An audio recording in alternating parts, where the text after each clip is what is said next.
Well, this is a very special episode. This is the start of the StarLadder Budapest Major. This is our first ever live show for the All About Counter-Strike podcast. So merging those two together in some crazy reality that is now.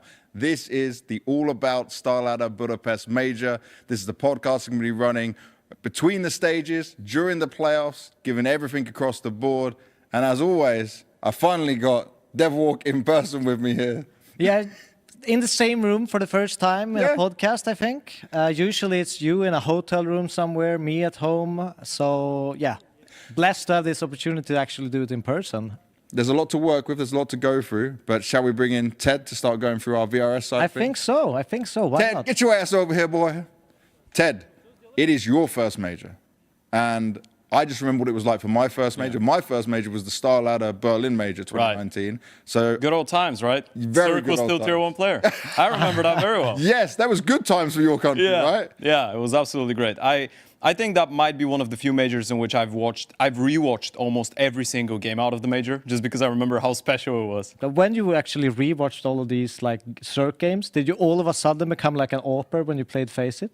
I actually was, even before that, because of him, to some extent. Like 2016, 2017, when I started playing Counter-Strike, because I was just getting into the scene, and I'd watched Zerk, obviously, that was around the time when he got picked up by Energy, and it was a massive thing for Bulgarian Counter-Strike. So I was like, I want to be an AWPer. So for the 10,000 hours, the unsuccessful attempt at becoming a professional player, I did AWP a lot. Let's actually go through what we actually meant to go through, the Asian VRS. Yeah, let's give us the graphic for the Asia VRS and just see how that worked out, because it wasn't so crazy. It was more set in stone with it. So it was the Extreme Land Mongolian qualifier, which obviously Eruption won. And as I mentioned, Shingus Warriors had a chance. And you can see it here behind us a little bit. And this is just a before and after the event itself, how things have actually changed. And you could see not much have changed. The Asian slots were pretty much locked in. Even if we move on into the second one, XCC Pro League Season 5, nothing really changed in that regard. They were pretty locked in for a long period of time. There wasn't that much excitement in the Asian region. Just because of these cancelled events, they didn't really have that chance. All right, so let's go from Asia into the Americas, where it was certainly a bit more interesting with how this all panned out, because there was a lot of up and down with it, right? There was a lot of opportunity for multiple teams, and within the Americas, especially if you go to like South America, there was events to choose from. Yeah, I mean, there's multiple things to talk about. Obviously, if we go to like 3G Rust was a big tournament, which MIBR eventually won, with Imperial kind of coming second to kind of secure their spot in some sense to the major. But the big thing, I think, is also, it's kind of like a side note. MIBR actually had an impact in essence to the EU. Yeah. Because how it works with the head-to-head, right? It's kind of weird, because VRS kind of recalculates itself depending on your strength of your team and how many VRS points you've picked up, etc. And that's a constant kind of change that it goes through. So if MIBR had lost a couple of times against like Astralis, VP, Heroic, for example, in EU, and then went to these South American tournaments and absolutely smashed them, which actually made them in a stronger position, would then the head-to-head win for the EU teams made it worth more points in the EU race. That is very wild, isn't it? Yeah. Give me this last breakdown on the EU teams, the invites, and how this madness went down. So Birch Cup comes along. This is just about the time where VP gets denied entry to Sweden. Gentlemates is appearing there, and Gentlemates gets the invite, and they lose the first game of Birch Cup, and therefore they have to forfeit the next one. They lose a total of 46 VRS points. That's because they wanted to go to EPL, right? Yes, and they wanted to go to EPL. Yeah. They went there, but they lose 46 points from just these losses at Birch Cup. And if they won like their first game at Birch Cup with the EPL run they had, they would have been pretty much safe for the major, which is kind of a crazy story that they lose like 13-11 open game, have to forfeit the next one. We also have like a side note of Liquid played in that tournament as well, where they kind of had to just get enough LAN wins with their new core. Otherwise, they would have been forced to use Twist, I think. Yeah. So they were kind of like just grinding games out to make sure that they could use EliGE. And then we ended with, obviously, the madness that was Frag, right? And when all of that was happening with Frag, we had to deal with whoever won it could win it, but Saw had a chance. First, actually, we have Riga, which OG just bombed out against Mouse, NXT, and Big. And if they did well in this event, they could have been in the potential running at that Frag, right? Which we will go to next, which is Ecstatic, Saw, 9, and Fnatic, kind of duking it out. Everyone's hunting for Saw. That felt like an RMR. That felt like an RMR. Yes, that felt like an RMR. And you know what's the crazy thing? Saw didn't need to win the event to qualify. They just needed to make the final, right? No, they needed to make top 3, actually. Right. Oh, If yeah. they made top 3, yes, Yeah. they would have been clear for the major. So everyone needed to knock them out before that. And they had the best bracket possible, I think, Saw. And they got knocked out by 9. Instead, 1 match less than they needed, I guess, in some sense. And yeah, crazy final, overtimes, battling it out. So 9 and Fnatic. OG was still there. I think they got to 3rd place, 3rd, 4th, or something like that. Yeah, they made the semifinals. Yeah. But yeah, Fnatic in an overtime and then clutching it out on Train eventually got that spot. All right, I got to keep things moving a little bit, so I'm going to give my point real quick on my team for this. For me, I'm going with Lin Vision. So Lin Vision are my take. Hot takes here. West Melon, he was carrying so hard. I need to see what he actually dropped on Overpass. He was carrying so hard on Overpass. He went 49 for 25 in a 22 to 18 game.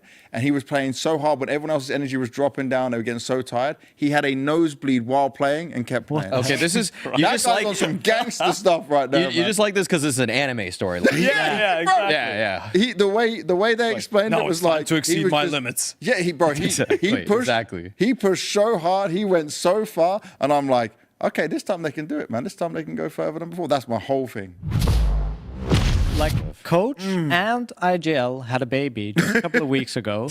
There's obviously takes time. Yeah. Can you compare their preparation to any other teams? They probably lost a couple of weeks. Yeah. I heard from EliGE they had 3 days like in the Swedish boot camp. They were playing online and stuff, doing their things. But it was like they had a media day and photos and stuff like the NIP stuff they needed to do. So that wasn't like some boot camp together to get ready. Obviously, you had a child. You got to spend that time. They're still better off than NRG. Yeah, that's Yeah, But They planned a little bit better. the Huns not expected to make it. Let's go think- through these bottom ones. D tier. Did Are we using that tier? Are we? he went use the tier. Okay. I thought we forgot about that. I was supposed to delete the tier. I did not. Yeah, This is my No, tier I think list it's making perfect. skills. I think it's perfect because you still fine. rate energy a little bit higher than the Huns, even with DAPS. Oh, I mean- okay, you're just disrespectful to the Huns right now. I I'll give actually them an like edge. score a lot. I mean, are we just throwing like rare atom, red? I would throw Rare Atom in there too. Then. Yeah. What, in D? Yeah. Yeah, don't leave the Huns alone. Come on. Bro, you can't put NRG with DAPS above both. But I can. But we will. Yeah. But we will. You're talking to the master. The of tier majority. lists. The majority will put them there. There is our major tier list. We are happy with this, apart from my Lin Vision thing, but I'm outruled on this. Everyone comfortable with this one? Yeah. 100%. Doesn't match my pick'ems perfectly, but it's close enough, and I can agree with what we've done. There we go. That's a good way to do it. Now, for you, Eddie, right? You are the director of esports. Operations is the full title. And I've joked with you about this before, but you're still always just with the CS guys I know. most of the time. Yeah. You just like it, right? You just enjoy it all. I mean, it's crazy because CS was my kind of introduction into the esports world because I Oh, was wow. it was the most complicated system for Yeah. us, and originally the president of esports was like, hey, listen, if you can get CS, then you can get any other game, right? It's crazy how much can change in such a small amount of time because Twist, he grew up insanely quickly in terms of how outspoken he is. He was outspoken before, but now he's just a lot more clear, and his choice of words when he's expressing himself is just much better. I think he gained a great understanding of who he is and his own kind of personality and what's important to him, as well as how he can help the team and be able to express that in a very constructive way. probably been the toughest year I've ever been in esports. Wow. And just for people to know, you went through the heroic times into this. I was in heroic for a couple of years before I joined the NIP. Yeah, exactly. So I've been there for, I think, 5 years. But this has really, been a test. It's been a test, for everyone around the players, but also definitely for the players. But I mean, here we are. So I guess it was all worth it. Make sure you don't miss any of the action. Thank you for watching all live in here. Hoffman's last words was Harry and Hugo loves Jaeger bomb. So I'll leave you with that lovely thought. Yes, true.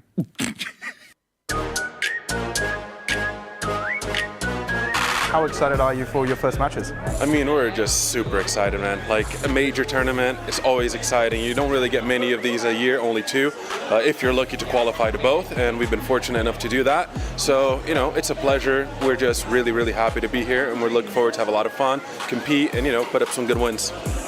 We're gonna prepare like some stuff for it and then see how it goes, yeah. How excited are you for your first match day? Oh, you don't know how excited I am. I'm way too excited. All right. This is my first major with the boys in Imperial, so I think we practiced really well, we prepared really well, so it's going to be exciting for sure. I don't know, I have mixed feelings. It's unfortunate Nitro couldn't be here because we've been making pretty good progress since picking up Sonic, but we're going to do the best we can do. We've been waiting a while for this, and I think after Bucharest was a really disappointing result, so we've been practicing really, really hard. So I'm just excited to start and actually show how good we can actually play.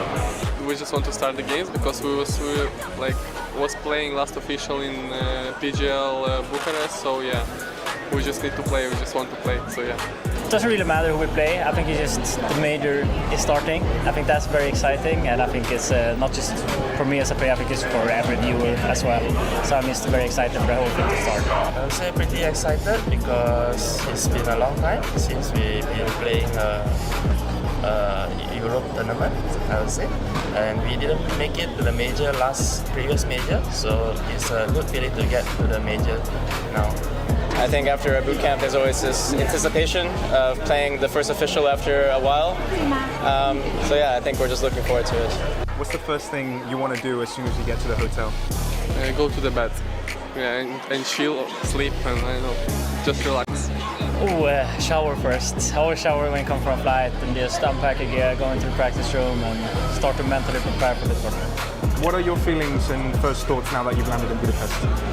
Really cold, really, really cold. So some of us, we don't even have like a winter jacket. So the first thing to do right now is go to the hotel and after buy some winter clothes for sure. We was here like 2 or 3 months ago on the StarLadder tournament.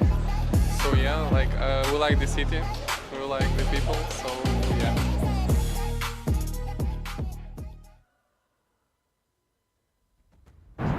StarLadder Budapest Major 2025. It's been a long time since we had the StarLadder Major 2019, the last one 6 years, and now a first for Budapest, Hungary. I know myself, I've got an appetite for some Counter-Strike. We have 16 teams, 6 from the Americas, 6 from Europe and 4 from Asia. Only 8 teams will be progressing to Stage 2 and we'll be live with all the action from MTK Sportpark. And it all begins here in Stage 1. 16 teams from quite literally every single corner of the globe, with a fair few underdogs in the mix as well. Anybody particularly piquing your interest, Jacob? Yeah, I think it's safe to say that FaZe coming into Stage 1 is a bit of a surprise. I'm curious to see how they're going to fare. We have Legacy as well, another Brazilian team who perhaps could go far in the Major if they can survive Stage 1. And then obviously you have the situation with NRG, who have to field in the coach and could be one of the favorites to go 0-3. We'll have to wait and see. Regardless, I know the stakes are high here because everyone wants to make it to Stage 2. And the stakes are very high, especially when it comes to the Major. The pressure is on at its highest, and it is always difficult for the players to deal with. We have to look at it from many aspects, from the emotions that only happen here at a Major, from the gut-wrenching moments where you might lose a clutch, cost your team a round, the elevation of a win and how the success can come their way, but also they could end up going 0-2, and that first day could send all their hopes and dreams down, where they need to dig deep, find their form and find their way back up in order to advance to the next stage. That is what can only happen at a major. Those feelings, these emotions, everything that the players feel is only possible at a major. And it's the end event of the year. Starting in stage 1 is certainly not easy. We have a crowd amongst us. Players are going to have to fight from this smaller arena into the bigger one the whole way through if they want to make it close to the trophy. Maybe there's some teams at this stage that have a chance for that. But we'll have to wait and see how it can all go down. No matter what though, it's happening here at the Budapest Major as we make some history. It's the final event to close out the year for Counter-Strike 2. 32 of the world's best teams will battle to lift the coveted major trophy and etch their names into the history books of Counter-Strike. As we all know, it'll be anything but easy. Let's take a look at what's in store. The StarLadder Budapest Major is split across 4 stages, kicking off today and ending with our grand final on December 14th. Stage 1, 2 and 3 are Swiss system formats where games take place across 5 rounds. In round 1, initial seeding is based on Valve regional standings. Teams are then matched based on their record. 3 wins secure advancement. 3 losses means elimination. Early round matches will be best of 1s with qualification and elimination matches as best of 3. 32 teams have been invited and assigned to each stage based on their VRS standings and their region's performance in the previous major. Let's take a look at our 16 stage 1 contenders. From the home region of Europe, we have FaZe Clan, Bait, Game EliGE, Fnatic, Parivision, and Ninjas in Pajamas. From across the Atlantic, they are joined by the Americas representatives: Legacy, Imperial, M80, Fluxo, Red Canids, and NRG. And from Asia, we have FlyQuest, LinVision, The Huns, and Rare Atom. Although matched based on their VRS standings, all teams are equally determined to close out the year on the ultimate high. Some teams battle for redemption, like FaZe Clan, helmed by karrigan looking to claim his 2nd major title, or Ninjas in Pajamas, who have brought in-game leader Snappi to return them to the top of Counter-Strike. Others, meanwhile, fight for regional pride. The Huns join their brethren, all striving to pin Mongolia firmly on the Counter-Strike map. And Legacy, a constant presence in top-tier Counter-Strike, look to bring Brazilian Counter-Strike another major trophy. 16 stories, but only 8 will have a next chapter in stage 2. The rest will be left for the history books, heartbroken and leaving with only memories. Those are the stakes we are playing for. We had 3 weeks of the most adrenaline-pumping, gut-wrenching and heartbreaking gameplay that Counter-Strike can offer, and it all starts right now. Welcome to the StarLadder Budapest Major 2025.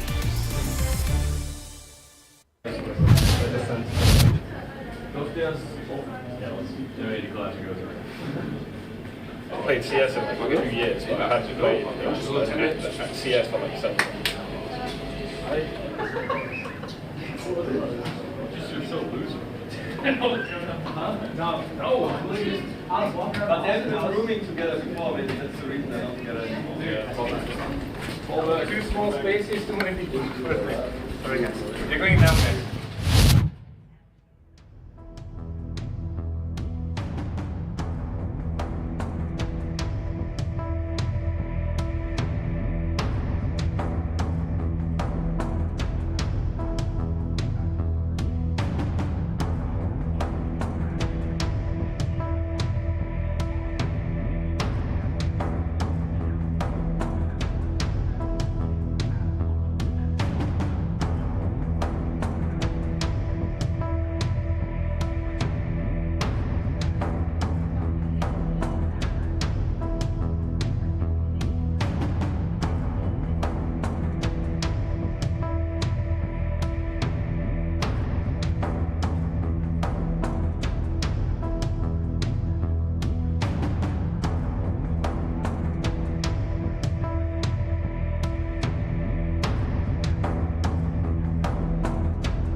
BATE, the full Ukrainian side, are starting off their major campaign here in Budapest. I've got Alex with me, who is now the IGL, and I wanted to ask you, is it kind of a risk in some ways that you only had a few events to try be the IGL, and do you feel comfortable in the role now?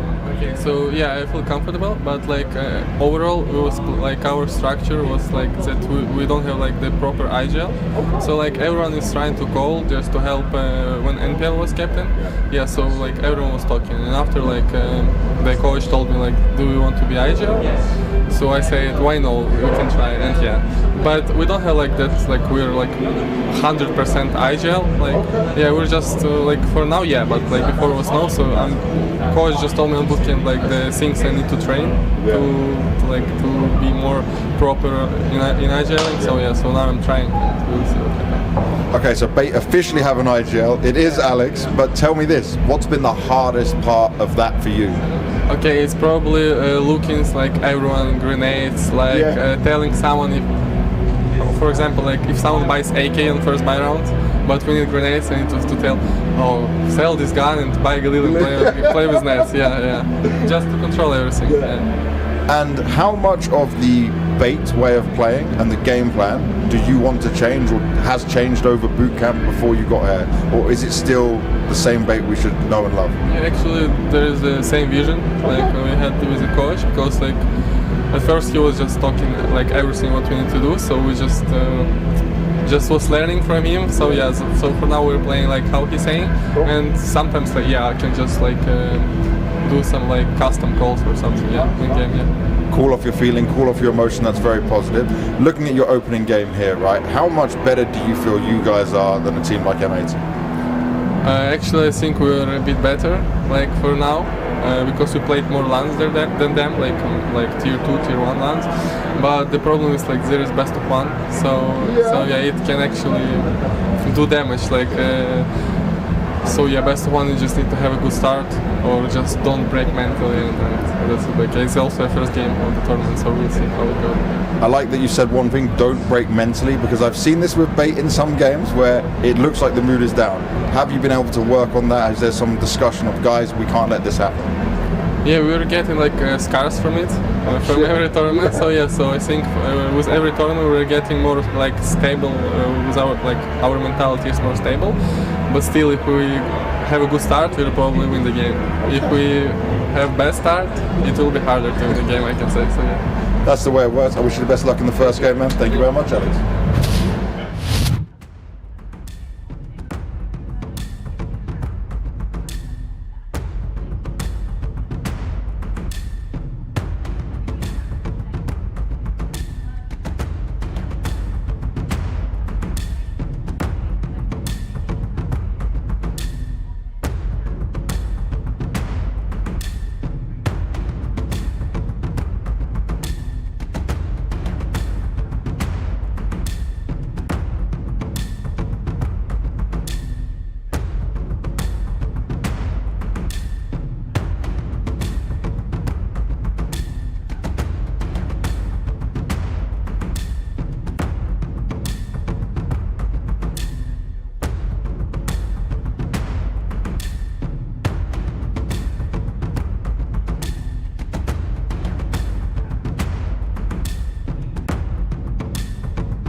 Standing here with Lake before the first game.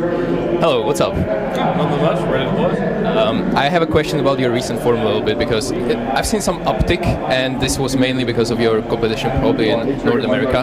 How does that affect the confidence in the team and the vibes overall? I'm pretty confident right now, especially at the scrims that we just had in Europe. I've been playing pretty well. Really confident in myself right now. I'm excited to see what I can do. Alright, so I think this is your second major, if I'm not mistaken, and the first one in Blast in 2025 didn't really go that well, but is there something that you have as a main takeaway for this one, that it will just be a little bit better?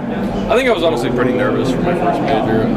Our team at the time also really wasn't doing as good as we are now. Just like the team really wasn't meshing, but when we got Jaden, it's been a lot better, and we've been like flowing more as a team, which I'm really excited to see what like happens. Yeah. I mean, you mentioned jitters, right, and being a little bit nervous, but is that something that is spreading across the team right now, or we're just a little bit more relaxed on MAT? What's the feeling there?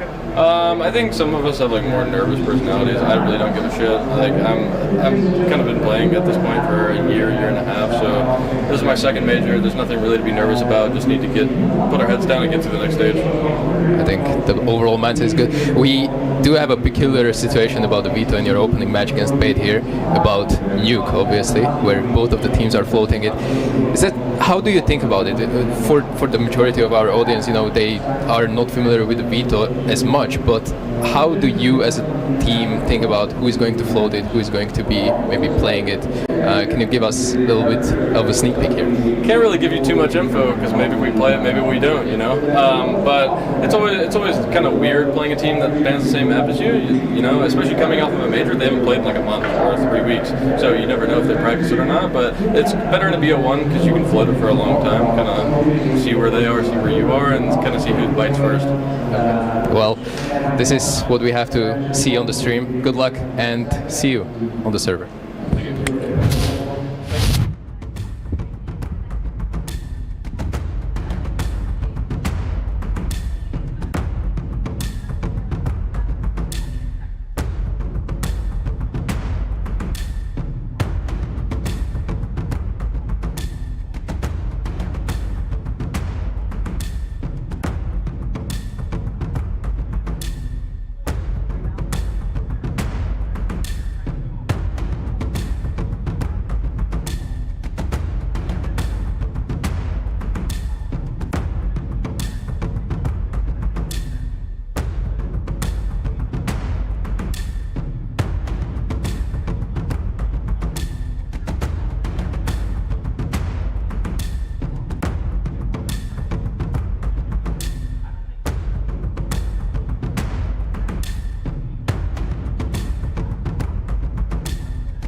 Second pissed around in this best of one. Frustrations on display on one side, celebrations the other.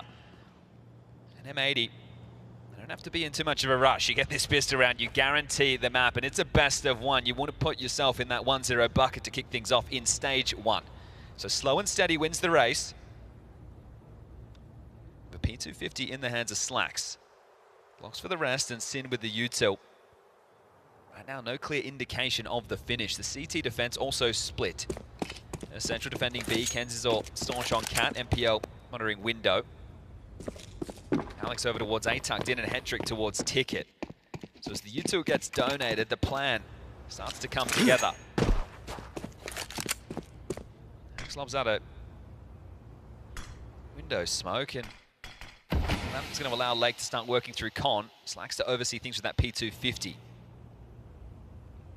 A split, very likely now. KRiMZ could not be more primed and ready for that jump up of Lake. Doesn't provide it. Now still finds headshot, still finds output. KRiMZ not letting off the gas. And however, Hendrik really needs a kill here. Does find it onto Swisher. Alex with empty hands after the initial engagement does go down. Hendrik a second. A 2-on-2 on the A side. Hex will scoop up the bomb. Lake holds on. Has that elevation, but the smoke gives Hendrik something to work around. Maybe not ready. Yeah, Lake bareheaded. Hex goes for the plant. Wants cash. Going for the long game here. $600, but Hendrik, I said he had to get kills. 4 to get their CT side started. Okay, well, they will likely have to... Well, actually, I'm curious to see if they want to go for the buy right now or if they do just want to take the save and then bring out something juicier into the third.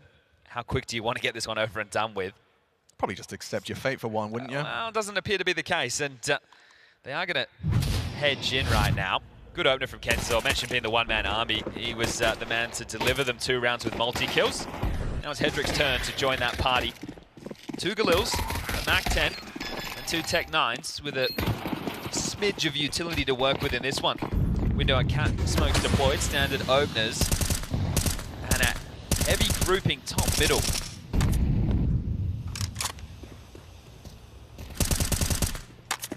Alex is pressed up early on A ramp. This will give the defense options if they do lose con control.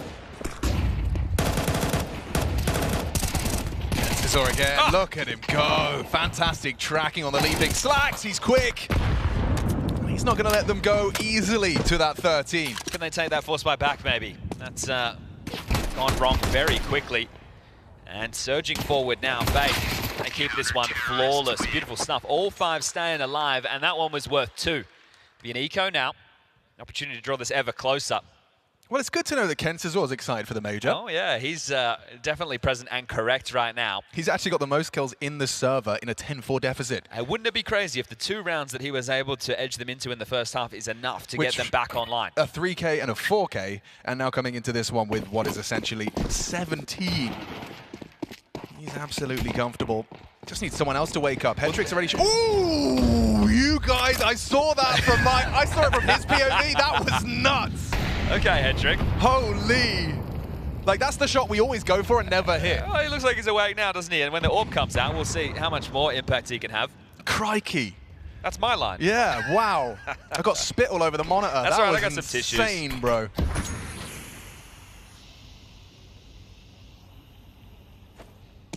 You would have been on cloud 9 if you were M80 after that first half, right? Yeah. You're 10 in a row now. A lot of those opponents have been North American, and a lot of them have been pure domination.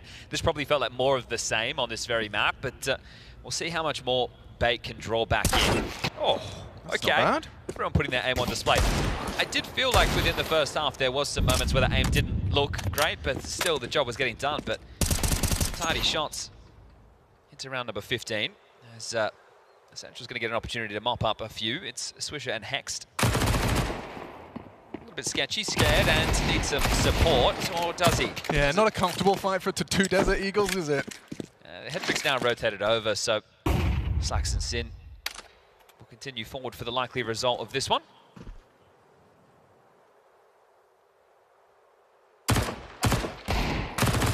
It's a cheeky angle he's using there, and Essential a jumping double from Essential.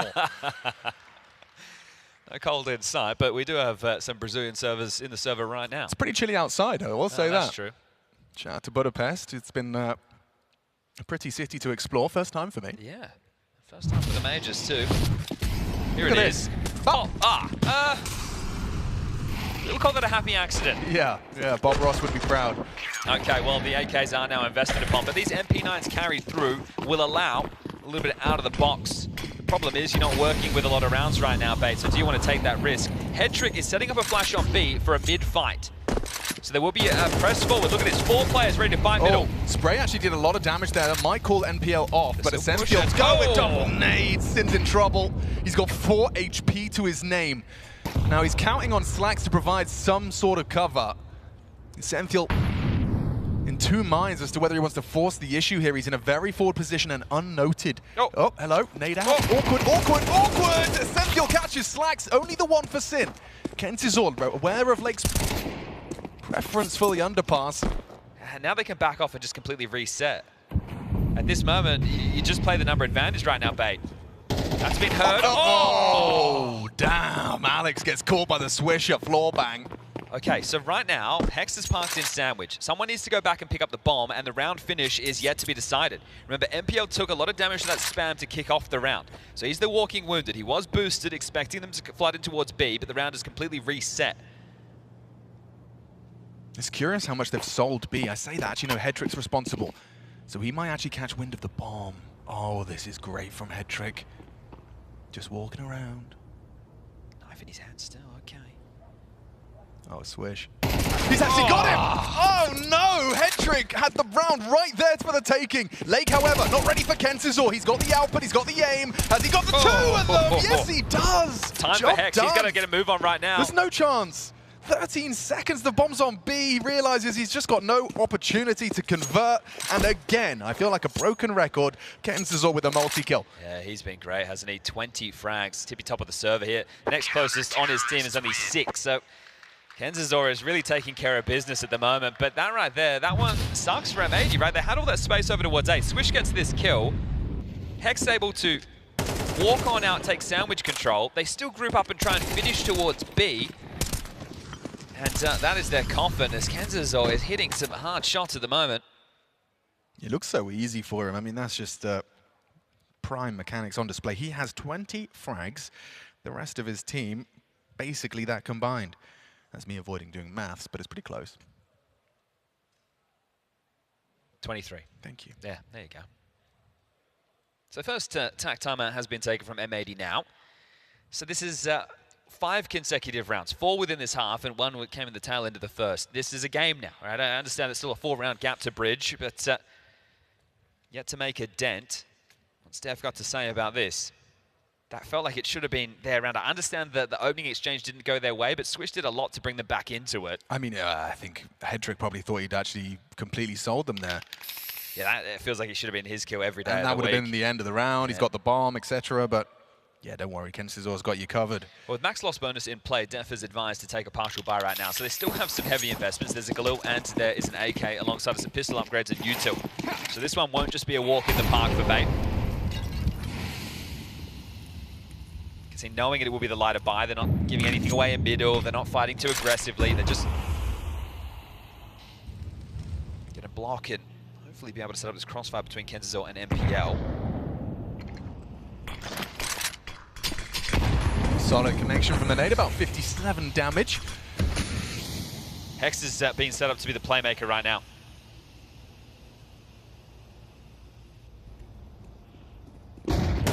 Oh, MPL catches Lakes Aggress.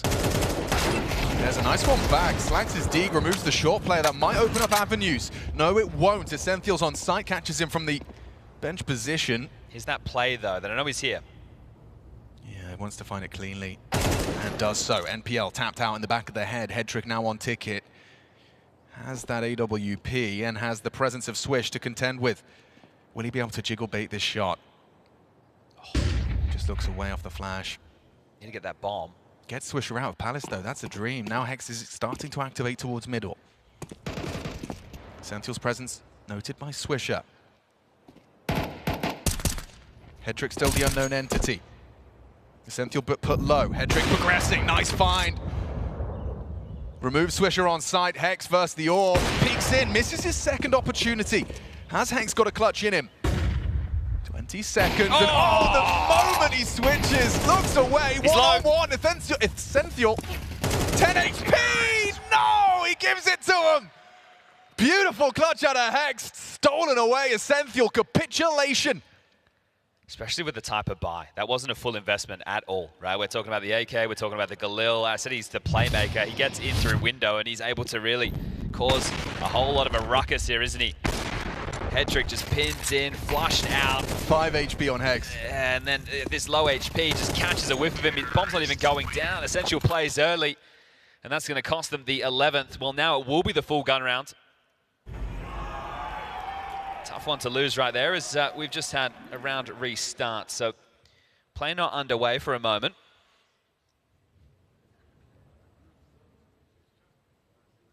Make sure everyone is sorted before we get things back underway. But you've done such a good job, right, of being able to accrue a lot of cash down the line. Now, obviously, without too many rounds to work with, you're thinking, okay, well, that's not going to leave too much of a mark. Well, I think it's going to be more of a dent to the confidence in that situation. It was a round that definitely feel like you should have been winning.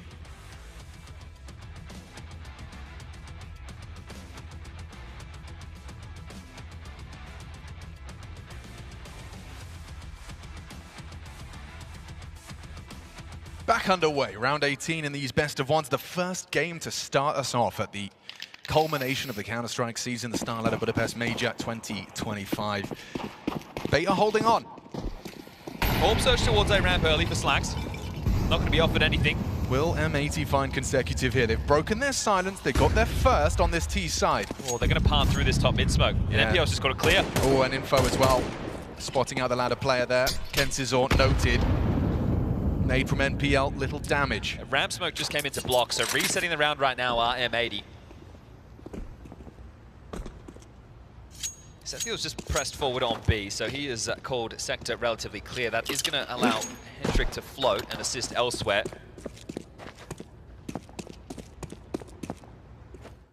Just smoke deployed. Middle a problem. There's no eyes on it really right now. Ability to slink on down, play through con, boost into window, as KRiMZ and MPL will be tasked with addressing that. Now he's in vent room now. Oh, Hedrick saw a little sliver. You see Lake there with the lineup, catches a tap onto KRiMZ through the smoke. It could be awkward. NPL, oh, banger, nails it. Oh, it doubles up as well. Sin removed, now accelerating up the ramp side. Alex under pressure. NPL on the stairs side. Alex does well, dips in, removes Hext on the sandwich position, a 2-on-4. Favoring Bait heavily, there's something back, a little something out of Swish. Activates on the Palace side, Slack starting to make a play as well. Surely the NPL frags have done enough. Even number 3 could be on its way. Yes, Slacks exposed and removed. The triple now from NPL. Swisher, the last man standing, gives it a good go. Found by Essential. Bait quickly put them back down in their place. Yeah, nice double kill, right? I'm not certain exactly how Late gets that one done. The molly goes in, must have just chipped away through that smoke and taken off the dome right there. Beautiful work to find the opener, but NPL is activating himself now. He's up to 11 kills. Doesn't want KRiMZ to be the only one having fun. And, well, there it is on the replay. So a tidy way to find the opener forces him into the line of, well, sight, but bullets. As this is a great double, and regardless of how aggressive they were in this situation, Essential being that insurance policy with the flank. So the guns come out, they don't win the round, but back down to one of these partial buys. Tech 9s and an AK this time going to be whipped over towards B. Well, the flash actually caught Lake as well. He was trying to make a play through the smoke, I think, or at least trying to catch NPL if he was brave. KRiMZ comfortable. Oh, look at this go. Bay just 4 frags instantaneously upon the first contact, and it leaves Lake's Tech 9 the last to fall. Headtrick should have him, and we've got another. A gap closer, 8-11 after a 10-2 half. Feeling like M80 were tantalizingly close to picking up a pistol and making this a quick day in the office, or at least for their first best of one, but yeah. No. Happens quick, doesn't it? Back into the timeouts as Def will get his second, and he has one more in the chamber down the stretch. You would love to just get that 12th on the board. You're not going to break them with that round, but do you want to do it through pace? Right, we saw for Bait, they had a whole different bunch of looks. But definitely going to be feeling a whole different level of confidence now, Bait. They know that they're back in this. KRiMZ has done enough to allow them to start chipping back in. It needs to be basically flawless, especially if they want to get it done in regulation.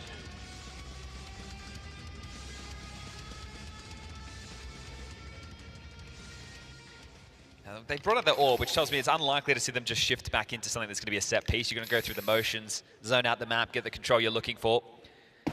It's our betting partner. Here we go again. Everybody top middle. And quick on this. They're all grouped up. Look at this clump of players. KRiMZ has had very few rounds with empty hands. Coming his way. Smoke break, hallzerk investigates.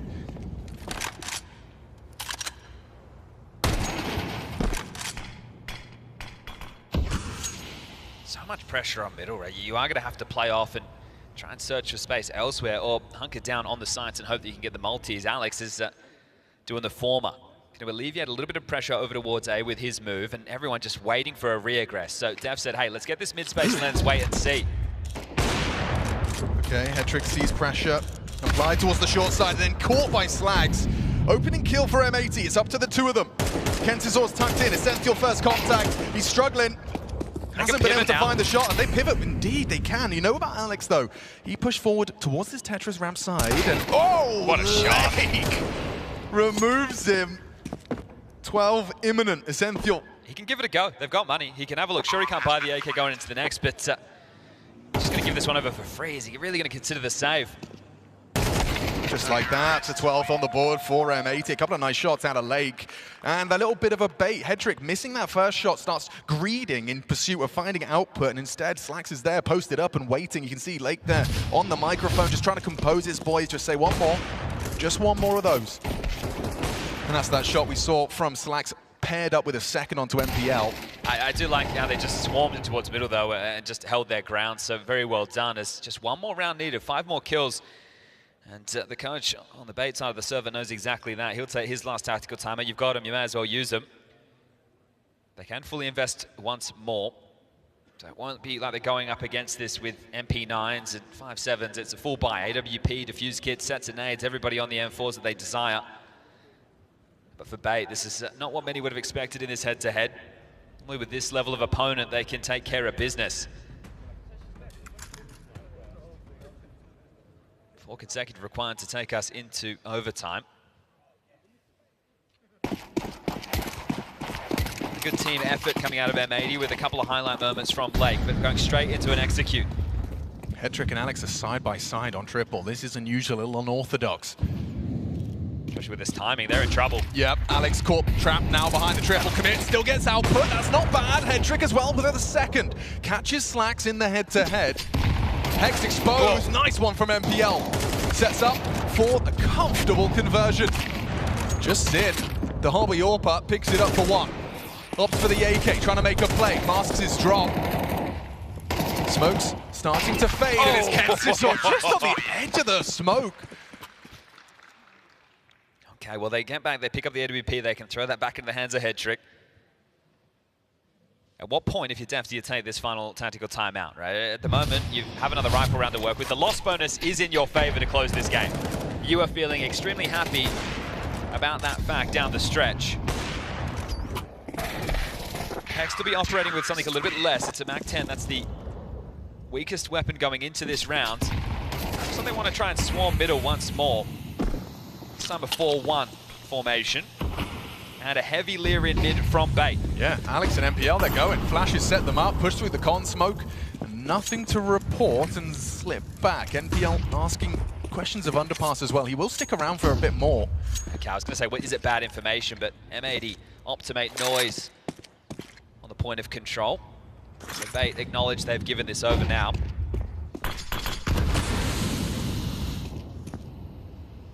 Orp will have to stay focused B for now on hallzerk. So how much space does that give M80 to work with? KRiMZ, he ain't scared. Respects the flame, throws out a block of his own. It's NPL that's removed Swish. Catches him from the window side. It's just falling into place. Another comfortable frag for Alex. Catches Lake on his con progressions.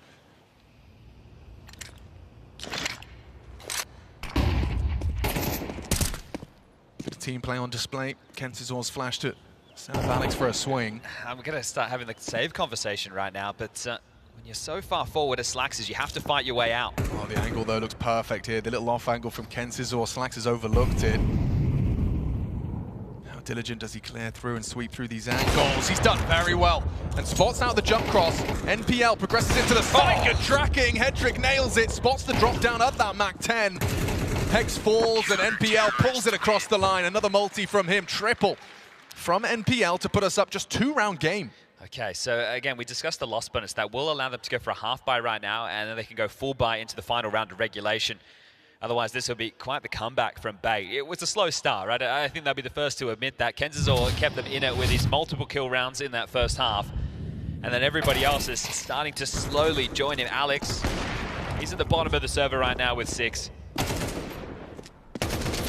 Just needs the other 2. Yeah, well, let's see if he can find some impact here in the final 2. Now, with it being a likely partial buy, Def's going to take the time out now, right? So if you've got a pocket strat that you're able to pull out and execute that you want to try and play, that'd be perfect, and you're able to invest a little bit more, right? You can have the nades because you know you're going to get the 3,400 into the next. If you get into the site, you get the bomb down, there's extra 600 on top. And with that Slack's level of investment, it appears that the AWP needs to be a statement piece as well. Doesn't mean they can't get the job done right here, right now. One slip up, one misplay, one over peak could cost Bait it all. NPL looks to start off. The toes were exposed. Lake gets away with just 27 points of health. This nade could be the end of him. And it is booked by Alex.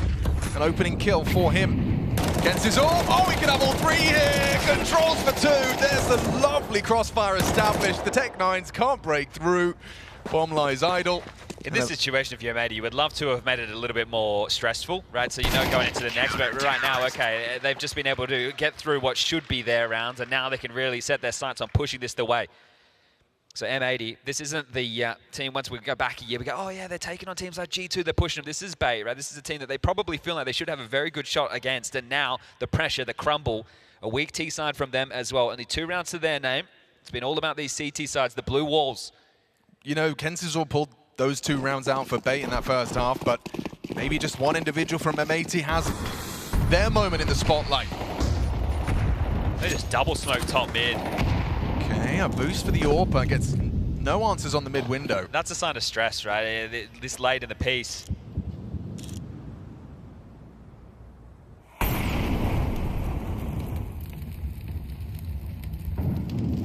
So pace is not the answer this time round. Not grouped up in the 4-1.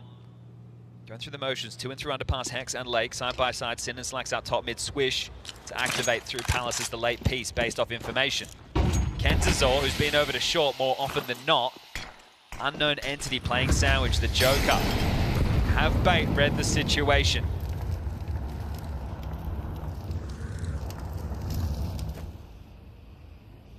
Again with these smoke breaks, Alex times it well, and the spray through the smoke too. Good fight from Kensizor. Swisher gets nothing from the balanced position, and Bait's resilience seems to be working. Wait a second, Hexton Sin have found a pair of frags. Gets weird quickly. Slacks is investigating B and there's no one home. Oh, but still Hex catches the Sentinel. It's all falling apart, down to the 2-on-2. Bomb into B. Hedrick and Alex disconnected, and Slacks has time to set up on this angle. It's gonna make things really awkward on this retake. Can't miss this shot. This is the difference between overtime and a successful best of 1. He nails it. Hedrick's gone. Alex with it all to do. An unenviable task for him. All of this hard work. He has to come up clutch, knows there's an AWP on the line. Slacks pulls it across the line, and M80 avoid overtime. A 10-2 all the way back to full 24. And that's it. Your first game, you're getting plenty of reps on this stage. It's going to be every day of the week, but M80 are hoping to make it 2-0 in the best of ones day 1. That's the start they're looking for, and 11 consecutive wins now on Mirage. Their home turf, their comfort, they'll be happy with that.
Not really.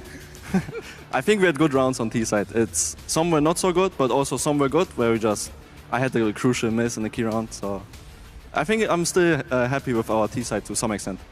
Were you surprised to be able to get the Mirage, considering the teams you've beaten on this when it comes to a best of one? They maybe thought that they were better than you on this when it comes down to it?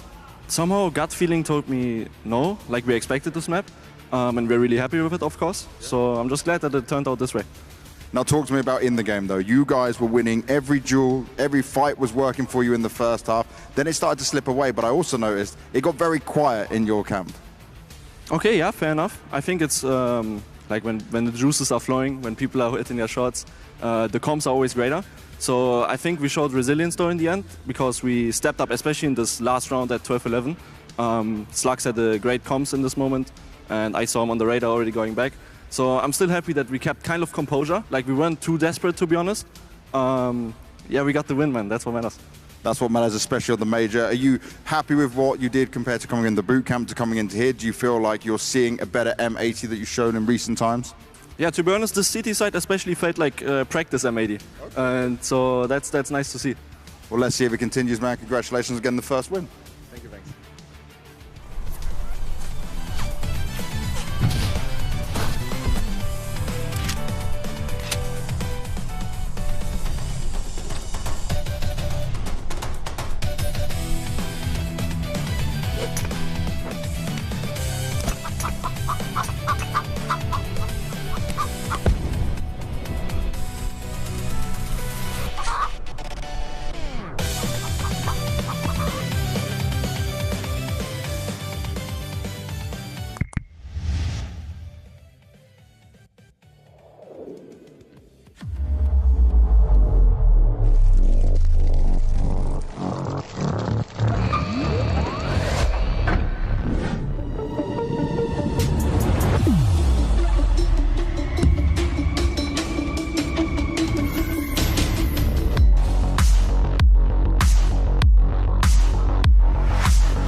Fueled by the same passion as esports athletes, Zowie continuously develops tailored products, empowering gamers to bring their best out.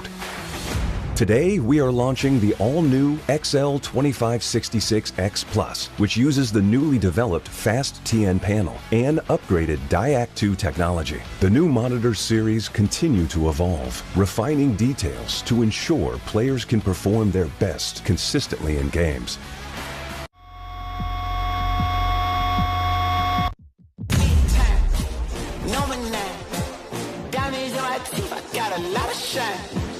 Running up the number, that's a lot of crime. Try to take it from me, must be out your mind.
to lobby by your own rules.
Despite netting 10 rounds on the CT side, still took M80 the full 24 to be closing this one out in regulation. Great start from them, of course, but as Sin just said in that winners interview with Banks, could have been a little bit cleaner moving into that T side. Yeah, it got super close, very, very close, in particular in the second half, where I had a certain moment thought, oh, they're going to let this one slip. They're going to potentially lose out on a big lead and lose out on a big victory coming into the match. I think most people expected Bait to be the favorites. Most people expected Bait to win the game, but for M80 to pull off the upset and somehow, some way find a way to win despite not really showing up in the second half, Maui, that is a good start to the major for them. That's a positive note to leave the game on.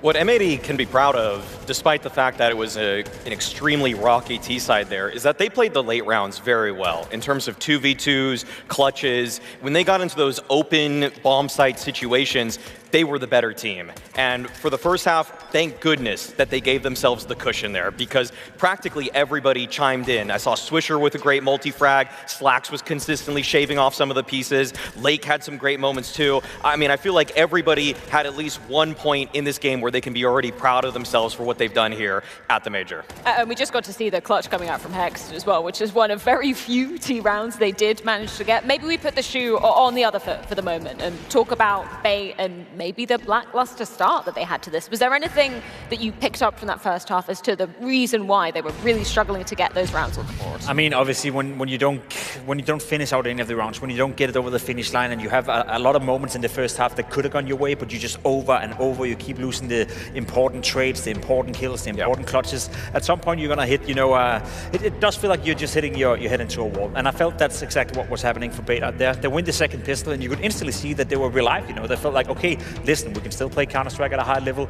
We can definitely go toe-to-toe in terms of the individual skill on the server. So despite the two halves being so one-sided, it wasn't two teams that necessarily weren't playing up to par with each other. It was just those finer details where Bait just couldn't get it over the finish line. It felt like Bait was a little bit lost when they needed to trade. I think that was probably the weakest part of their game when they're trying to get into a bomb site, and then as we already praised the M80 players for having multi-frag moments, a lot of those are caused because they're a little bit spacey, they're stringy as they're trying to get into a site, and I feel like it was almost like the fact that it's not the exact same as like a big arena or anything like that, but it is an environment with fans, with a lot going on, and so I feel like they were a little bit shook, and if they had just started maybe 5% better, they would have been fine, but it took them so long to ramp up. Like, it was, I think, the first 5 rounds, they had 4 kills or so it took them just way too long to get activated. And if anything, you know, what we've seen online as of late as well, NPL, obviously playing at a high level, always the guy you look towards for bait, but when he was showing up, even in the first half, no one was able to follow up on the groundwork or the footwork he was putting in. So, again, I feel like the searching for the identity, we spoke about that coming into the game, this was not a great start for bait. Obviously, losing the game is one thing, but again, having just NPL being the catalyst of your lineup, playing fantastically well and still not being able to get the win, that's an issue for bait, and it has been for quite some months. And it's such a difficult situation when you look at it in the context of, okay, you're 0-1 down. Now, you will have to play another best of 1 later on today. We'll find out that opponent after all the matches have wrapped up, but this is where the pressure really starts to get you. You don't want to be 0-2 coming out the first day. No, and we've already seen bait crumble under just a little bit of pressure in the past. Last major, they did fine for themselves. They got through the first stage, 3-0. They crumbled in stage 2. But I'm thinking back to Shanghai, where they didn't even make it through the RMR, despite being a lot of people's favorites to get through that section because of what they were able to accomplish online. And I think that the jump to this kind of environment is one that is shocking bait and one that they're definitely going to have to recuperate over. Well, plenty more Counter-Strike on the cards today. Up next, it's going to be FlyQuest versus Legacy.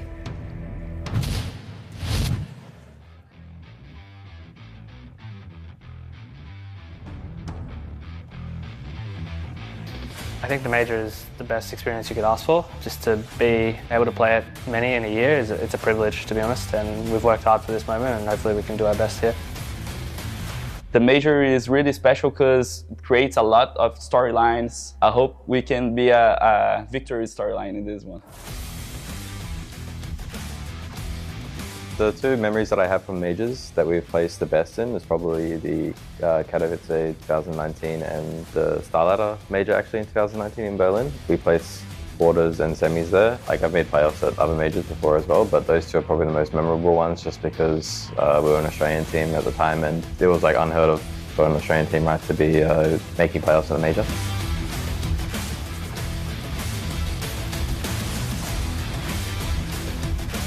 Well, we played FlyQuest 2 times in the semester. In the first time they beat us and the last time we got them. It's a team that is evolving a lot in the semester in particular because they changed the coach, I think. I'll see one that is really experienced, AZR, I think. Legacy have been playing really good lately. I think they've even won an event recently in China and they placed 2nd in Romania, the last event that we also played at. So I mean, like, recently in the last few months they've been on like a really good hot streak. They're kind of like the favorite, I guess you could say. Last time we played them, I feel like it was kind of close, but we also played pretty poorly. Hopefully this time around we can do a little bit better. Hopefully the game will be a little bit closer and obviously we want to get the win. JKS is the biggest threat. He's like an anchor, but he can create a lot of impact in the game. He's like the big boss from FlyQuest. I'm excited to show how we've developed because I feel like we kind of got off to a slow start this year, gradually showed improvement. We showed that at PGL Bucharest, the last tournament we played. We took some really good games and had some really close ones against good teams. And I think we just need to continue that and keep going. We need to play how we practice and try not to let the nerves get the best of us.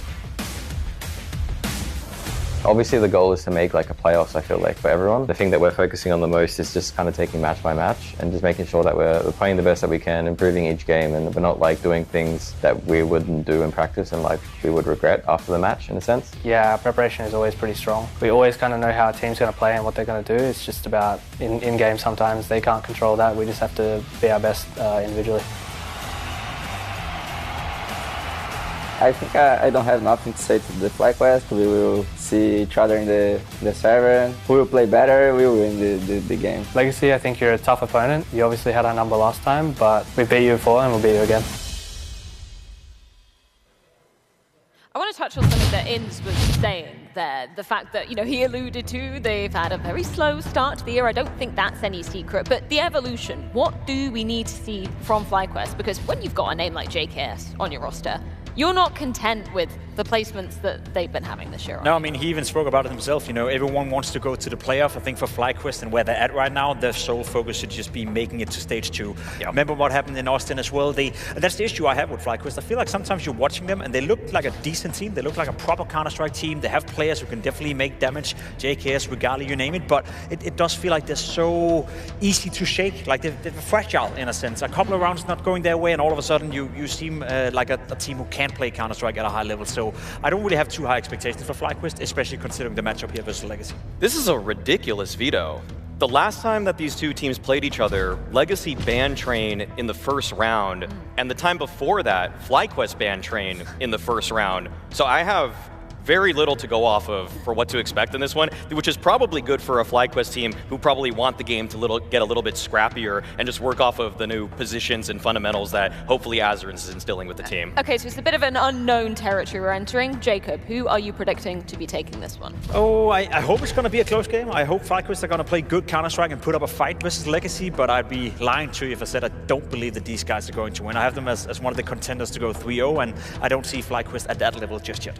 Yeah, I think that this is clearly Legacy for me, even though I've liked the string of moves that FlyQuest make. Like, I've liked that they removed Dexter, they made Insta in-game leader. I thought Nedic was a good firepower upgrade. JKS obviously made sense. Azer makes sense. The first 2 matches, or maybe even month, every time they make a roster change, I love it. And then 2 months later, I'm disappointed, and I'm kind of feeling like FlyQuest right now have a lot to prove very quickly.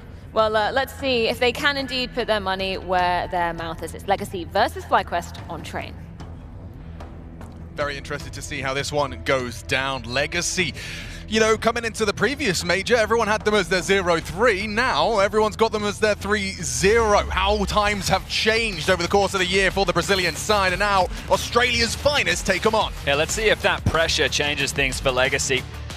FlyQuest on the other side of the server, they finally haven't flown home for once. They've stayed in Europe, they've gotten the boot camp underway, and we're about to get this one underway. Top of your screen, see tech pause before things kick off. But a T-side start on Train. Maybe on Mirage if you caught the previous game. We saw just how few and far between those T-side rounds were.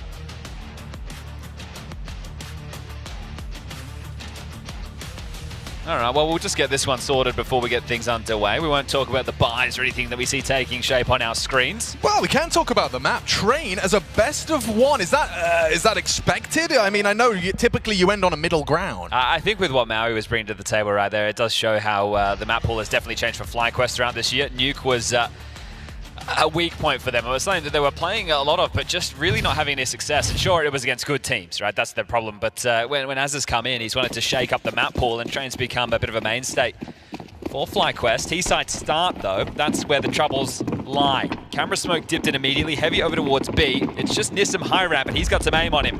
What have you got, Nissim? Flash in his face, that's poorly thrown out. It's a team flash to start us off. Nice headshot, JKS opens it up. Vexite and JKS secure the B site. It's Lux and Dumau on the way back in. JKS could have more here.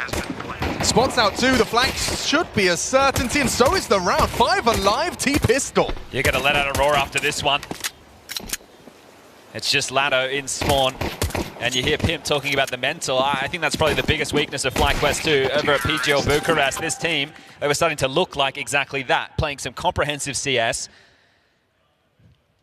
They can tilt, and a pistol round on Train, like I'm saying, you should be making some noise with that. That is the step in the right direction. You just need to get this conversion, and you know there'll be a CT side force spike coming out off the back of that. So this one fast and furious.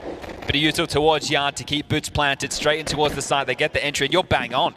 A missed piece of utility for Legacy is the difference between Nissim finding an opener and finding nothing, giving over the site. CT side, 5 players starting Yard. Nobody over towards B for the defense, so they are hedging hard right now. Plenty of nades go either way, and Ivy push immediately. This could catch them off guard. Yeah, Vexite's ready though. In combination with the UMP of Netic, they do dispatcher the first. Here's Lux pushing in, trying to crunch him in. He's in so much trouble, but he knows where 3 of them are. And the bomb needs to be found. This one has fallen apart very, very quickly. Regali will be hearing this. Put it in a safe haven, so bomb scooped up. Now the round can settle. JKS from Pop notes the main presence. B, that will likely be the play at this point, but Lato, he can join Nissim. They can bolster the defense on that side of the map, and that crunch, Main and Ivy, inspired from Legacy. Yeah, it's really put FlyQuest into an uncomfortable position. Lux will be here as well. 3 players to defend. Perfect from Legacy. It's already looking like they're destined to take this second round conversion. FlyQuest, short-lived success is on the T side, unless they can get something going. Regali's in the open, still gets the shot, somehow alive in the flames. Down to 24, but he's fought for space. They should be able to get the bomb planted here. And just like that, it falls into the clutch. Doom out demands 1v3. This is the man, though. He is certainly the man, but he does not have a kit. This is going to be a 10-second defuse. The longer they live, the better it is for FlyQuest. Regali making a move on the low HP. Good path into Doomau. Doomau should have him. Step to right, Regali! No! He could have hit the transfer! That comes down to the wire, one-on-one, 20 points of health in it. Yeah, well, it wasn't easy, was it? But it is the round, and there's no way you can justify the force bite again on the CT side. I love the initial move. It works out perfectly. They just clamp down on those 2 players who are caught off guard by the Ivy push, and while distracted, this is Inns dealing with the flood-through connector. So 2 really nice shots on the way in. That is Doomau, right? This guy's an absolute monster. So any situation that he's in, you think could get out of control. Regali, make sure it doesn't go wrong. Could have, really could have. Low ramp push right now. They're already up. Inns might not be ready for this. Such a quick timing. Yeah, they're faffing around with their nades. Okay, Inns does react in time. Nissim didn't have the immediate precision. They gave him the run boost there, so getting him a little bit quicker. Every trick in the book right now coming out for Legacy. But early stages, and we really need to paint a vivid picture right now. FlyQuest, if they're able to go 3-0, as it should be, considering the purchases, that is a huge start. This team, sure, they were showing better signs of life at PGL Bucharest, but Legacy were the team who sent them packing. They were unable to get through the 2-2 game. And Legacy are one of the names, especially in this stage, that for most people are going to be a gimme. I think it's FaZe, Legacy, and Gamer Legion, and people probably roll their eyes when they hear FaZe, but I think Twist and Frozen alone could be able to waltz through this stage as JKS gets past Lux, and now it's just 3 to find. Best of ones, at least in my opinion, are all about setting the tone. And you want to do it on both sides. Right? You don't want to just sit back and play a default game. You want to be the ones who are coming in and really stamping your dominance. And had Legacy's Ivy main push crunch converted in the second round, they would have achieved that. Exactly. And you've seen they've tried to set the tone on every round. Pistol round will play in Brown Walls, will set up with a flash. The Force Spy will go for a clamp down play. Even on the Eco with the light upgrade to the pistols, will try a run boost. Every trick in the book required. But FlyQuest so far have managed to avert disaster. Yes, they get to settle in right now, and look, they've got 2 MAC-10s, so Inns and JKS could start sending out the scouting party to take away and add a little bit more cash to the tally. Giving an AK over would be one of the worst case scenario, as Regali has noted towards CT spawn, multiple bodies reside. Inns will be activating through Con, so he's going to be able to try and cut them off at the pass, and wiping the board right now. It's more about money than it is about anything else. Yeah, you're going to let that MAC-10 off the leash, aren't you? Here comes that MAC-10, clearing his corners, does well for another 600 bucks. The flank connects, and all of those SMGs and the frags are found. Okay. Perfect. As far as the finances are concerned, FlyQuest getting some extra cash to splash later down the line. Now, it's about how early do they want to bring out this Regali AWP. It is possible right now. Inns could drop that one across and they could just settle into gun rounds immediately. But what I'm talking about with setting the tone, the T side is where you could have some of these gimmicky plays or set pieces out the gates that you're able to spiral and kind of litter in on the track of the T half. So the AWP doesn't come out, but it does for Sadson on the other side. Heavy Lear, 3 over towards apartments. They really, B-Apps, they really want to get control of this and pop. Yeah, Nissim's going to be relaying that information. Just down low ramp, straight away. Okay, this should be Nissim's frag every day of the week. He does find it. Vexai, however, finds the AWPer. It's kept level. Vexai has pulled FlyQuest into the site. He's doing it all. Double kill. Down gets the plant. Regali's ready for you. Doom out. Spots him out. Over jiggle from Regali punish. Now awkward for the 2 of them. Has Vexai got more with this Galil? Not able to find a 3rd frag. Now Netic overlooks the potential for 2. Lux overcomes. And Legacy put themselves on the board round 4. Okay, well that right there, the fact they're so direct down low ramp, it's a banger of a shot. Vexai onto the AWPer. Sanson, who was just facilitating them taking space on yard, rotates back in and gets removed. They can get the AWP. Bomb goes down with the loss bonus there. Will be another buy. JKS can drop the AWP across to Regali if they do want to invest upon it, but I think they're going to stay with the AK. So Nissim gets one, then is traded. See, they're jumping to make that space, so well done from Vexite. Fnatic not expecting the second piece, so Lux making good on that one. And first round on the board for the CT side. Match has been paused, so we look like we are in a little bit of a tech right now. We'll get this one sorted before we get back underway. But I will say, as far as FlyQuest individuals, the fact that I've seen Vexite, Regali, JKS, and INS finding an impactful moment already. We're only 4 rounds in. They're all managing to put their name in the feed.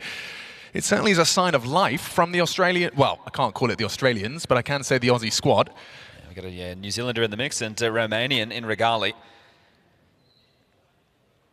But it's been punchy. The start's definitely not been slow. 2 Galils to facilitate the util. Now, to FlyQuest settle into something a little bit more standard. That was direct. Now I'd expect a bit of a spread, and it looks like we're going to be getting a 2-2-1 early. How many nades thrown out to start? It's Doomau set up to succeed. He's taking full control here around his own smoke. Making moves. This would be a head-to-head to keep your eye on. Vexite versus Doomau, likely on both sides of the server. Okay. Facilitating Regali Ivy space, so pressure onto Lado. Feels the pressure. Drops the bottle of flame. So default, that'll be all relayed back to INS. What util's been used, what presents have we found, and now they can start discussing the finish.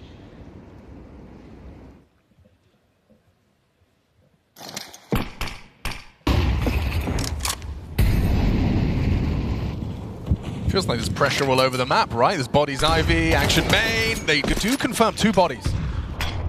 And block. Vexite wants to come through. Yeah, but Lux is there as well. Flash, not great. He eats it. Does get across. He's going to be double swung here. Doomau, oof, nails the first. Opening kill for Legacy. JKS and INS wanted to sell a fake over towards B, but right now it's going to feel quite telegraphed because they know that there was another bit of presence over towards main. This one looks stuffed right now for FlyQuest. I don't know if you spotted him over the flame, maybe on the mini-map. Lux did poke his nose in for a look, and the bomb is coming. Time. Yeah, Shadow. And frags, double, pluralized by Lux. All right, can they hold on to their goods right now? Nissa pushing up low ramp. Has them boxed in. JKS will buy a little bit of space right now. INS is going to want to hold on to this if he can. He's going to try and tuck Tau. Going down after time would be miserable. Oh, dear. Oh, dear. That one is going to hurt. $100 going forward for INS there.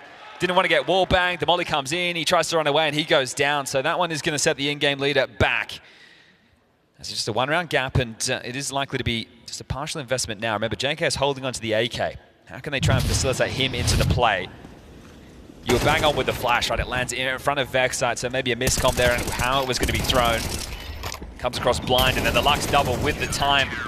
No way into that.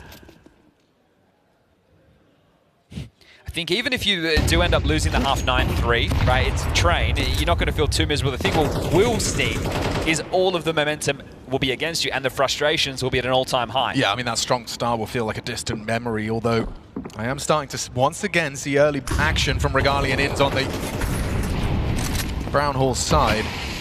Doomau just seems to be getting main for free now. We've seen FlyQuest not interested in starting anything early there. They're just trying to avoid all that early util damage. Sadzin's on this deeper line towards upper. Seems like almost a certainty he's going to get something here.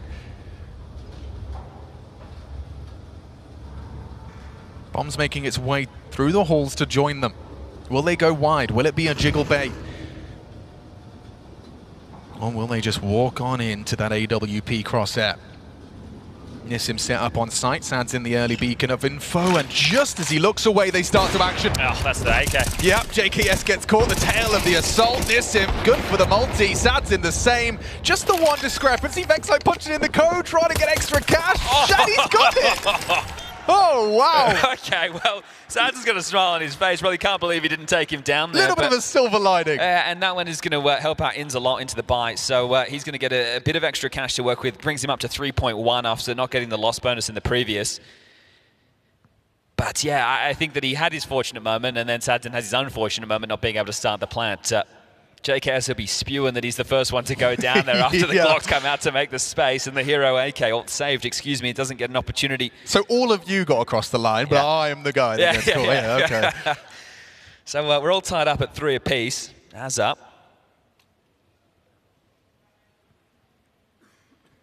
We'll take the timeout and having the conversation. So in terms of the early game plan, I feel like the gimmick of the low round play, it did have legs. This one, not so much. And now what is going to be the change of tune going into round number 7? Feels like we're going to be, I mean, at least halfway through. We're already here before seeing Regali on a T-side AWP. That's the thing, right? In terms of game plan, the T-side AWP, think about what options it has. You can send it for a Hail Mary attempt out main. You're going to be naded to high hell. Yeah. You can send an Ivy to push a player off the line. You could lock down brown walls with it, right? The options, at least in the early round, are limited. Vexite, he's ahead of this now. He wants to stifle Doom out. Okay, they're coming though. The util's perfect. He's been absolutely booked. A lovely start. Sadzin's flash couldn't be better.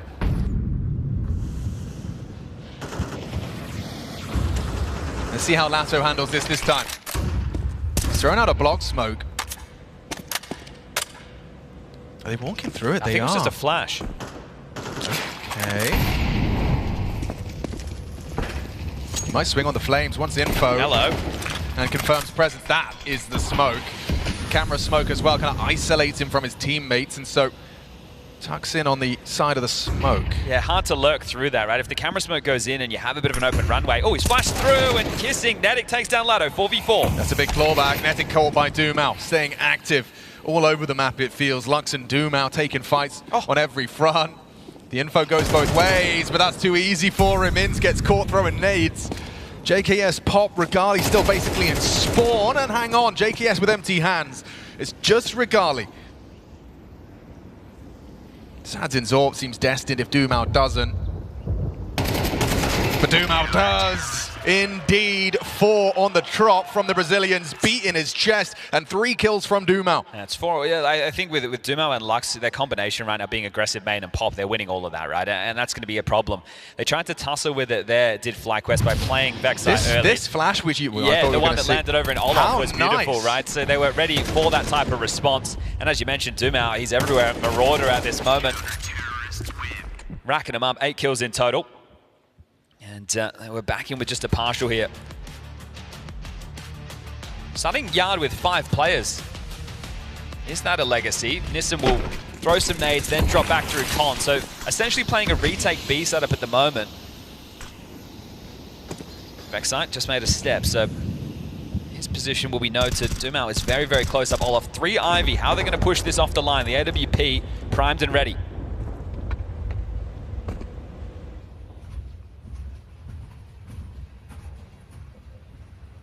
Flash from Regali. Sadzin reveals his AWP presence. Camera smoke lands. Okay, this little set piece for Ivy control. They can through this now. They certainly can. Good HGs though from the Brazilian side. Doomau catches in through the smoke. Doomau just spraying. Oh, and he delivers 3. Easy as that. Molly won't spread. Perfect. Safe haven in the corner. Multi-kill to secure another 11 frags and counting from Doomau. A man on a mission. He wants the ace, only with 4 denied at the last from Vexite. But Doomau putting in a shift on this CT side. They push the AWP off the line, they get the smokes in, just unable to lurk through them. So well prepared there. Anti-force setup or anti-partial setup, but definitely throwing out a lot of pain. There was flashes, the smoke's there, they're breaking the smoke, sure, but look at this, just unloading, and you're thinking, where on earth is the trade? Yeah.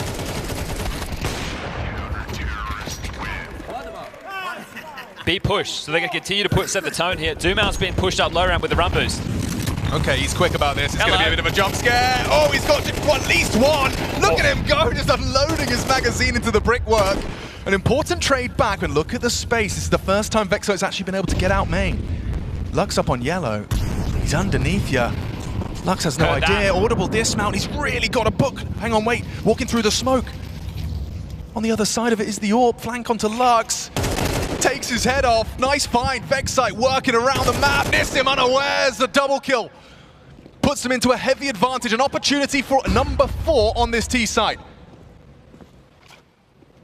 Sadzin though. He's not done. Netic caught. He knows Vexite was loose around here somewhere.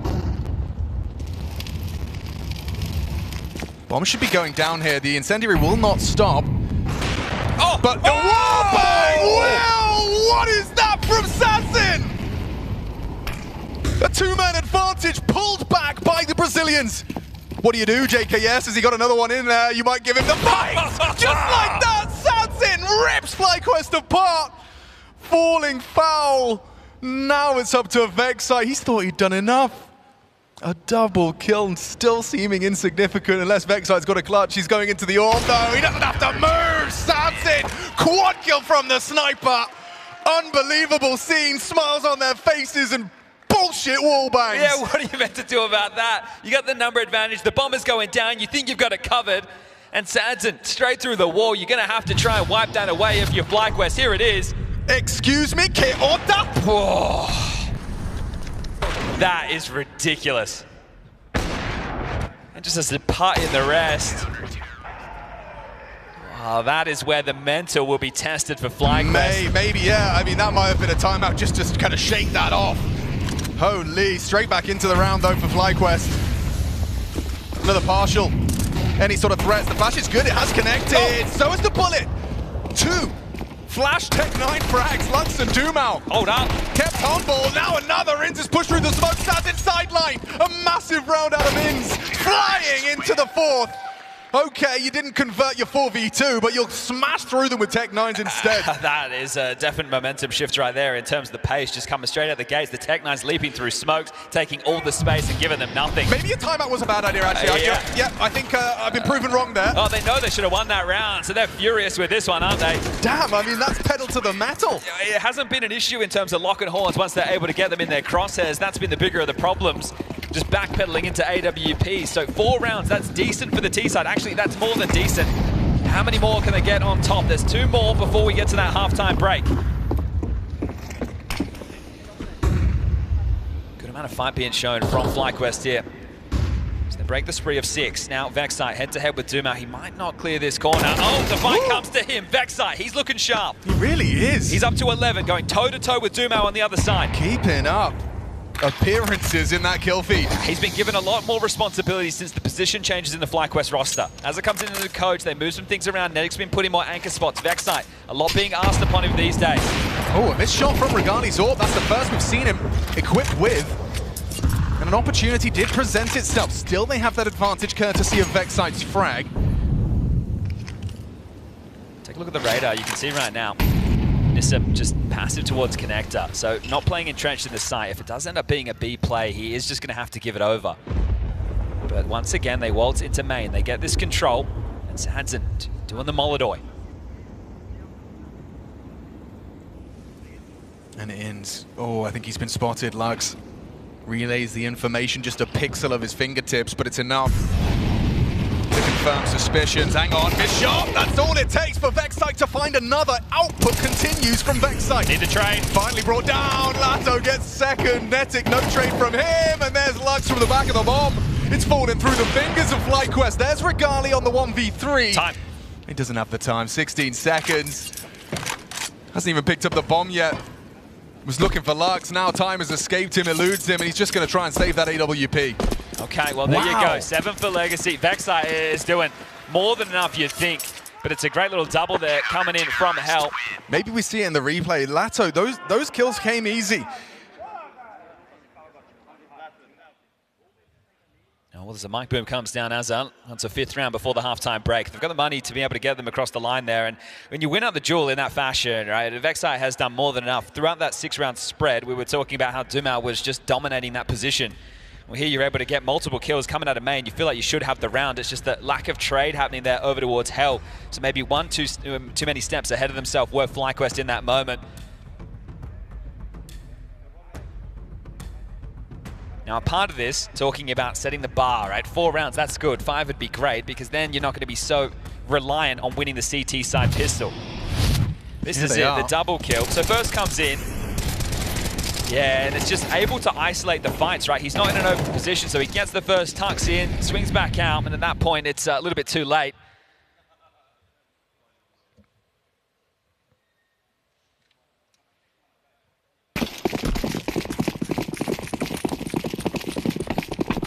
Last round of this first half.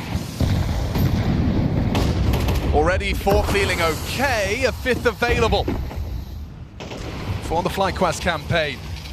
hot favorites in the pick'ems and Legacy for that 3-0. Is there a disruption on the menu today?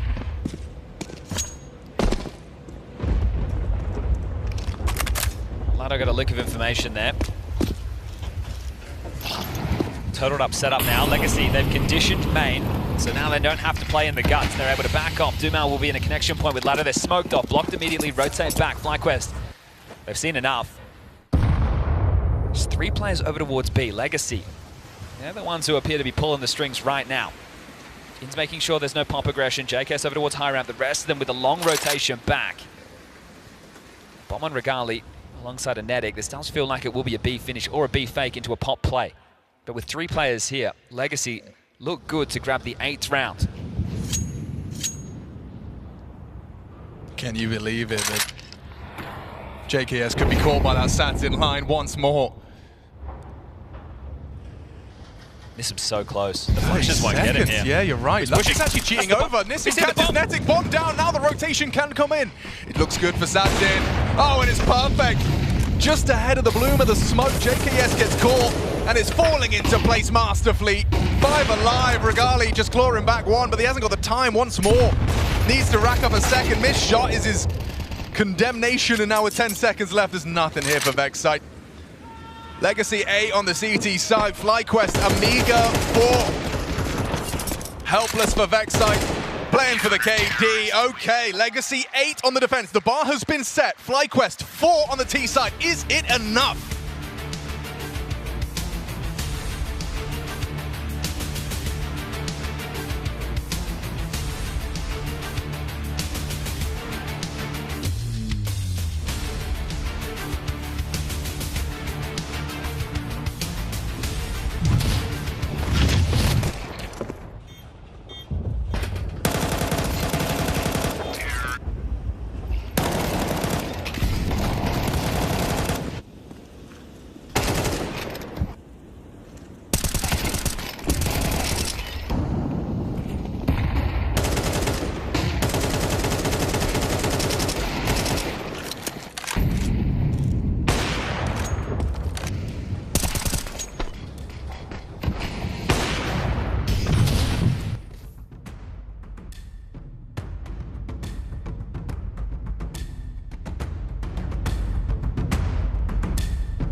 First day of play for the StarLadder Budapest Major. We're looking to end the year on a high and crown the king of Counter-Strike for 2025. FlyQuest taking on Legacy Stage 1, the beginnings of many of those amazing stories that unfold across those 3 stages.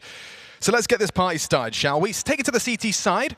4 was the magic number FlyQuest managed on their T side, and I don't know, Chad, 3 of those came off the back of a pistol win. Yeah, they had a couple of opportunities in those rifle rounds that they were unable to convert, or a man like Sanson snatches away with a wallbang out of this world.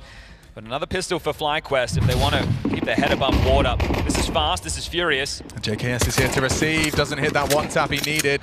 He's on his own right now. Yeah, he's backed away. He's done well to get as far away as possible. Going to play for the retake if they were to commit. Pop push. Oh, Vexite. Oh, they're ready for him. Baited Way it. too easy. Zins hang around. He fakes the runaway. Needs to deliver something. What's he got? Multiple bodies running his way. One and done. Brought down by a flying Lux. Somebody else from FlyQuest is going to need to step up with a multi in this moment to make the magic happen. JKS rotates towards Yard, expecting them to pipe out Pop. But hitting the brakes right now are Legacy. Util towards B, and they'll go with the finish. Okay, JKS realizes it's all on him. Oh, what a shot on the Julie! How's he done that? Beautiful from Netic. He taps one, but makes a meal of the second. Can't quite find it. Half health for him. Regali partners up for the retake. Low HP on 1. On the clock now. You know, Lux on 25. Might be a nice way to get them back in toward that oil train. Oh, 2 missed bullets. They can't put him down. Lux lives longer than they expected. Still can't finish him off. This is getting crazy. Netic finally hits the shot. Lato again with a long-range dual Beretta. Has he got another one in him? Yes, he does. Lato with impact. All smiles on the Legacy side. Yeah, I think that's telling the story right now. Everything is going in their favor, isn't it? Just that early presence over towards B. JKS getting the info, but it's all part of the plan. They were waiting for that pop progress. Vexite, who was having some really nice moments over towards main in the first half, he gets removed. This is it. So down the low ramp. Oh! Bloody hell. That right there is an ugly one to comp in the face. Lato, beautiful work. And they were so ready for the pop reaction as well. The CT side force, so this is where the way back in for FlyQuest, or this could be domination. Is ringing. They've set up a trap towards B. 2 through pop. Netic there ready to set them up with a flash to push up low ramp. And this, he doesn't want a bar of it. Flash is late, it's limp, and it's at least space for FlyQuest. Into play on a jiggle smoke defense. That'll allow the rest of them now to peter back and fester into Yarn to try and clamp down on what will need to be main and Ivy. If they don't go back and push ins away from B, they'll be able to just keep one man here. So they can at least keep the lion's share of the defense towards Yard. Okay, well, they're ahead of the lurk smoke, so that's redundant util. Ivy pressure now. Regali and JKS up to bat. Regali and MP9. JKS ready with a 5-7. Oh, nothing for Regali. How does JKS supposed to handle the flash? It's perfect. Caught Vexite and Justin. Now awkward. Justin managed to find one. Headshot onto Lato. Dumal rounds the corner. Perfect. Pre-fired nails it. And it's all fallen into place. The force spike flimsy. And In's already lost most of his health to a HE grenade. Here's one. There's one indeed, back of the head, long range 5-7, but there's the flank comes through. Dumal secures it, 10-4. Well handled there. They knew that they had to work through Ivy, right? They had given over that pop and inside control. They knew that there was a bit of harass towards main, so it had to be Ivy. So great response there, and now it'll be the eco as 11 rounds, feeling like a certainty and Legacy. This is what you expect of this team. Sure, you come in now as a favorite within this stage. There's more pressure, but it doesn't look that way. They're not looking stressed. They're looking like they're having a good time. This is where they do their best work. The Cinderella story of the Blast TV Austin Major. Well, there's expectation on your name now. God, they've really accounted for everything. Their pathing so smooth, so well drilled, every nade. No flash from Inns actually has caught them, but not all of them. Good shot. Dumal removed. Vexite continues to do everything within his power to keep FlyQuest in this game. It's his best Kenzizor impression, I think. Yeah, right. But are we going to see that same kind of wake up from the rest? How many Regali Orbs can you count? One. I think it could even be none, mate. This is the thing. On the CT side, bringing it out is going to have to be instrumental, whether or not he can get there, as this one should just be the farm fest now. Smokes, flashes, mollies hit the yard as they'll just waltz on over this eco. The one back. Time's not a problem. You need another. It's crazy to be asking Netic to get himself a second in the position he's in, but it really does feel compulsory. He's hit it. Should be traded here. Sandin on the crab walk. Should have it. Hang on. JKS has got it into the 1v1. A Galil out, slips to the E-box. Oh, he could have a little bit of a jump surprise here. He's caught the timing. Sandin unaware that he's exited Pop. So far, so much progression. Might see him poking out his toes. An opportunity for glory. JKS clutches. FlyQuest not out of this one yet. Oh, that is exactly what JKS needs to deliver, right? His stocks in the Counter-Strike world, they are down. He's gone back to a domestic team, and you need to be delivering clutches. That is what you're in this team for. That's an eco win, and one that felt like there should be no way. So the Deagle's making some dents. Here's Vexite, able to pip one through the corner of the smoke. Then Netic delivers 2 kills, able to stall this out, give time for the flank. JKS activates with the 5-7, picks up the Galil, quick pathing, and grabs them a huge round. Does that inspire them back into the game? It's not going to get any easier from this point forward. You know that Legacy are ferocious. They like pace, they like to be in your face, but we spoke about that Regali AWP, and here it is. Yeah, there's few maps as comfortable for a CT AWP, but how is Lux already out? Burrows into that sandwich smoke, and JKS is hearing many boots towards the inner halls. Regali's rotating now. They took down the loose piece of Lux, calling from the grave. He's up on the angle just in time. Regali, have you got it? Yes, he has. Finds Dumao in the correct shot. Looks away, flicks on, back for the headshot.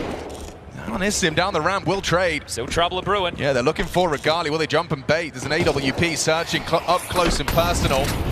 Sandit completely booked. Nice one from Netic on the way in. Now confirmation of Nissim's position on the back of the bomb.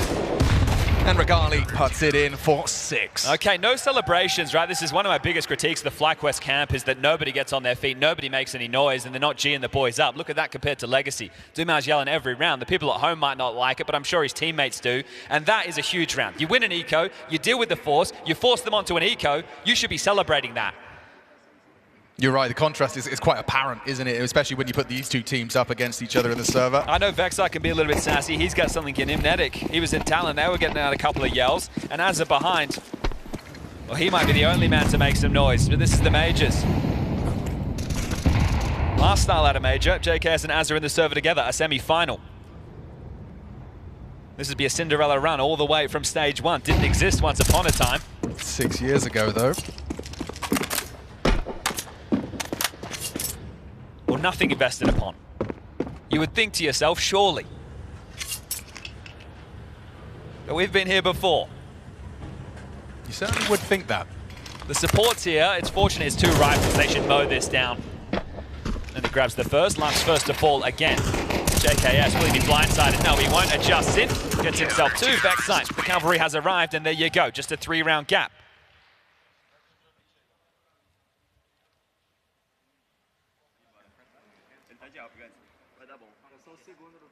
How's your Portuguese? They just said that was really so sick.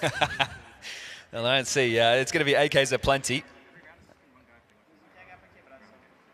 Okay, all right. Well, there it is. Every round has pretty much been one guy. Don't get one guy. That's what I'm planning to do all major long. Let's see if FlyQuest can do it in this round. Yeah, Regali's AWP going to start towards Ivy, and he has got presence approaching fast. Just a wide swing. Dumao's not slowing down. Finally tucks in. Lux has found an opening. Vexite with empty hands as Inns does trade. And no one's kind of coming to Regali's aid. He's probably told him, I'm fine. Throws out a block smoke, and it does seem like they're going to scrap their plans. A full evacuation. Yeah, Nissim has passed this. He actually has a gap to work with at the moment. Yeah, this could come as a bit of a surprise. Regali's running around with nades in his hands. I think they're wanting to keep moving, stay active on the CT side. So Regali was asked to flash, but because of that, Nissim has this room. Yeah, see, I don't think they're considering this, and Nissim is sharp. Yeah, this is the shot he's waiting for. Catches Inns on the jiggle. Did that information flow? Yes, it did. Inns throws out the smoke. JKS does have support. Netic and Con jiggling for high ramp. JKS in front of the bomb train. High ramp should be low ramp, excuse me. Pop blocked, well timed, 40 seconds, but they can brute force through this if Nissim can find first contact.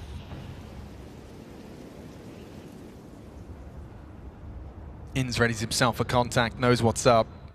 That smoke won't last forever, but Netic's beating him to the punch. That's a great catch. Catches your only main player.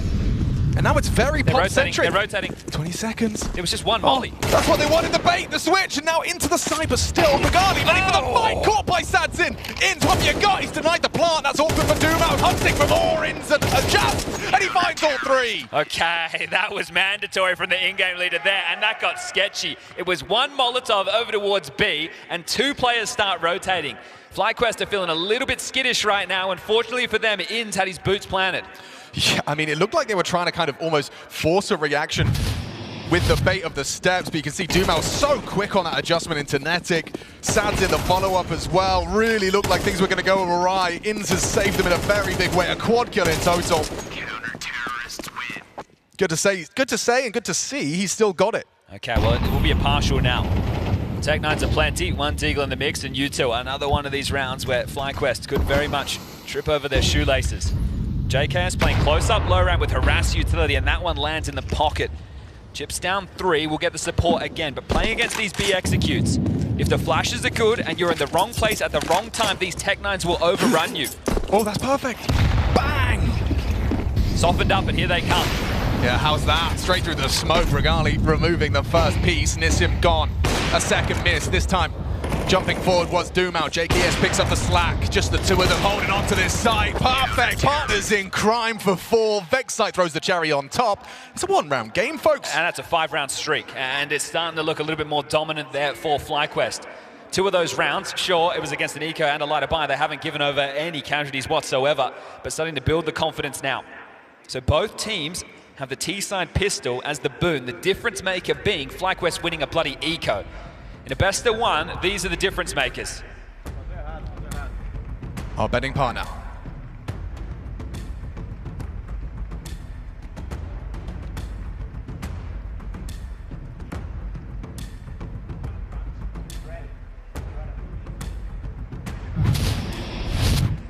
Back underway, and look at this, how passive the line that JKS is holding. Classic, right, when you're doing the BXQ to be pushing up street to try and scuttle all that control and take Z. Right now, we are going to get ourselves into a tactical timeout. This one is going to be called by Chucky. He's on the mic right now for Legacy, but we have Azza on screen. As we flick between the two, commands are being issued. There's still no AWP for this T-side, and as discussed, right, it's one of these weapons that is hard to work into the game. It's also hard to justify when your economy isn't flowing. Do you want to go glass cannon or T-side with the limited options available? I don't think so. Residual buys have been built now, Regali with a stack of cash up to 13K, 10K for Ins. That's the lay of the land right now with the finances. I'm just so curious. I always feel like flashbangs are such, you know, an important piece of util on the T-side of Train. And to see that there is a meager, what, 3 flashbangs for Legacy to find a way in. It just means it is going to have to come on a later timing. You're not really going to be able to tussle with the CT protocol, util. Saying that, they are showing a bit of pep in the step. Oh, and JKS stands and bangs with Nissim's early ask. First blood drawn. This is a forward position here, so the AWPer, Regali, he's on the line, unblinded, and he punishes Lux's Molotov. Oh, backside, thrust forward. Yeah, it's going to be a head-to-head with Satin, but Satin's got his nade. Oh, cool! In transition, throwing out the nade, and the bomb delivered to his front door. Okay, well, do you want to bring more bodies to deal with this? Running through that smoke should be a no-no for Lasso and Dumao. They're going to harass with util of their own. That'll keep Backside on notice. Ins has joined this. They're going to play through. Okay, despite this 2-on-5, Dumao has a go, unloads his mag. And he got the bomb. So picked up, but boxed in, plenty of time on the clock. Vexite, I like that he's using his low HP to just be a scout. But he should contain. You have such a huge advantage, he's a little bit horny for it, and he gives one over. That right there could be the first step of the way back in. Don't forget, Dumao and Laddo, this is a combo that have been playing together for an awfully long time, and in recent time, on top of the pops for this Legacy team. So is it just this save with 35 seconds and 2 of them on? Seems like opposite sides of the map right now. It might just be the AKs carried through. The loss bonus maxed on out. Yeah, but you know, for these 30 seconds, like if we just cut through CT's jiggling or JKS pushing, ooh. I mean, that would have opened up a real avenue. Regali misses an AWP shot, bomb gets planted. We can all see it. We have seen it. That's the issue. But right now, this is great output, right? The ability to take away another AK now. One will be carried through. It'll probably be a partial behind this, so you use it as your statement piece. You try and set him up. My eyes would be on what type of spawn does Lato get, as now we flick into the next round. But we're all tied up, folks, 10-10. Damn, Legacy being put through their paces. Games are going the distance today, aren't they? We had that comeback from Bay on map number 1 that, sorry, on series number 1, excuse me, that M80 got the business done. It was close between Imperial and their opener as well. Vexite was so set up for success as well because that lick of the flame that may have been heard by Sadzin, he's just going to assume that's the Regali fallback. All right, well, here's that partial. This is another round where FlyQuest are favored, but FlyQuest won a round like this in the first half of play too. Yeah, our Legacy going to be able to return the favor. Block, smoke, throw. Steps heard. Neither team has won a T-side rifle round.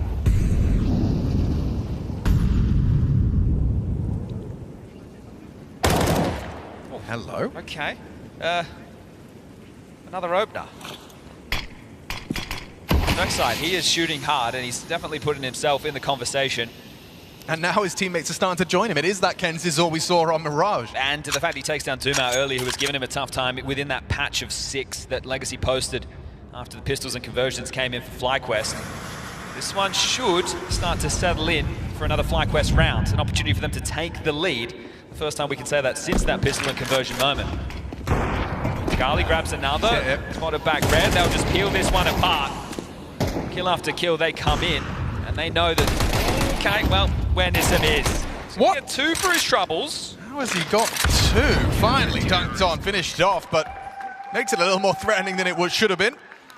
Regardless, that's a Regali round. It's good to see a multi out of him. He's been quite quiet. And I think FlyQuest management should take a bit of a bow here, making sure the team stays in Europe from Bucharest to Budapest. Let's not mess them up. It's very important, right? Making sure the players are in form. You can do your theory at home. You can talk about all your different strategies. You can even dry run on high ping. But one thing you can't is tussle with the best Counter-Strike players in the world to make sure you're as sharp as you need to be for the Major. This will be a defining moment right now. It's a big round, and it looks like pace is the name of the game for Lux. Look at his pathing. This is nuts. Straight into the sandwich smoke. Will FlyQuest be able to find this? Will he find gaps? They're bringing a fight elsewhere. Vexite swiveling around as they go fight Ivy. Netic gets one ahead of the flash. There's another from Vexite. Look, it's fantastic. Shape it up nicely, and now they can pull away. 3-on-5. There's a 2-on-5 now. And they know where the last 2 are. Just like that, the answers are found. The frags are 2. A 5-on-2, and FlyQuest could advance even further for that 12. It's taken shape before our very eyes. Lasso down, and it's 12. That is what you like to see. Fights on multiple fronts. They know where the final 2 are, and they keep on surging forward. The killer instinct for FlyQuest in this opening game. It started tough. They had to fight hard within that first half. Again, you think about the type of rounds they won within the first half of play. The pistol, they did with the force fight, that was touch and go. They get the eco, and then they win a Tech 9 round of their own. In this second half, it's JKS with a clutch on the eco to get them back in. And Legacy right now, they are stunned. Their money, sure, the loss bonus is there. Bomb not going down, but looking cool, calm, and collected are the Aussies. Only the second tactical timeout call for Legacy. But this has just been a run of rounds.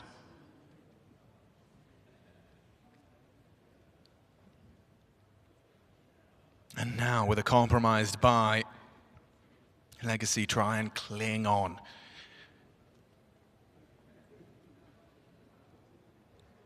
Galil's got a single AK-47, a MAC-10 as well in the mix, and for FlyQuest quite the opposite. Well, this is where that aggression and killer instinct, you can reel it in. Right? You can just play this one by the book. Make them work hard. Ivy pressure, they're coming through. Yeah, straight ahead of the util. Netic, this is a big test for him. What's he got? Team flash. Team flash indeed. Pulls out his nade, that's brave. Holds on, sprays him down. 2 gone. Netic delivers on the Ivy side. Mission accomplished. Sadzin, that was the bomb spotted. He's only got 37 points of health. Make it 33, but a shrapnel found his knee. 2 in main, 1 Ivy. Sadzin's backed off. Hold your horses. Round hits a pause. JKS is rotated. B bomb site is an absolute mystery right now to FlyQuest.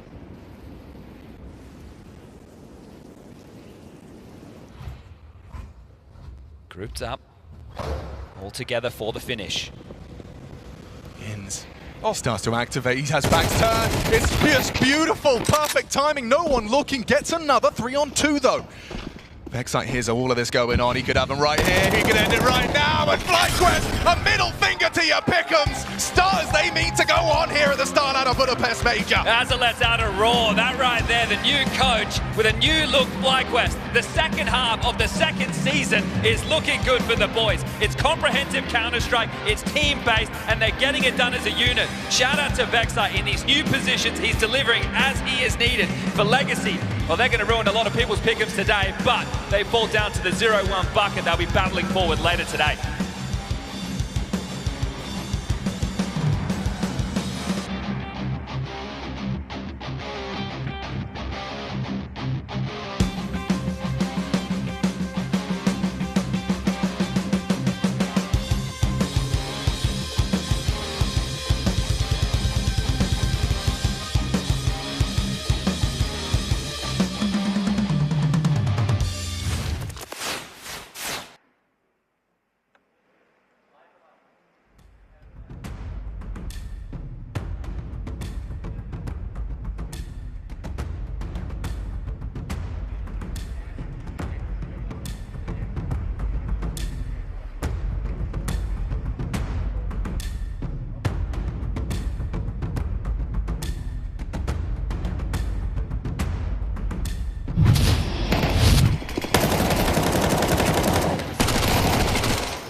Yes!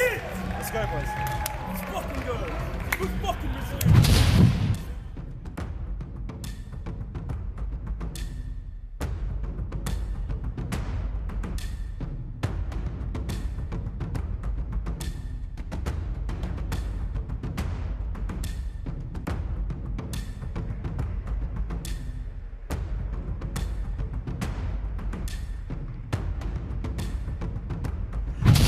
A hugely impressive win here for FlyQuest. I got Azza joining me, the man who's been shaking things up amongst this team. But I have to ask you straight out the gate, Legacy, allowing it to get down to train, was this kind of what you wanted? Was it a surprise for you? It was, honestly, it was a surprise, but a good surprise in a way.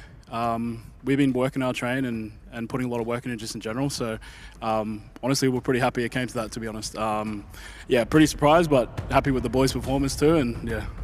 And they were able to fight as a team. We're seeing them play as a unit. We've seen before, right, the new positions and what you're implementing. But just tell me how you're trying to leave your mark on FlyQuest right now to make sure they can go far once again. Oh man, and we're just a bit of everything, to be honest, right? Just mental, in-game strategy, bit of everything, to be honest. It's not just one thing. Yeah, so just proud of the boys today. Specifically, the mental resilience was awesome, to be honest. Down a couple of rounds, we lost a 2v4 early round also in the first half. Right? Yes, something like that. And you know, the boys just pulled together and we pulled through. We also won like an eco later and from Justin 1v2 later, and you know, that just started things going. Then we just rode the momentum, to be honest. So it was good. It was great. It was really great and it looked good as well. And how much has been able to be changed during the boot camp? Because you guys were quite extensive, right? Obviously for the guys of you who live in Europe, staying in Europe, but it was a lot of time working to be ready for the major. Yeah, so after Bucharest, the boys went, was it Bucharest? Yeah, after PGL Bucharest, the boys went back for a little bit. So they were back in Australia for like maybe 8-9 days or something like that. And that was us like doing a lot of theory work just in general before that. And then coming back, we had a boot camp before this, probably about 10 days. So we could switch up a few things here and there, but it wasn't major, but just make sure everyone's on the same page, right? At the end of the day, that's what we want. So everything's easy for the boys and, you know, less thinking, more doing. So, yeah. More doing, more action. And I got to ask you, for beating a team like Legacy, who have been doing very well, a lot of favorites for people here at the major, what is this going to do to the confidence of the guys? Oh, loads, to be honest. Like the Legacy boys are playing really good CS right now. They were in the grand final of Bucharest. They won CAC, so they're no easy team, right? But that goes for every team here, especially in the best of ones. Like we have to treat every opponent with respect, but also don't have fear against these teams at all. So yeah, credit to them. And anything you want to say to all the Aussie fans that might still be awake and staying and watching this late into the night? Cheers, lads. Nice one, man. Thank you.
Fueled by the same passion as esports athletes, Zowie continuously develops tailored products, empowering gamers to bring their best out. Today, we are launching the all-new XL2566X Plus, which uses the newly developed Fast TN panel and upgraded DIAC2 technology. The new monitor series continue to evolve, refining details to ensure players can perform their best consistently in games.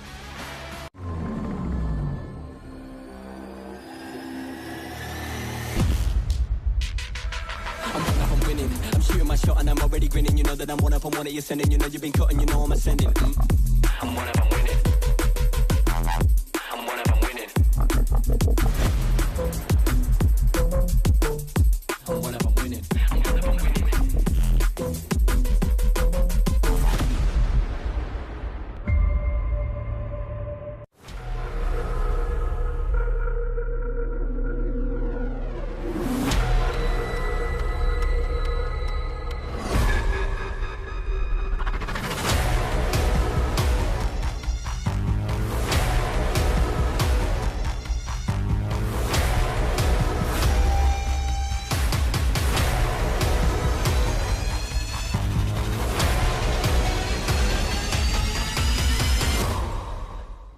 We often ask ourselves, bigger or smaller? But first, you need to figure it out.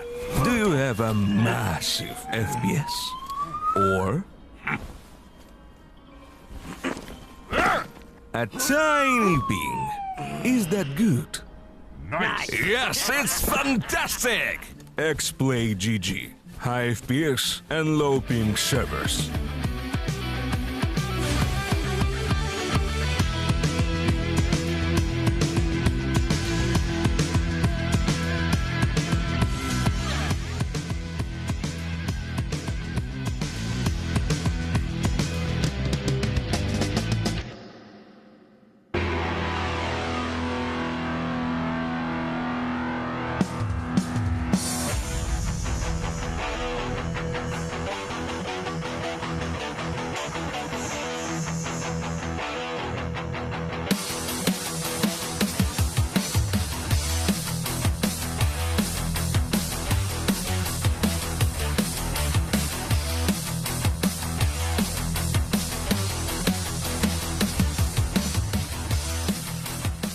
I think the major in general is just more prestigious. It's the tournament you want to win the most.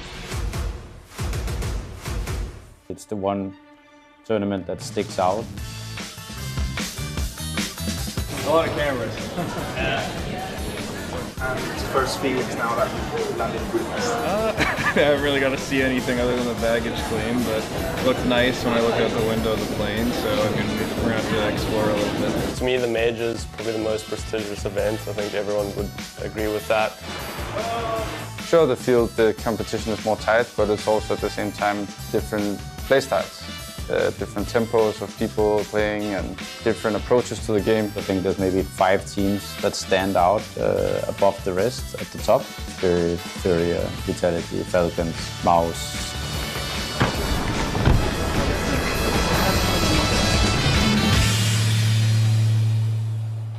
I think EliGE is a team that we should be beating. We've played them twice actually at Philadelphia in 2 different finals. They didn't have the same lineup as they do now, neither did we. I wish them good luck. We last time played them also with standing, with Smoya, like now they have a standing. So I think we're here to redeem ourselves. They still have the same kind of approach. Obviously, they still have Snappi. There's been a lot of questions about Damien Daps filling in for Nitro at this tournament. We were very well aware of the situation and of what was coming up. And I think a lot of people also forget that Damien Daps was a pro player for a very long time. If you need to find a suitable replacement, he's probably the best one, and he was already their coach, so he knows their playbook, and he'll be able to in-game lead on a high level. So they should still be in strong form, I believe. Happy to give them the rematch. This time it should be a little bit easier for them. I don't really have any expectations, regardless of our 5th man or not, just trying to keep it neutral. Imagine if you guys were a team, yeah? If we were, if but we are StarLadder crew, you know? We're coming to this event on vibes. We're okay with losing with one another, and we're all friends, we all get along. I have a white shirt beneath for you. No matter who you are, you'll be hurt. And we can pick each other up in that sense, you know, so like, we're never out, we're never down and out. We've had 4 different incidents where we had to kind of practice with someone else, and it's been a bit disturbing this season. I think now we had 2 good weeks coming into here where we've been able to practice with the full lineup, and I think this is where we need to show that we're back. We understand what mistakes we done, and we focused on this during practice time before the major. And I think we fixed a lot of mistakes, and we are ready to play there. I think Kasper's been a very special player to have in the team. He's the most aggressive player I think I've ever played with. He's just not afraid. He doesn't care. He just likes to run, and I don't think he cares if he plays number 100 or number 2 in the world. He'll do the same. I think you can trust that he will always do the same. I just want to win trophies, I think like everyone. So we just play, trying to get better, to get to a level you can fight for trophies with the best teams. The thing I'm looking forward to most is probably to play on stage, regardless the size of the crowd or who they're cheering for. Having the crowd in the group stage games, so I'm really excited to see what StarLadder has in place here for us today.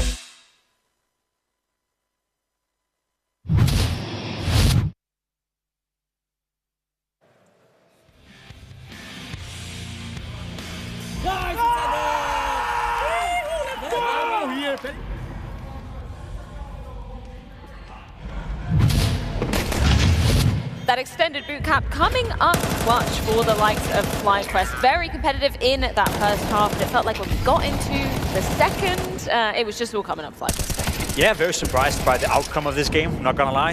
Huge credit to Vexite for having a fantastic showing, a fantastic game. Felt like he kept them alive in the first half. He had a very strong performance on the T side. Was a big part of the reason as to why FlyQuest got 4 rounds, which turned out to be enough.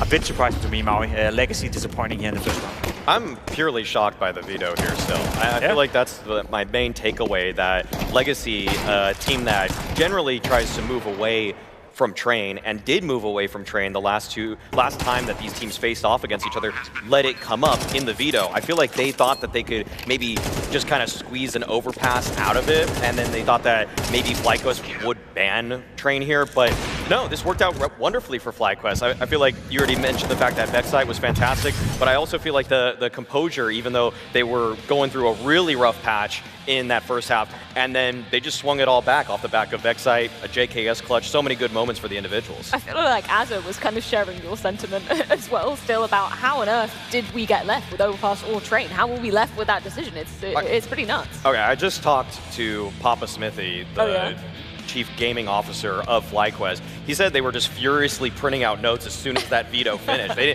didn't. I mean, I don't even think they saw it coming. So that's just a wild circumstance here, and it's one where I feel like Legacy shouldn't invite that kind of chance into the matchup, because they were the heavy favorites going into that. I think they got baited by the fact that they knew they were the highest seeds, so they could start on the CT side on a map like Train. We often talk about that being, a vital thing in a best of one. Maybe that's why, a big gamble, but probably shouldn't have got it. Yeah, ultimately didn't pay off.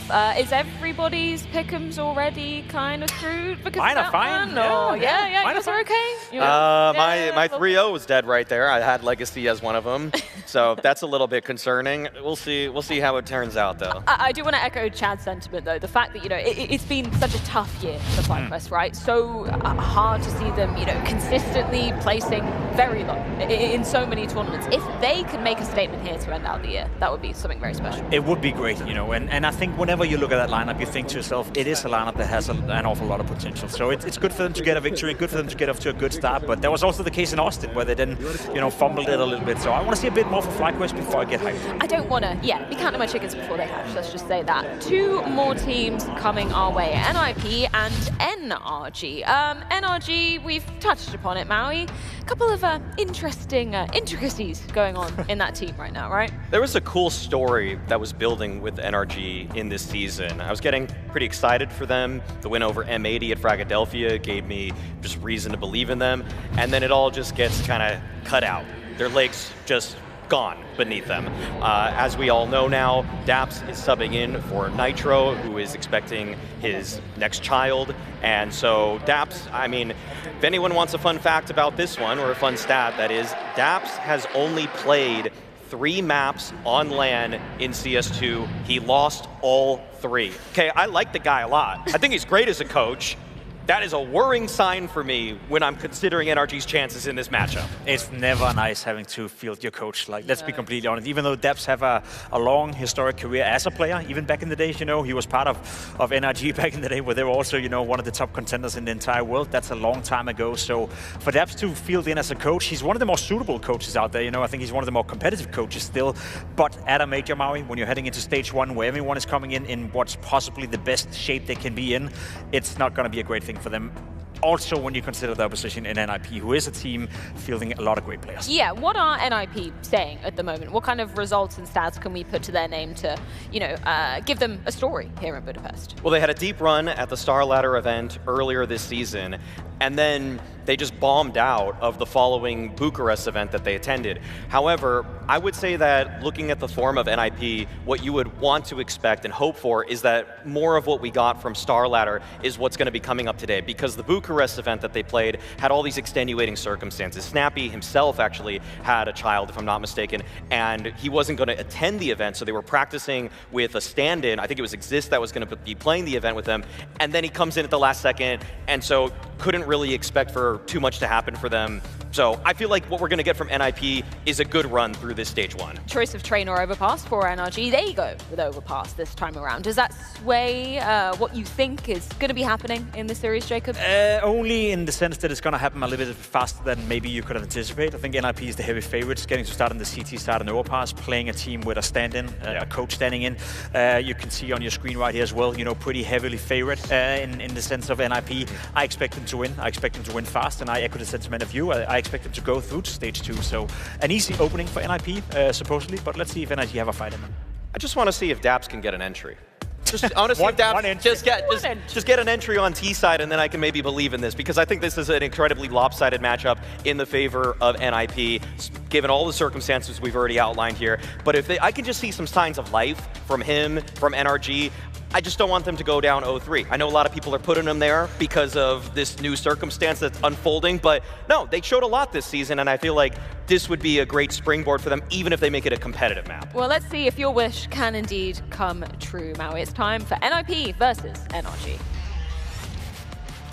All right, let's find out. Maui's making a case that NRG can do something a little competitive, perhaps in a best of 1. Overpass is going to be our battleground for this best of 1, an opening affair. And NIP, I don't know, man. I mean, fair enough. Snappy's interviews, he's alluding to the fact that, you know, it's been up and down, rosters in, stand-ins. But seeing their performance over in Bucharest, that one left a lasting impression on me. This one's about to get hot and heavy real quick. Look at this stacking connector right now, as all 5 players spring into action towards A for NRG, and that snap up through connector is going to be fierce. He's even going to open up a U-jerk, Snappi double flank. Wrinkle! He's still alive! Who is that at the other side of Blanc? Bro finally gets the job done. Now the flank, Snappi needed that. Does finish off the job onto Exotic. He's just running. He should know another player's tree, I thought. Naps. Noted now. Oh, and U-jerk puts it down. Awkward for the 2 of them in the toilets. Goes down to just Bro. Last seen with his P2. 50, can't get around the corner. Okay, an inspiring little pistol approach from NIP. I don't think Wrinkle was expecting anybody to be at Rock already. You could see as he palmed out of upper bathrooms, he's kind of went, oh, I'm in the open now. I think I have to fight 2 players. I guess we're fighting. And he did more than we probably should have gotten out of that situation. Look, I kind of agree with the sentiment from Maui. I'm hoping that we can get something out of NRG. Maybe not in this series, or this best of 1. But depending on opponents down the track, maybe they can make a dent despite this whole Nitro scenario. I feel really bad for Daps having to play T-side overpass to start, because no kills are easy on the T-side of overpass. You know what? I can't think of a single fight on the T-side of overpass. I'll be like, yeah, this is fun for me. Yeah, I'll put that on a bumper sticker, because that's real and true. Bro takes that one of the imports. Do we still call Sonic an import? No, not anymore. We pretend he's Canadian. He's an honorary Canadian. Yeah, okay. Well, this should be a farm fest, even though they have lost one body. Kaspersky. I don't know about you. I think Daps has given us a cheeky smile in his picture. Oh, okay, Yeah. There's like a little something to that. Or he's caught in the middle of doing something he shouldn't. Or it's like a smize. It's just with the eyes, you know? Smize, okay.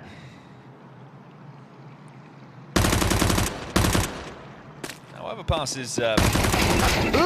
Guys, this is a Glock eco. Yeah, it's actually. Gentlemen, NIP. If NIP lose this one, I will once again be the biggest NIP doubter. But, you know, the desk have done some explaining. Snappi's done some explaining. Hugo last night was trying to tell me they're not actually terrible. Okay, well, their results say other things. Yes, absolutely. But I feel like there's an optimism surrounding the Ninjas in Pajamas. If they lose an eco... Keep your eyes on Wrinkle, because... To Glocks! Okay, come on, you jerks. It's not happening. It's not happening. It hasn't, unless... Unless you, I don't know, you jerks' monitor turned off or something? Yeah. Okay. But Bro's going to get a plan out of this. He is. He's going to get a plan out of this. I mean, it's something. It's a whole lot more than nothing. 3 kills and a plant on a full eco. You probably look at one another and go, all right, well... Exist, quickly scribbles down, round two. Bad. W but bad. Okay, we'll put it in the back pocket. Okay, and breathe. And the Wrinkle AWP might be a little bit waylaid now as well. So a couple of qualms. They're wearing different jerseys. Yeah, mixing it up. Okay. Keeping us guessing. Well, at least then go like one guy with the pink one and then the next guy with the black one, you know. Be nice.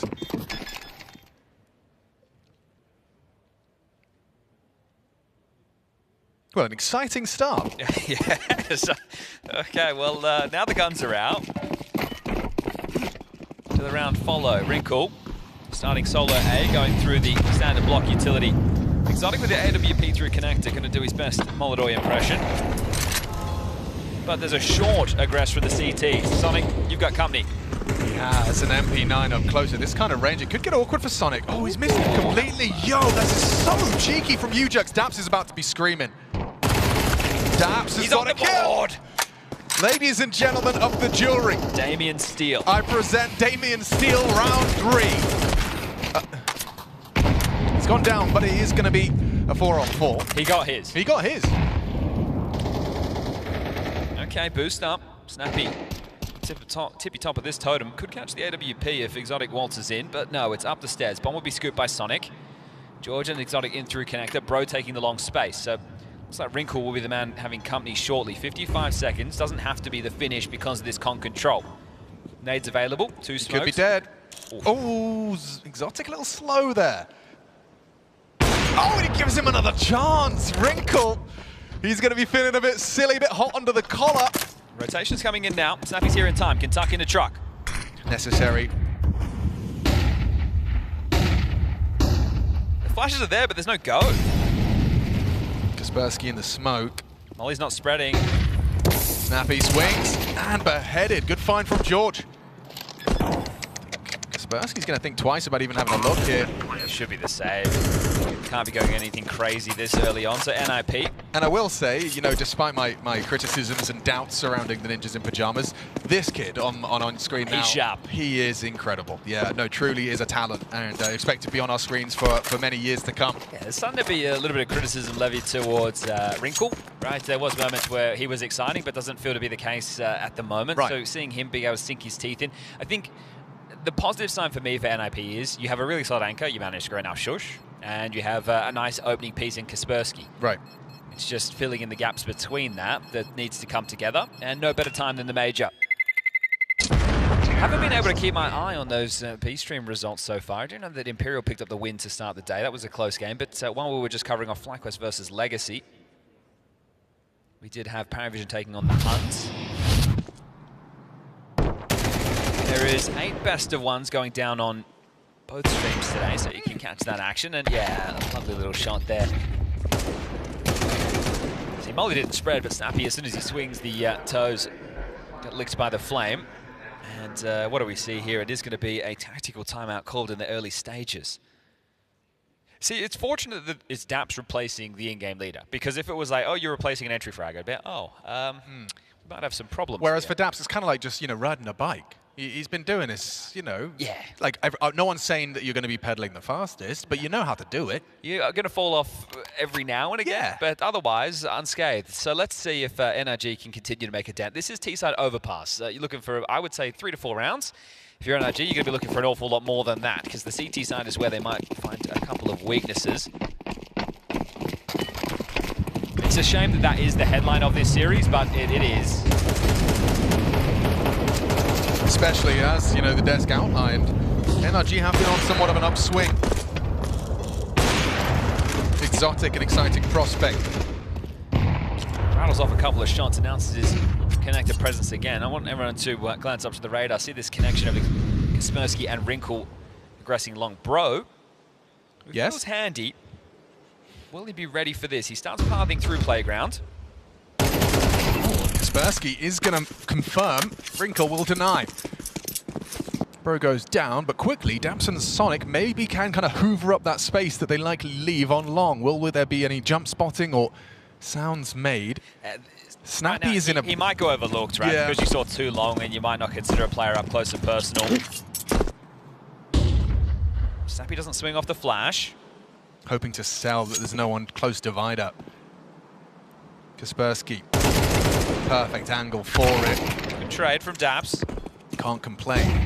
There he is, completely overlooked, narrowly missing out on that one there. As hang on a second, whips out to the Glock, and now the bomb can go down. Picked up an AK for this, Daps and Exotic. Free smoke, dumpster, Shush late on this rotate. Has the kit.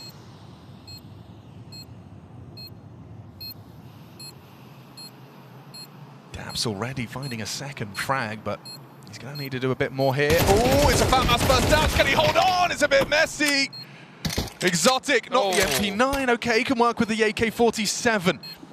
Hasn't heard or caught wind of where that second player is. A fake on the defuse. He calls the bluff. Has to nail this shot, though. 1, 2 from Exotic. A clutch to keep NRG level. Oh, damn, that's a huge round right there. That's going to break the finances of NIP extremely early, so very well done. Got a little bit sketchy there when he's juggling the guns and can't get his hand on the weapon of choice, but back into the AK. And great work. Mandatory trade there necessary from Daps out long. They get into the site. And you can see here just how much not having head armor hurts a player like Snappi in that situation. The fact Exotic is able to change out to the Glock, get that kill, that's their way in.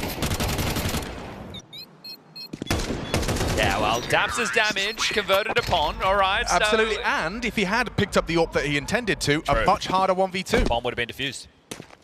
All right, well, the eco now. Very likely third round unless something goes crazy out of control. Kaspersky aggressive long, Wrinkle over towards Divider, other 3 on the defense towards B. Daps has the support of Bro and Exotic right now. And that's a nice shot. Will he back off? Will he get away with this? I don't think so. Daps has got his number. He could be the GOAT. I think he might be. He could be the Canadian GOAT. Steele. It's a nice name to say. I mean, you know, Rory Jackson, Damien Steele. Some fantastic names in Counter-Strike.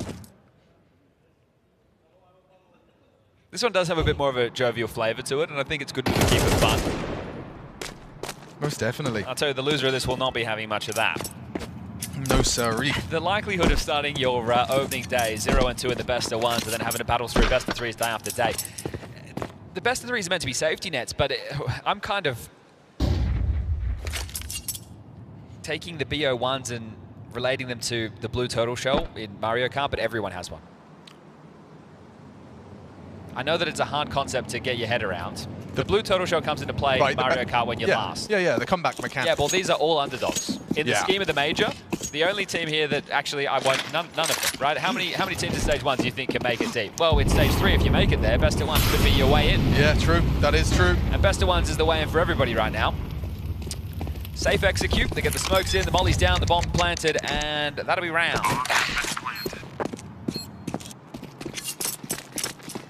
Who's playing on that B stream right now? Let's take a little bit of a gander. Game Allegiant Fluxo. I think Game Allegiant are one of the teams, at least I have an expectation of making the next stage. Yes, me too. It's FaZe, Legacy, Game Allegiant. I know Legacy lost their opening game. That's okay. It's, tapping it in. Daps, how many more can you grab? Oh, go on. Look at him go. Go on, lad.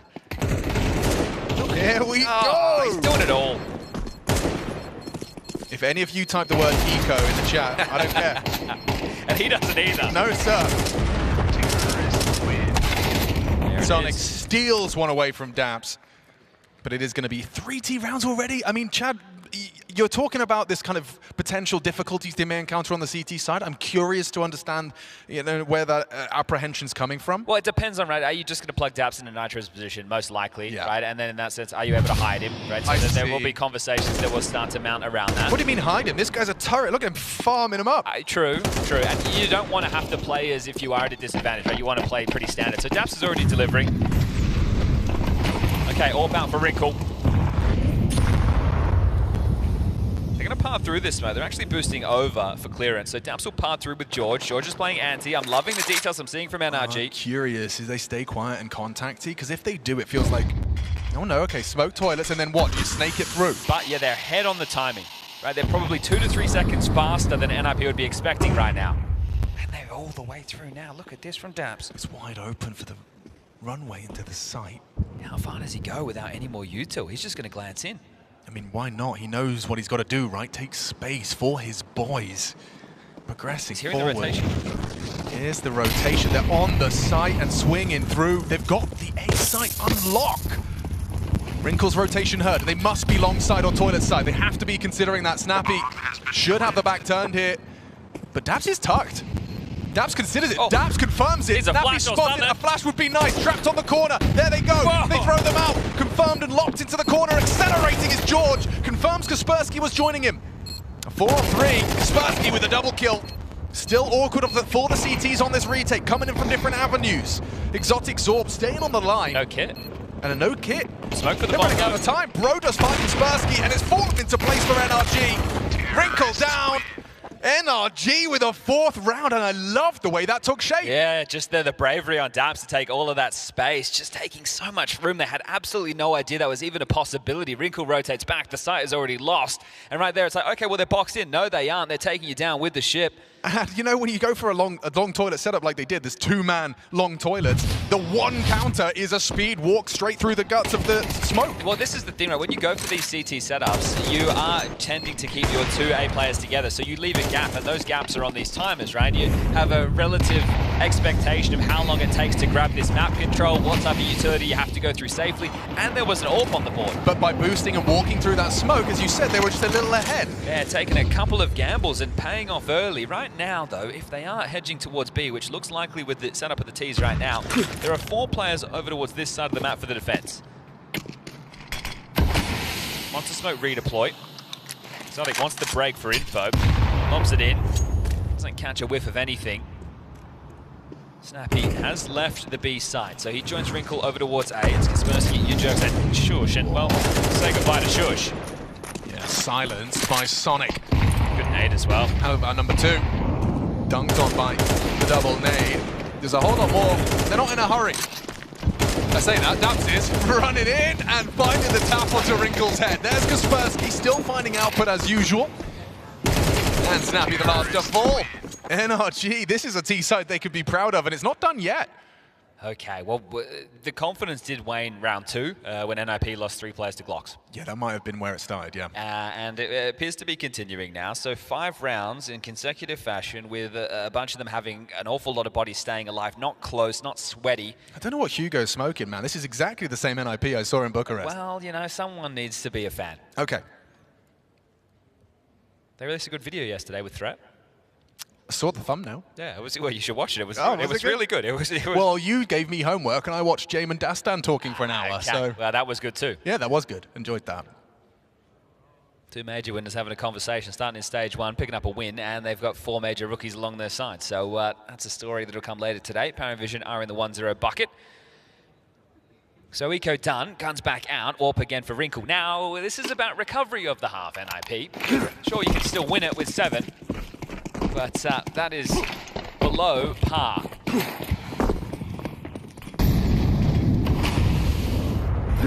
Looks like it is going to be feigning of A presence. Clear on the smoke. Wrinkle catches a whiff of 1. So Probe, just by his presence alone, will send Wrinkle and Kaspersky back. George through con, no resistance. 3 outside B. Break of the smoke again, not quite hitting the mark. Volumetric smoke's making it hard to find the clear on the pipe. Both on that far side. How are they going to break this? They're not right now. EliGE can back off. Jeez, they are so stubborn. How many HGs is that? So it might have the CTs feeling like there was a lot of bodies outside of B. And I mean, 4 players from the CT side are there. Wrinkle, you've got a lot of responsibility. Last time, you got nothing. This time, you're destined for something. Bro's walking in on nice find. Wrinkle just reaction speed to the flashbang. Pulls the trigger and removes George. 50 seconds. You wonder if this one just peters out now. There's util for the finish, but no flashes to force the AWP off the line. Is going to have to be a stellar shot right now from Bro, and I don't think he's considered. 2-man monster push. You're right. I think he might be a bit further forward than he's ready for. Lovely clear. Good sweep. Yeah, Wrinkle putting in the shift required of him for NIP to stabilize in this best of 1. Sonic has company. Hell, that's revolting. Daps pinned to the back wall. Dead man walking is Sonic. Can't get both. What on earth? He's done very well. Shush on the crab walk. Sonic can't find him. 2-on-4 with no time, 9 seconds. Yeah, another kill there would have been nice, right? Force out a few more drops to come through from NIP, but just 1 casualty as Shush confirms exactly that. He should be able to get himself an AK. Thank you very much. There's more than enough cash to get in with another buy, so EliGE will be able to re-equip. And they hold on to the prized possession of the AWP. Now, do you want to take a timeout if you're Daps in these early stages just to have the chat? I think that's one of the things. Now, normally the coach is standing behind it.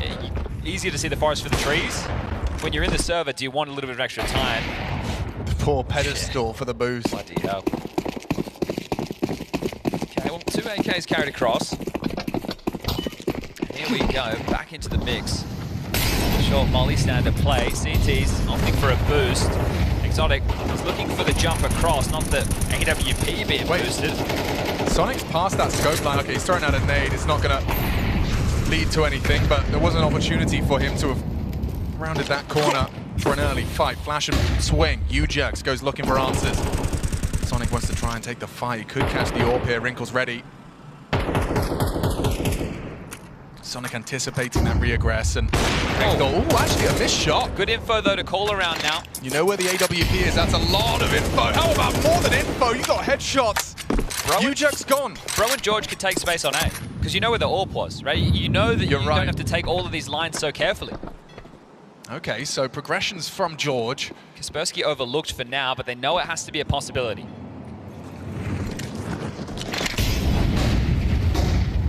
Chain of flashes. Bro's working on the long side. Kaspersky gonna have to make the play. Snappi, this is awkward already. Just about gets his.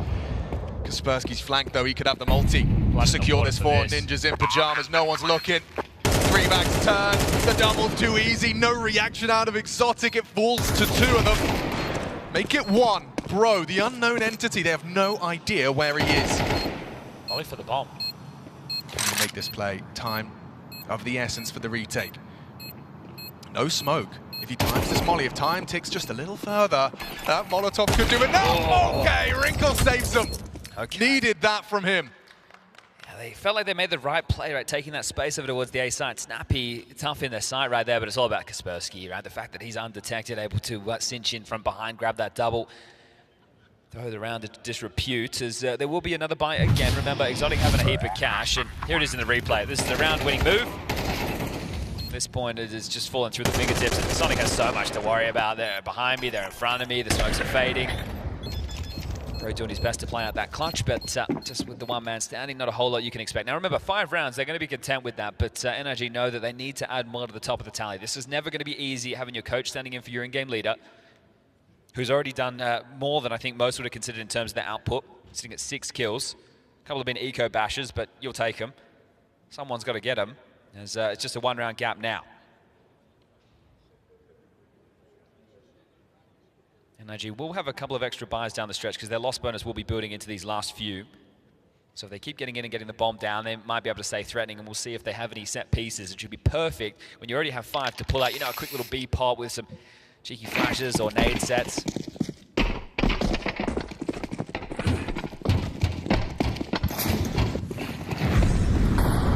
Or now, do it when the might be rifles onto are out. something, yeah.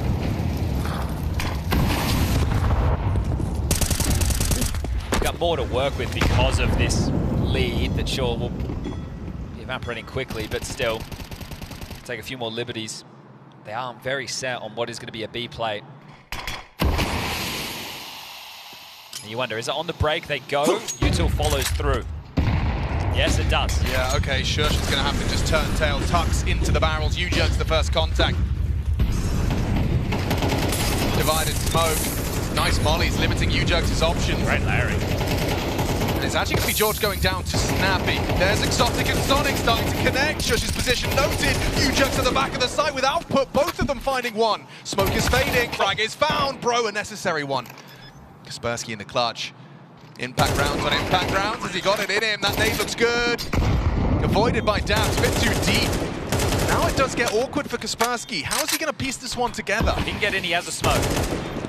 Delaying as long as he can. Dabs, the longer he lives, the better it is for Bro on the close. And again, confirms it. Swings on into close. Bro makes it 6-4. They did the hard work, right? Once you're through the monster pipe, once you're able to get out behind that pillar, it becomes an A map. And I understand smokes are in play, but then you've got actually some room to work with. And you see that come into well, fruition for NRG in that moment. So 6 rounds now, beautiful. Sure, they get channeled by some of the block smokes, but their utility was great as well to force them back into deeper positions. And they just stay on top of them. So a direct call, not having to default, able to go straight in, and those frustrations being shown.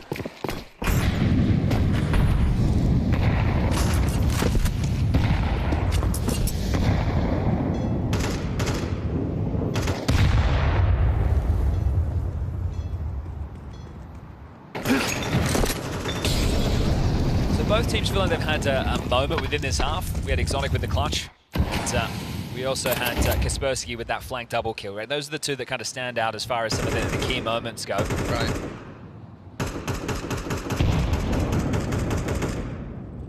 They start 2A, they rotate back, they now float a third man over towards, making a fourth man over towards B.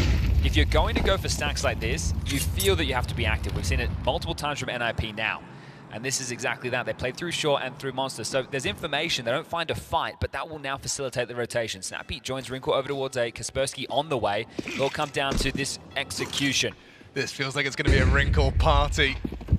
This is where those AWPers, they start licking their lips. Back's turned. It's a free start. Gets George down, but a trade from Exotic. Sonic through the site. Burning down. Kaspersky, a free frag. Smokes. No object, no stopping for Sonic. Snappi, though, does have the jump spot, catches Sonic, does get dashed off the bomb. Nice shot indeed. It's a 2-on-2. Bro. Flank. Oh, no! Messi! It's going to come down to the Shush clutch. Oh, he didn't look. Yeah, Dabs lost the bomb. 20 seconds. Shush in the clutch. He knows he's done enough. Dane on Dane. Starts to reposition. How do you play this, bro? A bank plan, surely. Quicker the better, as Shush closes the distance quick. Bro versus Shush. Walking up on him, considering long still. Shush's timing a little impeccable. I think he's got him booked. Not ready for that. Shush pulls it off. NIP are holding on, clinging on. There are multiple moments where that could have gone a whole lot wrong for both teams right there. So crazy little round will be the 5th for NIP. Diffuse comes in, ADBP picked up, and we go into what will be the 12th round. First half coming to a close in a moment. So this is just recovery. Sure, there's a momentum shift available. If you get 4 out of the last 5, halftime break, you reset, you win the pistol, you're back in it. You can wipe away those woes. You knew in the best of ones it was never going to be easy. Bit of a recap here of some of the earlier moments throughout. We were talking about that Exotic 1v2. Let's get back into game. Last round of the half. NIP looking to at least level it out at 6-6. So they want to head B again. They had success getting through Monster before. Let's see if they can get through with it once more. Okay, Flank's actually caught Shush. She was trying to play against it. Still gets one, but George has found him. And now they spread out. They've broken through. They've slipped the net. Snappi's a dead man. And now a bomb can go down. It's Exotic working on the plant. UJug's going to be retaking from the short side. Wrinkle from Graffiti. Kaspersky a little late. Flash push, brilliant. Catches 2 of them. Exotic caught by the fan. That's big from UJugs. George in the clutch. 2 to find, and Wrinkle's ready. NIP, they stabilize. It started off bleak, it started off awkward, real threats from the Glocks even in round 2. But we're going to take a break and we'll come back to see if NIP can stabilize even further in the second half.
We're back from the break at the StarLadder Budapest Major for 2025, the culmination of a long old year, and this is where the major begins. Day 1, best of ones, stage 1, and it's been a tough half for NIP. They're going up against NRG with their coach, Dabs, back in the server once more.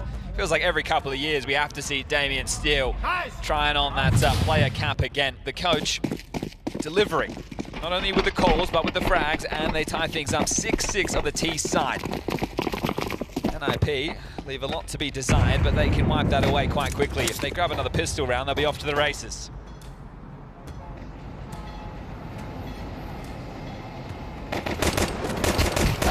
Double swung. George has managed to find himself Kaspersky to start. Draws the rotation very quickly. They get that kill and they immediately dart up to join the defense on A. Big rotation through. Smoke molly execute. Sonic. Oh, he's got 1, 2 shots. It's too easy for NRG. Okay.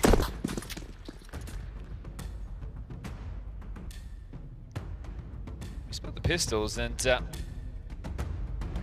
yeah, you're right. That one did come awfully quick, didn't it? Sonic's POV, there's just too much to worry about. Man disadvantage and all headshots coming through. Very well done, so absolutely deleted. Not ahead of the rotation, not ahead of anything right now. NIP's woes continuing. They have force bought in classic Snappi fashion.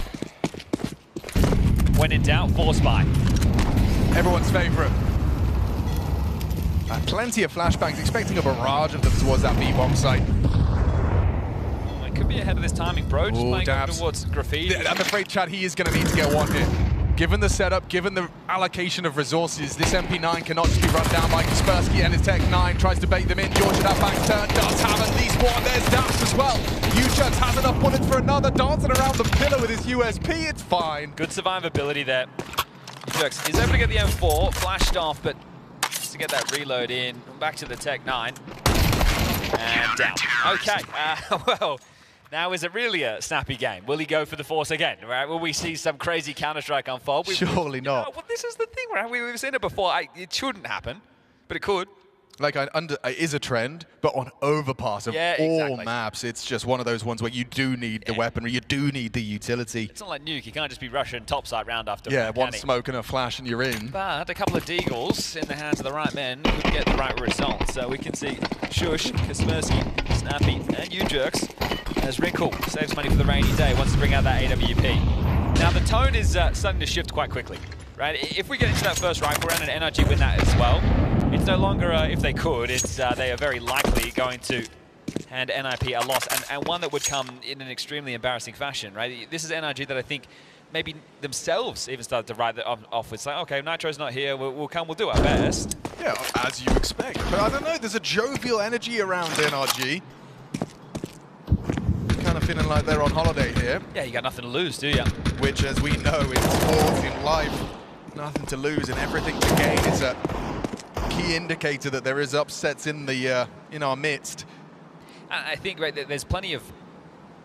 No, that would have felt a bit mean. I was going to say worse coaches, right? Like Daps has been a player in a relatively recent moment of Counter-Strike, right? So, but there is no denying he is the coach. Yes, right. The manager. Ooh, there's a kill. Okay, that's just the one. Need a whole lot more from Kaspersky. Careful, George. Yeah, it's actually awkward. Yeah. Really awkward if Exotic didn't find it. Wrinkle's position noted, and Exotic's not playing scared. He's having a couple of good moments, right? He is. For a major rookie, that's what you want to see from somebody like Exotic. Just like that. Gets another one to the tally as well. Looking pretty comfy with it too, aren't they? Right? They're not having any crazy over celebrations, but they don't look down at the dumps either when things go against them. So going through the motions with a 3-round gap as the rifles come in.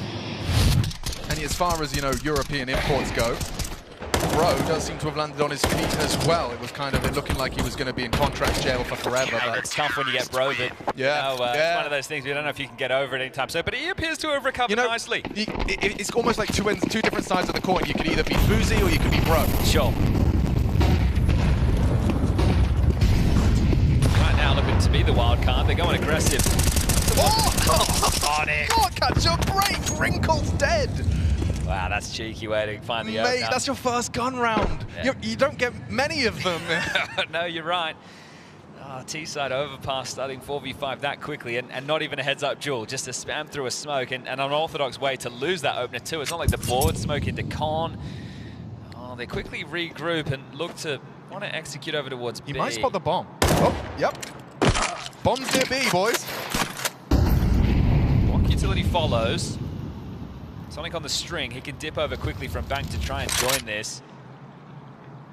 Snappi can smoke heaven, Molly barrels, flash, and they can go, but they have to break through 3 players on the side right now trying to lock this down.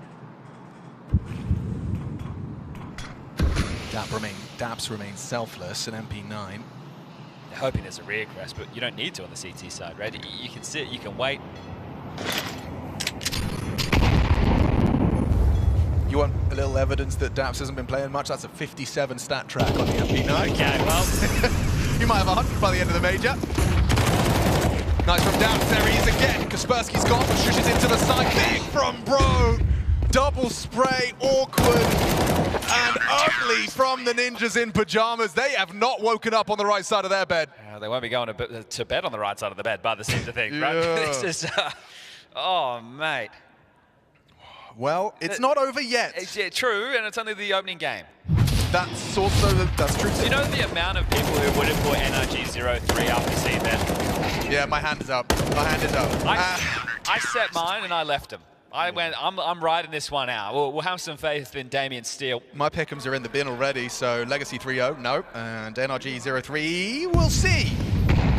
Looking pretty good for picking up their first win here early. So partial buy. How much space will they be afforded? At least this time, nobody's dead through a smoke. Yeah, we are really clinging for little silver linings at this point. It's interesting to see the season setup so spread right now. So B is a little bit of a worry. Bro's on an island on his own. Sonic has at least a mild connection point. Low smoke. Just to try and give it, yeah, and it draws George closer. Think about B, Dust 2, lurk smoke. Right.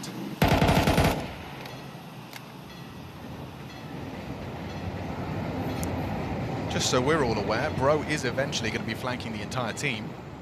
Thanks, George. Oh, he's going to commit to the spray. He does get one. Oh my god, he could get a Kaspersky.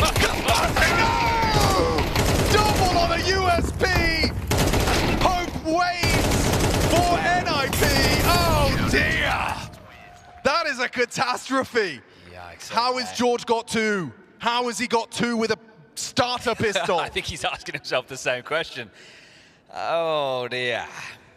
Nitro's not here, but you can call NRG daddy. This is this isn't what I expected. No, not right. I thought what we'd was come this? in. What was that? I lost in the sauce.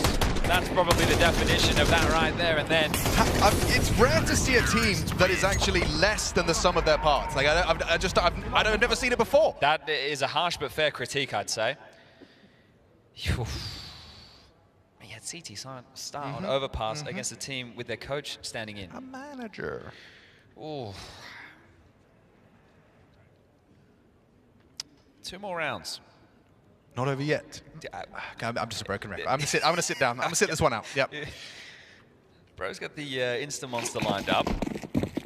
Starting 4B. Okay, I feel like they've forced Snappi's hand into grouped up plays. I think he's hoping it's late in the piece. Maybe we can default. Note open the door. Oh, the molly doesn't land. Unforced error there. No harm, no foul. Just Sonic on A for now. Sonic is going to be... He's been trying to search through Monster on both sides, so really setting their boy up. Yeah, he was concerned about that short vulnerability. He may swing back into Kaspersky as he progresses. The key with this is, though, you don't have to replenish the Monster Smoke, so you can use those elsewhere, and it's going to be tough. Kaspersky knows this is a possibility. This is a very standard 3-1-3 approach on the T side right now, and they are looking for every trick in the book. Nobody's over towards the flower pot boost right now. Bro and Daps will be routed on the A site to join Sonic, and now the Uto can be used to stifle A progressions. So Exotic will just be parked over towards Monster for this round. George just has to worry about short. The other 3 riflers get to infest bathrooms, block long, and just cause chaos in some crossfires that are going to be tough to deal with. Look at this, Bro, still 45 seconds. HE, smoke, molly. Who's responsible for long? It's Daps on the jump spot.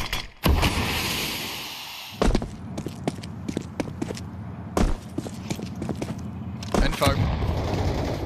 Wrinkle spotted. Sonic fragging. Awkward. Shush is gone. Kaspersky's going to walk through that. Maybe Sonic's going to not expect a second. Hang on, now he is. Kaspersky, we need some lethality. He can't get it done. Oh, NIP are just getting ripped apart. They can't get anything started. 5 alive, not 5 alive, boys.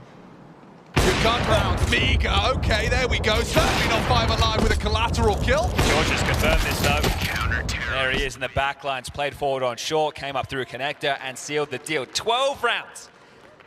Look, I haven't been able to keep track of all the results that are going on, but this could be the most dominant victory in the best of ones of the day. I think the Paravision game versus the Huns was 13-8. Right now, 12-6. Sonic again, he's just an absolute menace. Looking comfy.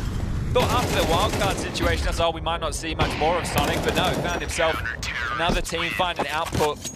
A player's player delivering right now as just 1 more round, 5 more kills up against NIP, and this one will be done, it'll be dusted, and we'll be heading on to the phase series.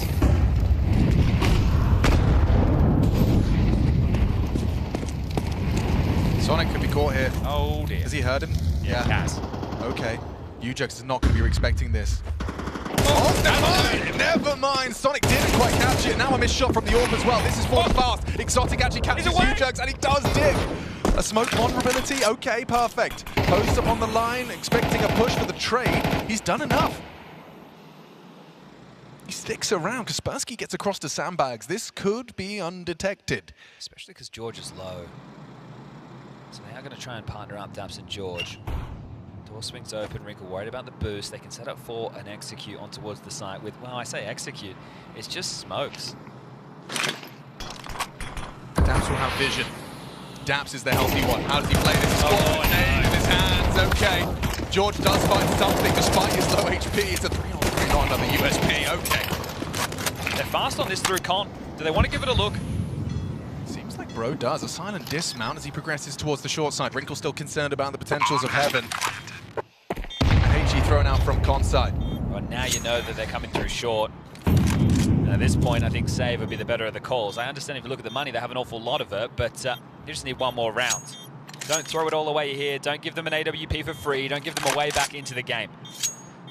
So, safer of the two options. Definitely the less exciting of the two options, but this is it. I thought he definitely would have heard the snaps there, but I guess communication as well as the bottle of flames. Nice shots. Yeah, Dam's playing to block, right? Didn't realize just how much pressure he was under. Wrinkle clears out George. And they will grab the round, so there you go. They're first on the T side. 6 straight to get NRG up to 12. Just one more required on the CT side. I want to say it's impossible to call a flawless game to tie things up 12-12 on the T side of Overpass. Especially when it's the CT side that are sitting so comfortably on 12, because you can just play like, I mean, I'm speaking for me, myself, but play like an idiot. You know, you've got to come around. Like, you could do throw a something risk onto silly. it, yeah? Do something silly. They're not going to be ready for it. And Overpass notorious for gaps for the CTs to find within mid-rounds. Yes. Okay. First of what has to be many. His first hit. Okay, finds one, tries to transfer. There's Bro on a quick trade. Nice pathing from him. He keeps it level. 2 bullets, needs to get the reload in, and does. Snappi's going looking for it. Through that short smoke. Joined by Wrinkle as well. Might be wanting a flash here to try and play through the pipe.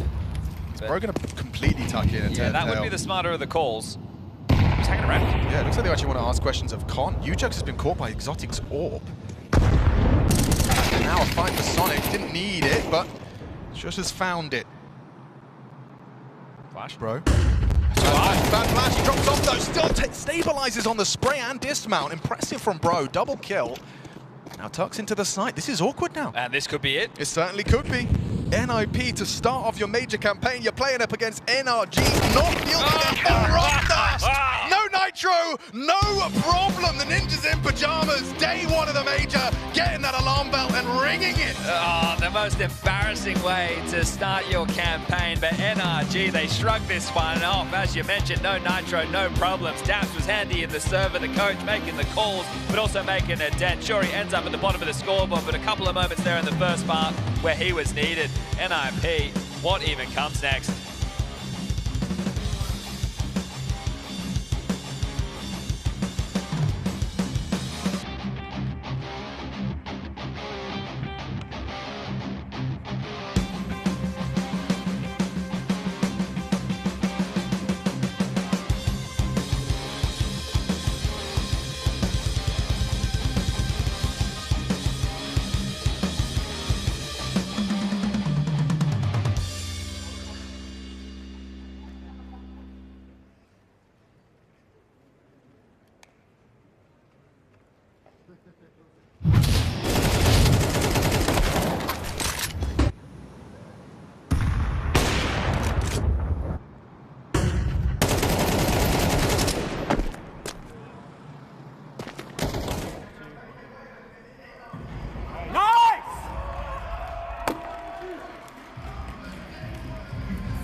NRG with Coach Daps standing in, start off with a huge win against NIP. Daps, for you, just tell me the initial feeling when you sat down, you had to actually get into this game and start playing. You were just a moment saying you felt a little bit nervous. Yeah, I mean, I wasn't expecting to feel any nerves because I'm a coach and anything more than 0 kills is a good thing, but honestly, I felt pretty good calling, and I feel like I made some decent decisions, but I definitely felt really shaky aim-wise, but overall, like, the team pulled through, and we had good communication and good environment, so. Did you try and pull off anything a little bit different from the calling, though? Like, now you're in the seat, do you try to mix anything up or just change the way it was being played out than normal? I mean, since Nitro's not here, and I didn't really practice with the team play-wise, we cut our playbook in half pretty much. So we're definitely running a lot less, and it's going to be more loose, defaulty style. But yeah, we still have some set rounds, and when we get a break, we're going to dry run a bit. But yeah, I mean, overall, it felt good. I actually wanted to pick your brain a little bit on the map choice. You recently played best of 5 against an IP, and Overpass was in the pool, but in the end it didn't get played. Was it maybe some kind of a decision that they can really abuse you because of your role, that you are not playing fixed position, but you are kind of roaming all around the map? Do you think that played a little bit there? No, I mean, obviously, when you're like a coach or a player who's sort of a liability individually, you kind of expect a team to like focus you and target you. But that didn't really play into the map choice. I'd say we went with Overpass just because we didn't want them to have one of their strengths, and Overpass doesn't seem like one of their strengths, so we just went with it. Before the major, you actually told me that you feel like your enemies are always going to be playing with this extra pressure that they're playing against the coach. Do you felt like something like that was happening to NIP? Did they play a little bit stiffer than what you expected? It felt like it for sure. I think the teams that are really solid and, you know, like the top 10 teams in the world, like they're not going to feel that pressure playing against like a broken lineup. But I think the teams that are sort of in the middle of the pack where there could be a change at the end of the year or something, those are the teams that would feel that extra pressure. And also Sonic was just calling you Unc a little bit ago. Were they joking around with you? Were they bullying you in the server at the same time? Yeah, a little bit. There's always a little bit of bullying around the whole team, so. Good vibes, good energy, and a good win, man. So congratulations on starting off strong. Thank you very much.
Fueled by the same passion as esports athletes, Zowie continuously develops tailored products, empowering gamers to bring their best out.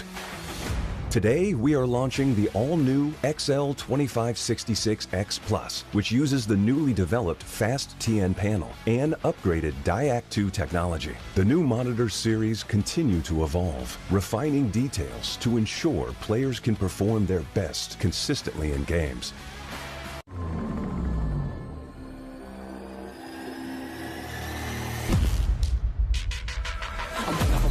I'm shooting my shot and I'm already grinning. You know that I'm one of them, one that you're sending. You know you've been cutting, you know I'm ascending. I'm one of them winning. I'm one of them winning. I'm one of them winning. I'm one of them winning.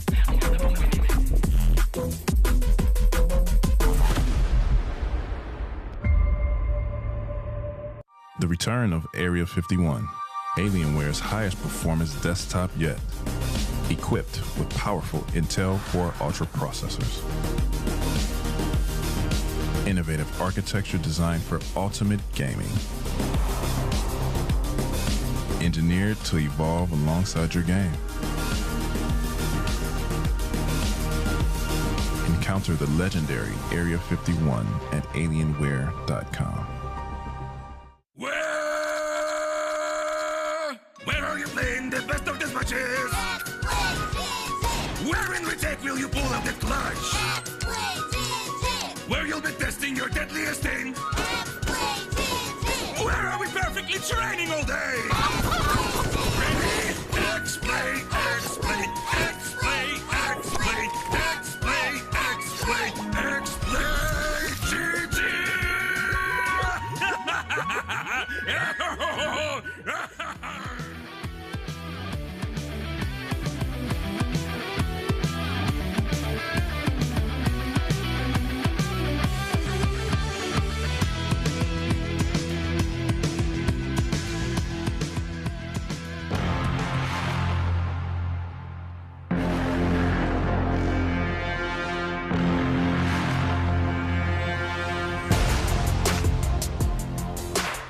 I think Major is the biggest tournament in the world.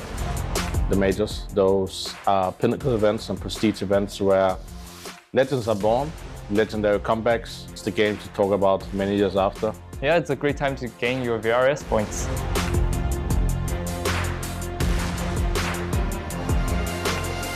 I see benefits in starting earlier in the event. We have a real chance to build momentum. We believe we can make it to stage 2 and then even Legend stage again. We're gonna be challenged on our DNA, we're gonna be challenged on our mentality, but the only thing we're gonna get is go back and talk about it and how we can improve it. I think FaZe is always an underdog, no matter what form they're in. Personally, I don't think teams want to see FaZe on their upcoming matches. Yeah, basically our energy got hyped up. Like, we don't care if we lose anymore because we're already here already. It is no secret this year has been one of the hardest years for me as a leader, but also a FaZe clan. It's been a long time since the trophy. I think the biggest problem for our team is we know how we're gonna play, and sometimes some very huge advantage rounds, and we just throw it, because we think we're gonna win a round. So we just try to make less mistakes, and then we'll be fine. We cannot underestimate any opponent in these stages. I think Division is a dangerous team if we have good coordination and communication. Yeah. Yeah, we play Vision first. I've played them before at Majors. Can't underestimate them. They're a very strong team in their region. We are a little more blind to what they could have prepared, right? If we didn't play them much and they had maybe a lot of time to come in with a new style for this major. So it's going to be exciting. It is not an easy opponent. Let's see who has better contest, who has better preparation for the match. It's a VO1, although I think they're a stronger team for the mechanics of the players. I think their biggest strength is probably being a little bit unpredictable, very explosive. I think everyone have chance, everyone have the power. If you want to be the best team in the world, you can't get there without getting challenged. I fight for hometown. The motivation is always winning.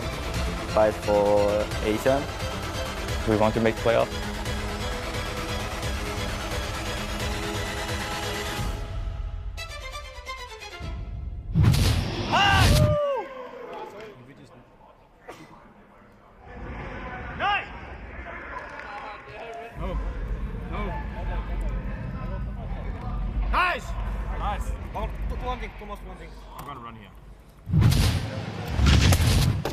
Full steam ahead for NRG as NIP are the ones left in the dust. No Nitro, apparently no issue. That was a statement victory for NRG, and against all the odds, Maui, they are now 1-0 up here at the StarLadder Major. I was saying there was an uptick in their form at the end of the season, but the DAPS news did not seem to dissuade them from still playing some pretty good Counter-Strike. The individuals for NRG were more than present for this game. I would say that Exotic, the opening kills that he found while approaching the A-bomb site were great. Bro was just making all of the right reads in the mid-late rounds, and Sonic was just such a great can opener for them. And we even got a DAPS entry, so I'm happy. Yeah, we even got a DAPS staying alive, in crucial moments as well. I feel like he was playing into his role as good as he could. Obviously, there was all these rumors about, them asking certain players if they wanted to fill in for Nitro. Nobody wanted to in-game lead. Nobody wanted to play his roles. I think DAPS did it to a decent level, and it was nice to see. On the other hand, though, I gotta say NIP severely disappointed in their performance. There's no excuse.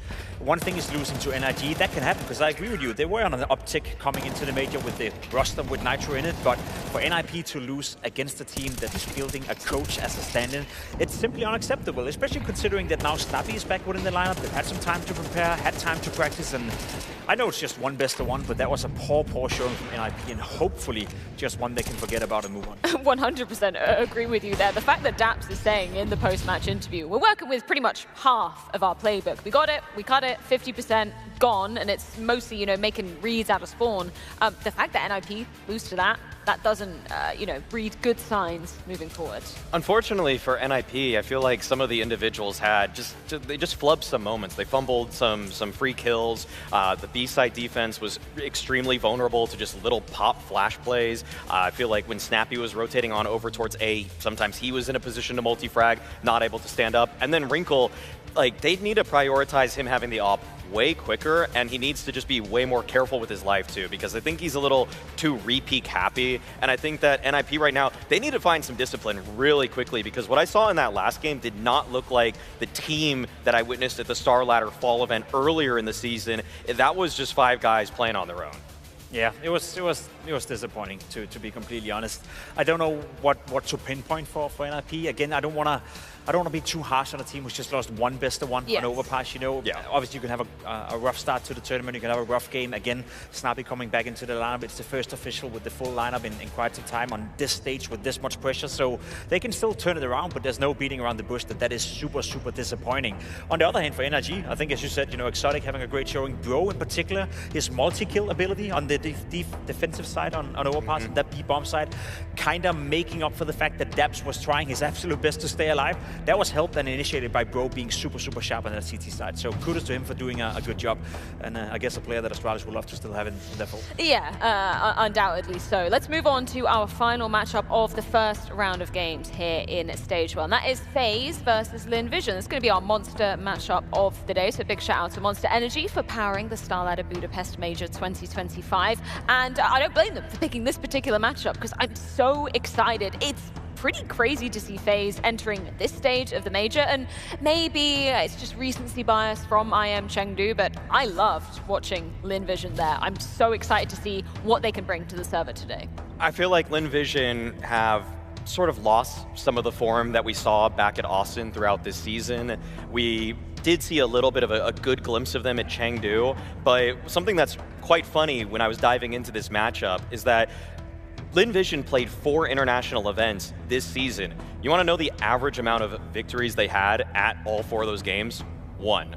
They had 0 or 1. I think they had 2 wins at another one. And you want to know something funny about FaZe? With Jacob, they played 4 international events. Do you want to know how many wins they've been averaging? 1. No. Yeah. These teams are in a dire state right now, but they should be good enough from what we've seen historically to get through stage 1. I feel like LinVision showed so much at Austin, like they were anti-stratting Falcons and everything like that. We saw so much fire from some of their players, and the personnel from FaZe, it's just a cut above what we have in the rest of the stage. I'll be completely honest with you, and I think people are getting to a point as well where they're losing patience with FaZe. Obviously, they could use the excuse that they had that one tournament where Rain had to step in, then they didn't have practice with Jacob coming into Chengdu, etc., etc.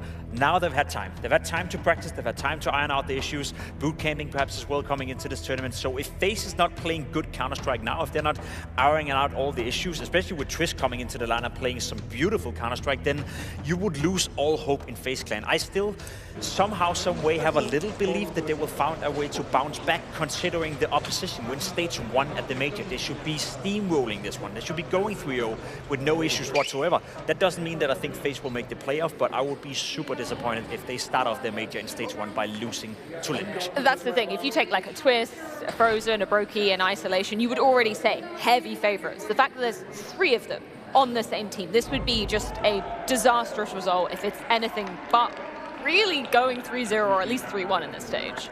They are a reformed 3 Musketeers. The form that Twist and Frozen have shown lately is why I so confidently believe that FaZe will be breezing through this stage. Even if some of the form, some of the teamwork is not necessarily there for FaZe, those are 2 guys that have cases to be top 20 players this year, and nobody else in stage 1 has any kind of firepower even remotely close to that. So them alone, and if you give throw broky in as just kind of a luxury on top of it, you're well above what everybody else is working with in this stage 1. Yeah, it's not to talk down on LinVision, but we're talking about 2 teams who should have 2 different aspirations in this tournament. Again, it's the best of one, and we've seen FaZe, struggle as of late, so I also feel like they're fragile to a point where if LinVision gets off to a good start and you all of a sudden lose confidence in your opening game, then we could see a repeat of FaZe coming into a major, not necessarily playing too well in the best of 1 portions, but let's be honest, they're supposed to win, and knowing that Nuke is the map as well, a map that they have had decent success on as of late, I don't see a big issue right here for FaZe. Do you want to give me just some quick thoughts on the CT side that you expect to see from FaZe, given that, this is kind of a new iteration with Jacob coming in, no more Rain, of course, on the roster. Has much changed in terms of the CT side?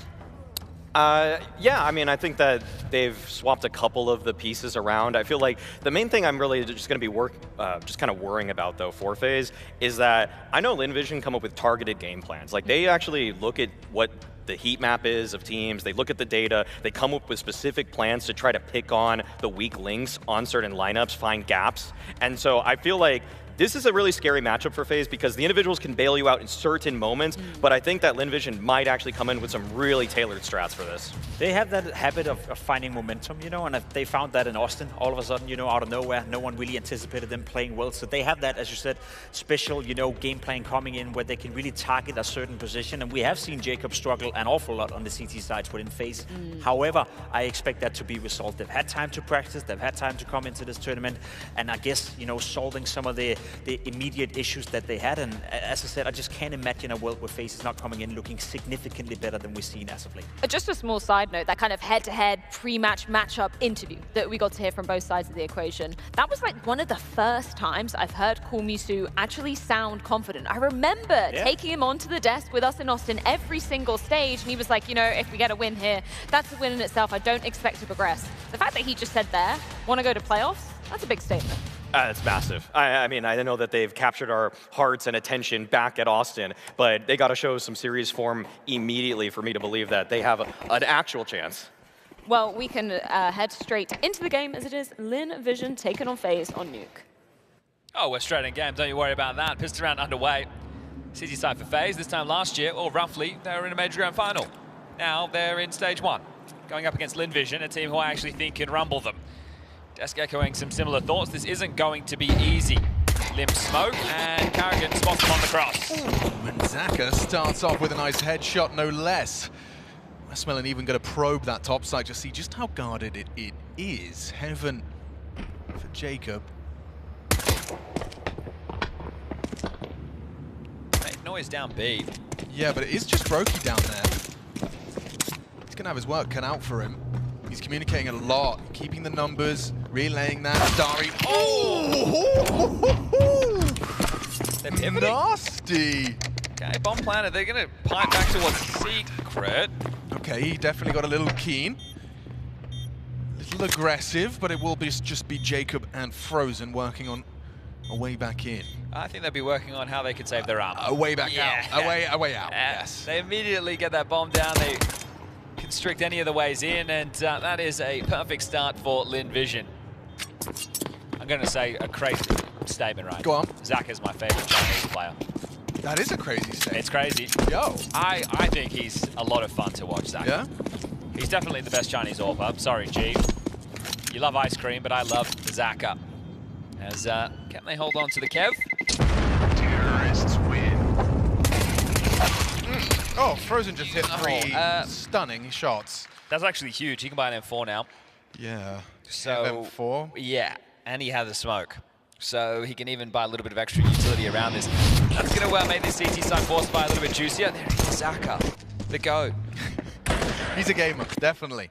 And that's good to see Starry waking up on the right side of the bed, because he's not always, you know, a guaranteed quantity. Yeah, sometimes he's there, sometimes he's not. When he's on, he's on. Yeah, what we learned while we're in Chengdu, actually, is that Starry's a little bit of a loose cannon. He wants to do what he wants. Yes. And if what he wants to do is working, great, but otherwise he can be slow into games. Frozen in a key position right now. He's tongue straight across to Secret, so a lot of early information given, highlighted here by our Obs team. Beautiful work. He's in trouble. No, he's not, actually. It's a flash that catches. Oh, Starry. Double volley. Yeah, this time he's dead. Cooked on up. Starry had the opponent flash, but Frozen just pulls the trigger at the perfect moment. The bigger problem, is you can't get that gun. Not easily. Oh, karrigan had a real opportunity there, and Sue the audacity to just knife out and drop main when you've been spotted by a Desert Eagle. Extinguished. That's going to cause a couple of issues. Okay, so going to play around that smoke. You know, the scout's actually tagged up Westmelon, so that's a really good connection from broky. Softens him up for a 5-7, such as Twist, who's actually adventured out as Jacob. Jacob! Nasty! Gets 2, catches the second onto Emilio. This is a FaZe Clan win. A second round converted. Unless Zaka can do something crazy with only 36 points of health. I feel like karrigan's deagle, if not for the broky scout, there's nothing for Zaka here. Maybe it's a question of if you can hold on to it. No, marching forward, wants a fight. So your teammates have told you, oh, and now you found out for yourself the likely whereabouts. broky misses his shot. Zaka gets across. Hoping for a reaction. 14 seconds, yeah, they'd have to give it to him now. karrigan's called the hounds off. 8. No time to play. And dead. karrigan hits the shot phase. Wow, straight to the winning ways off the in the absence of a pistol. Nice little double there from Jacob. Obviously a man under fire in this phase roster. I mean, set up to be under fire. Sure. You know, these are not even like big shoes to fill. These are galoshes. I think and this is the thing with phase and these changes. Twist coming in this season, obviously the Jacob addition as well, and then Rain being let go now at 100 Thieves. It is going to take time for them to take something. But one thing we've noticed is that Twist is back to his old ways. Yeah, exactly. Ramp play. It's a Frozen. And Frozen definitely looking like a solid and known quantity for FaZe Clan as well. Okay, well that was kind of weak, wasn't it? Go ramp, search for 2, lose 2, nobody else follows through. So this is what should be a second round for FaZe quite quickly. Thought it'd be something a bit more set piece. I think something that LinVision do quite well is explosive plays with U2 behind it, but I guess the type of loss bonus they were working with, that wasn't a possibility right now, as they will just be picked apart one by one. And that'll be that, as this one will just simmer forward for the next minute. We can all take a bit of a seat, take a bit of a breath, and likely going to be a 3-1 start after the eco coming into the next. Yeah, I get what you're saying with the setup in that way, and I think something in Counter-Strike at the moment, especially when you are a team like FaZe, the expectation is you win. Right? Yeah. And if you're not winning, at least you're in the conversation, and that hasn't been the case. As noted now, is Twist going to swing? Swing to win, CS2. He's taking his sweet time, but I think the kills are coming his way for free. Thank you very much. And there'll be the double up. So we're going to grab that M4. But I think if we know Twist is going to frag, and we know Frozen's going to frag. Exactly. The question is, who's that third going to be? When broky's on, absolutely, you've got a FaZe Clan. Then it's it's those weird ones where karrigan has a pop-off game. Jacob is still like kind of just an anchor, of course. If they're coming his way, he just needs to be getting his. There's a lot of uncertainty as well around what type of result you're going to get from FaZe at this event, and people don't have too much faith. But based on the 2 players you just mentioned, I would expect them to get past most opponents. Yeah. I think that LinVision is a tough one to draw because they can play quite fast and catch you off guard in a couple of moments. But again, that might settle for FaZe quite nicely, getting to play heads-up CS. But this is a good start, right? Sure, you lose the pistol, but you win the force and then the follow-up. So you're sitting pretty for the 3-1 start after dealing with this eco. LinVision are going to take some pace out of this one.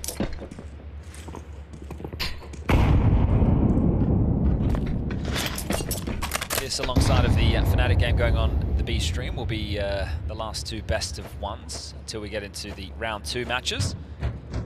That'll all be drawn once the games have come to their conclusion. So make sure you hang around for that. But yeah, just going to farm them up here, easy as you like. Amelia, last man standing, going to try and edge through the smoke.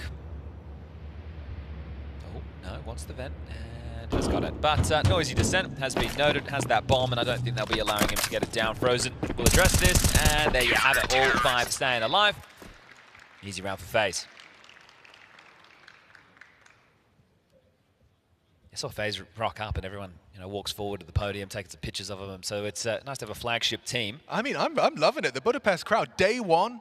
It's a Monday. It's a Monday. It's a Monday. We've already got this kind of nice like golf clap for converting a gun round. It's very nice. Okay, well, speaking of guns, they're out. All right. So let's see LinVision. You're going to take a tactical timeout, get old mate Gum on the mic.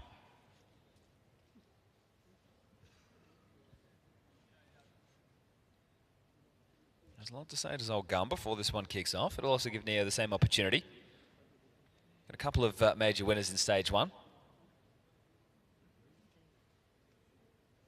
And as far as the year LinVision have had, as in why is it that I'm seeing LinVision in people's pick'ems? Why are people kind of expecting this team to actually make the stage 2 of this major? I think it was the last major where Chinese Counter-Strike, well, especially off of the coattails of the Mongols to some degree, right? But Tyloo and LinVision in patches can be exciting, and I think people are hoping for a little bit more of that. Also, when you look at the field and maybe some of the results, right? We're really seeing how deep the rabbit hole of upsets can go today. If FaZe lose, wow, it's wide open going into that next round. NIP would feel less bad. Yeah, true.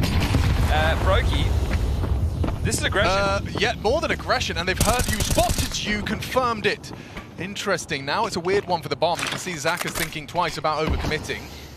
This is going to be bad information, though, because they didn't really get a whole lot in lobby. They think that there's probably been a crawl yard to take the space, but LinVision haven't done that at all. They did throw a smoke wall. Still going to be forced back into yard, so it's karrigan tucked in.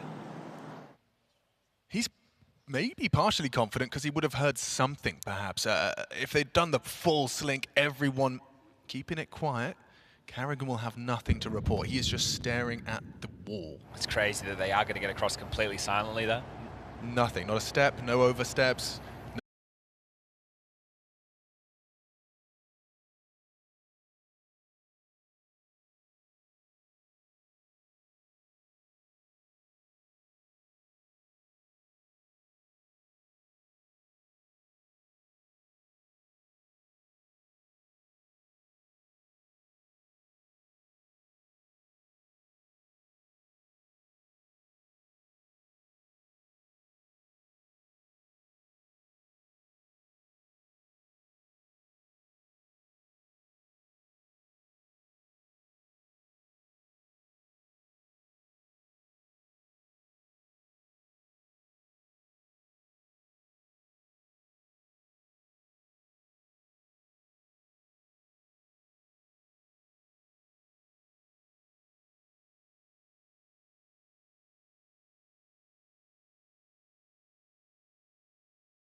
Nice, good work, bro. I think you're doing it.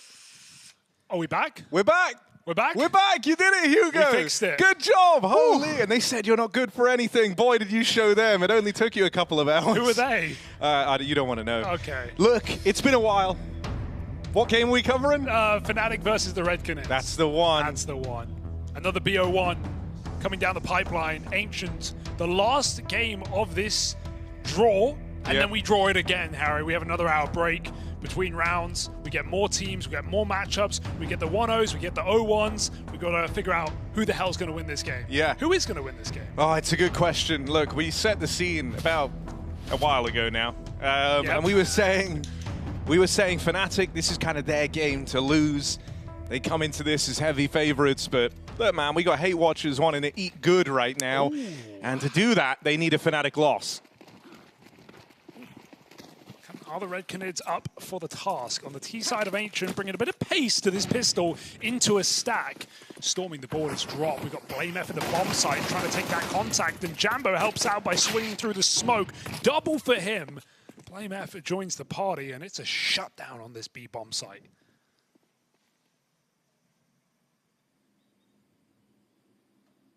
All right, Cowards, what you got for us?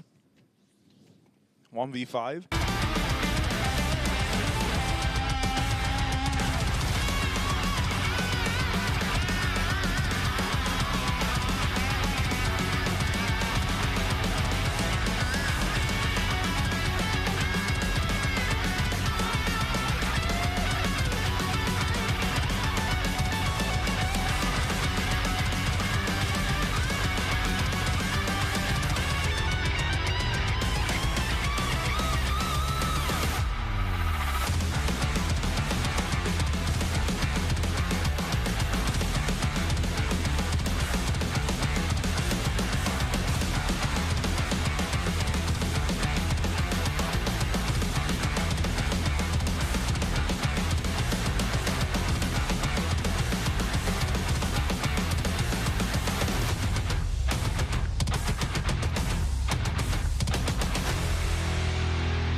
And so, ladies and gentlemen, I believe, at least that's what I've been told, we are live and back underway shortly between FaZe Clan and LinVision's Best of One, day one of the StarLadder Budapest Major. Whether or not, we'll find out. We'll find out. But thank you for your patience. We appreciate it. Had some power issues. Yeah. Kind of problematic when you're playing video games. You do need power. And we're feeling the power right now. As mentioned, it is FaZe Clan, it is LinVision, it's a best of one on Nuke. And if you missed the start of the game, the scoreline is 3-2 in favor of FaZe on the CT side. They lost the pistol. They won the Force thanks to Frozen getting a M4, right, based off of the hunt kills on the pistol. They won against the Force of LinVision. Then it was an eco, and then LinVision have won the first quote-unquote rifle round. So we're about to get things back underway.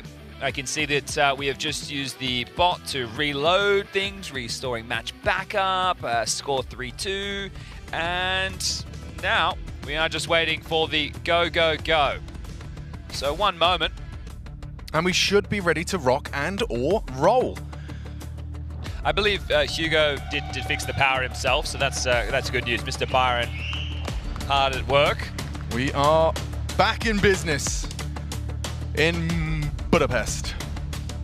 Lots of bees. Well, who's gonna beat? I don't know where I'm going with that. Well, yeah. You know what? Yeah, that's fine. That's fine. I'm a little discombobulated. Wait for the game, man. Yeah. That's what they're doing. Hurrying up and waiting to be getting this one started. But yeah, I mean, it has been an extended break between these two teams. They weren't like in any sort of mid-round, It was all rounds had concluded prior to any of the issues, and so no issues there.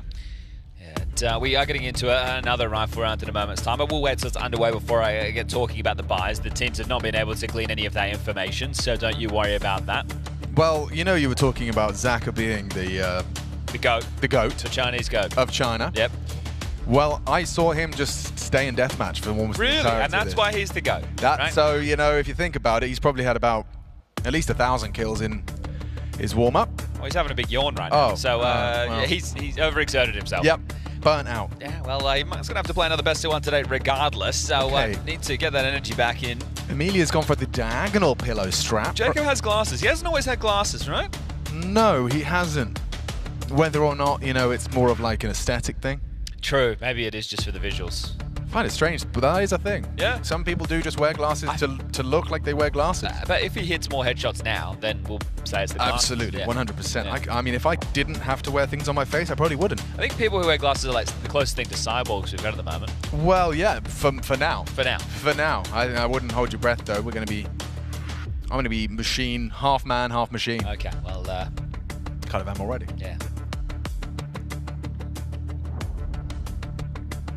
Shall I recount all of it?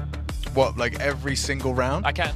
Okay, so let's do it. So pistol round outside play. Zaka had the P250, hits that shot onto Twist in main, and then from there they're able to get down secret. They play with the rotations. karrigan tries to come down secret behind them. He gets out and he's asked by Westmelon. They win the pistol. But what ends up happening is Frozen and Jacob go to save their armor. They go to CT spawn. There's 3 to 4 players still alive for LinVision at that moment, and they chase them down. They give over 3 kills on the hunt. Frozen gets those frags, saves his armor, is able to buy an M4. He moves across in a secret into the second round. Flash comes in. Starry has an opportunity to get that kill, doesn't get it. Frozen gets it blind. Traded out by 2 mollies that land on his feet, and then from that point, broky at range with the scout gets a couple of tags. karrigan's over towards main. Twist weasels out of a main smoke as well, and he gets a kill. They cause some chaos. That moment, we go 1-1. Then we move forward from there and we go into a force buy that was really quite flat. Yeah. LinVision rushed ramp, 2 players died, and then they petered out with the other 3, just kind of sprinkling themselves in and getting deleted. Into the next, it was a Glock eco. They got mowed down, not a lot to worry about there. And then as we move into the first rifle round, that's the one where I don't remember what happened. And I can help with that. Okay. That was when FaZe went for a super big lobby crunch. Immediately, yes. And Emilia was just waiting outside. It was kind of bad information for FaZe, and it led to just LinVision walking on into the B site. Twists was playing solo at Clock. Yep. And as they broke the windows and took him down, the round was secured. FaZe Clan saved a couple of guns, and then we took a break. And here we are. Yeah. I'm impressed. I'm very impressed. I had no recollection of the specifics. But now, as you were saying it, I was seeing it. You remember? I remember. This is good. We got to go have some food. We had a bit of a dinner break. Yeah. Catering was fantastic, so that's the highlight right now. We've actually started a caster union. This was our union mandated. An hour break. Sorry, everybody. Send the emails to, that is Harry Russell. Just Harry GG. Westman, I thought that was a fist bump for a second. I thought we were about to be exchanging fist bumps, but I am seeing the server reset once more. Is that a sign? Only time will tell.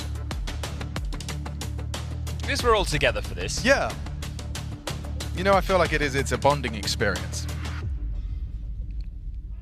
You be careful of that box, would you, mate? Yep, jacket please? off. Sorry about that. I'm going to put it back. Imagine that's the next one. No, absolutely not. I'm not going to touch any of that. I'm going to distance myself from any electronics. And electronic. And, yes, both simultaneous. Oh, that's a bump. That's a fist bump. Oh, that's freeze time. Oh, my God. 15, 14, 13. Guidance is internal. It's happening. It's happening. Ladies and gentlemen, let's get this party started. Are you still with us, Budapest? That's a yes. That is confirmed a yes, and we are underway. Okay. Guns are out. All for broky. Can they break the money right here, right now? Well, there's extra cash in the coffers as we are underway. broky's orb starts over towards warehouse. karrigan in main. Smoke wall dotted in.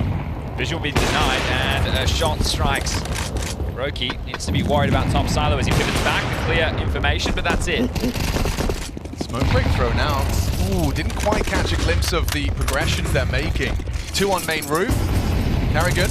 Oh, he relays the information, and actually broky will profit. Catches Sue.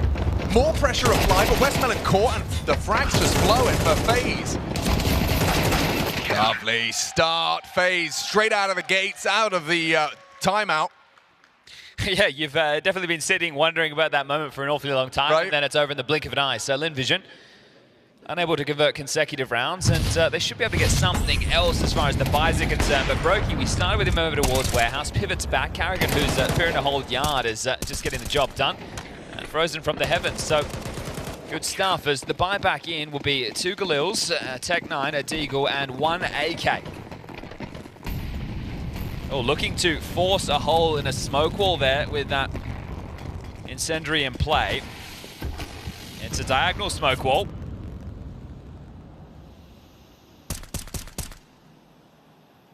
Chipping away over the gap, so karrigan making sure information is retained. They do have smokes to get the impromptu flip side underway. Get themselves hustling across down to secret. Frozen's already down here. There's the smoke wall. Now they cross. Pep in the step. Is the bomb going to be a part of this piece? He is late. But Naka will be able to get over.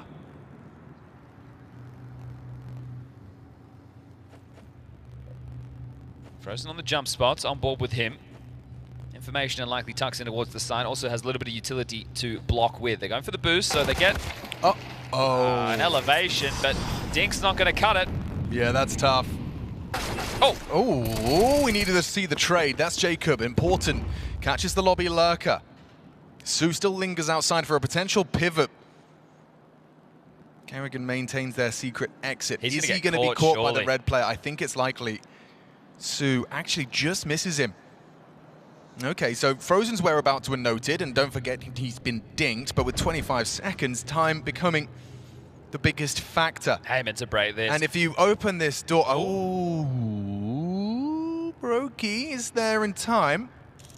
And it's as easy as that. Zaka goes down, the rest falls into place, and another comfortable FaZe Clan round. Okay. Well, regular scheduled programming right now. The conversation earlier before this one went underway was how wrong could this go for the favorites? After time, yes indeed, Sue goes down, and that one is going to really sting. We've had that happen in 3 of the 4 games so far that a player has gone down after time. And in a best of 1, you know, it's those little differences. Yeah, big ramifications. And this I'm impressed Frozen was ready for it. Yeah, I think he's he done well. caught it on the way down of his jump, so got some info, or I don't know. If that was the AK on top there, right? Yeah, That's a kill, right? It's the Khalil that is the difference maker, but will be an eco again. But yeah, how many upsets could we be getting? And I thought the LinVision had a good chance against FaZe. It's not to say that they still don't, but right now, 5-2, it's going to be a whole lot of heavy lifting for LinVision. Winning the pistol, not getting the conversions, it sets them back. With another eco in the mix, hard to see this one being too exciting for the Chinese.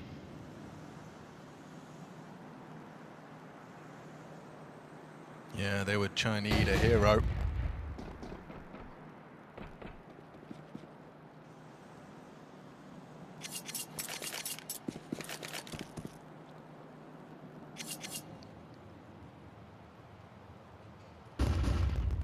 Echo.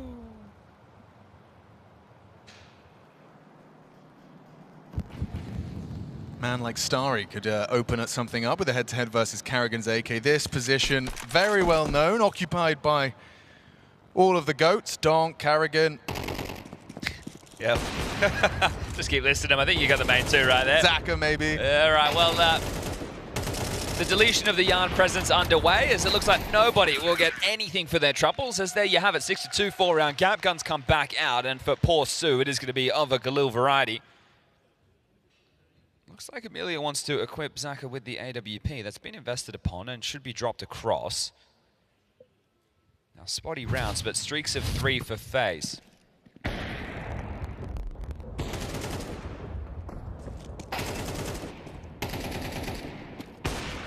Broky's on, isn't he? Yeah. It's a good sign as we do find ourselves in a tactical timeout. Gum, many hours ago, was able to get on the mic with his first. Let's see if he remembers what he said into the second, because I'm sure the flow of the game has slightly shifted since then. Well, it feels like it's shifted since we got back underway. I mean, admittedly, for sure, FaZe were in control and picking up the second round. It's not like maybe it is just exactly how things would have flowed, but just the sheer lack of Lin Vision fragged. We've seen 3 up until this point since our return. So just a distinct lack of fragging output. We've got the guns back out. Let's see what Lin Vision can do with them. If they can get themselves up to 4, right, that might give them enough if they get into the halftime break. I agree with the sentiment, though. They need to start at least finding a little bit more traction in these rounds. They don't need to be winning them, but we are back underway in play. And this AWP that was bought was sold back. So Gum didn't like the look of that, wanted to go into something rifle heavy. We've got karrigan Yard playing behind this smoke wall. Twist this time starting down in secret, so nobody home. He's been allowed to be pressed up quite deep for a fight. Molly and respects it. Second wave, Starry will get the space. Broky's pushed all the way forward on this hut AWP line. Very cheeky flick onto Amelia to open up the account for FaZe round 9. They were hoping to force rotations, right? They don't need to now, right? They have the man advantage. Starry's across, but what are you going to do there on your own? Now you're likely just going to walk into broky, CT, Ven, AWP in hand. Oh, their days are numbered, aren't they? That's the bomb as well, kind of trapped in this corner now. You try and exit, the AWP's got your number. Starry feels like he has to make the first move. Right. Try and go for some B pressure, get a kill, draw them out, but look how passive Twist is playing. Broky wants to go a little deeper on the line. Takes a little glance before the smoke does pop. Now, okay, rotates down. This is good for Starry, or at least it felt like it. Broky's indecisive. He was hoping to maybe leg bait Starry, confirm he'd occupied the vents. Here comes main smoke, here comes pressure. Broky ready to do some combat AWPing, and oh, they actually dropped the vents. Hello. They got down the fence! Okay, Starry's got company. He's got some support, and he's also lost the majority of his health. That nade could be the end of him. 9 seconds and dunked his Westmelon. Just like that, Twist finishes off the job, and a 7th CT round for FaZe, not a single casualty. Yeah, it feels like they're in full control right now, so this is the FaZe that you want to see. Lots of question marks about them coming into the event, but when you look at stage 1, the fact that it feels like a team of their caliber shouldn't even be in this conversation. I think they want to show the world that they can still play CS at the, at least, higher stages. Competition will ramp up into stage 2 and then even more so into stage 3, battling out for those 8 playoff spots, but right now getting rinsed. karrigan's happy, playing super good. Super good. Their smoke wall has not landed as intended, and I don't believe there was an incendiary thrown outside to cause any issues there, so that is just misthrown.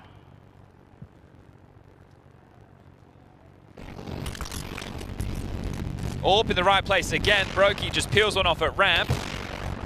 Starry will get the trade now, frozen up to bat. Starry again, will find another.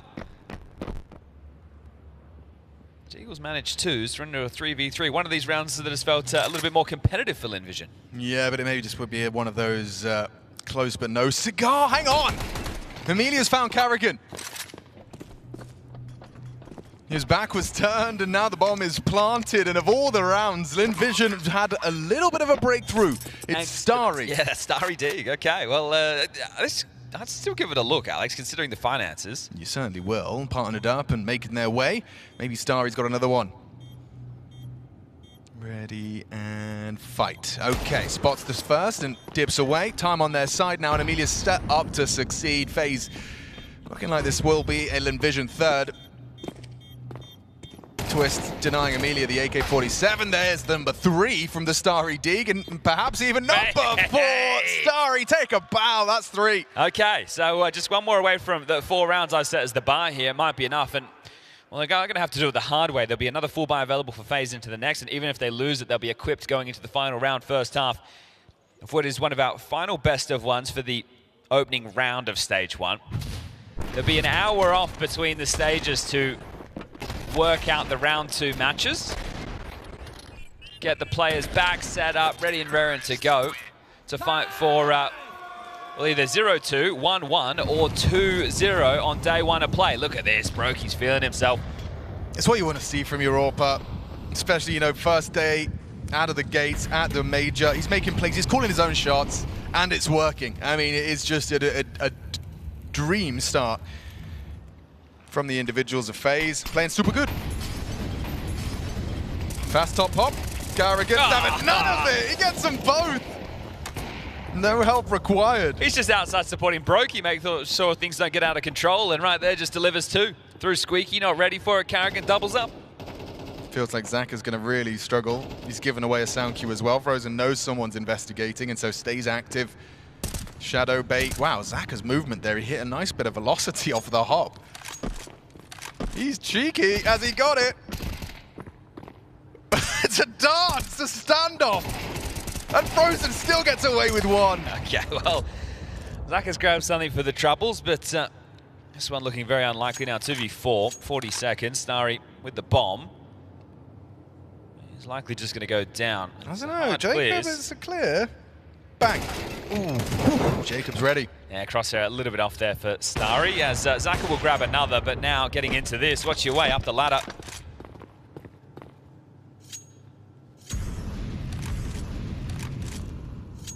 Ooh.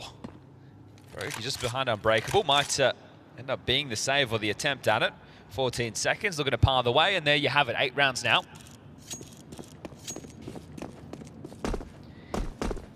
Well, if they were able to capitalize off top of their hard work in some of these rounds, it could have been a half. Yeah. I mean, right? That's the way she goes, you know? Like, it is. Like, there's been, like, there was an opportunity. You win the pistol, you don't lose the force. Yeah. You don't give away 3 kills in the hunt against Frozen, he doesn't have an M4. Yeah, that would make life easier for you. Yeah.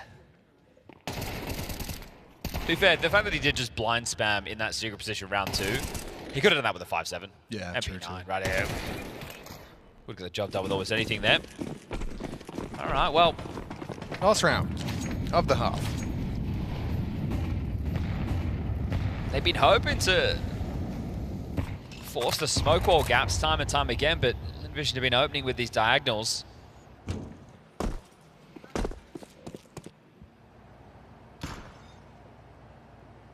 Oh, Jacob, perfect. Ready for Emilia. HE looks destined for damage too. Just a little short of the mark. karrigan, he's relaying a lot of information, throws out the flash, confirms there are bodies behind those smokes. broky hoping he could perhaps catch a little glimpse or a whiff upon the fade, but they have managed to slink 3 down. Sue, the last piece, getting across as well. A full commitment and a sound cue made. Yeah. Oh, confirmation of bodies across. Frozen will react. Yeah, and broky can also... Ooh, okay, that's a nice find there from Sue. karrigan goes searching, a little bit overzealous there. So Frozen will tuck in. broky can support from ramp. There is util. Sue can join them, and then they can try and use these mollies to constrict some positions as they breach in towards the site. 40 seconds, plenty of time to piece this together as FaZe take info elsewhere.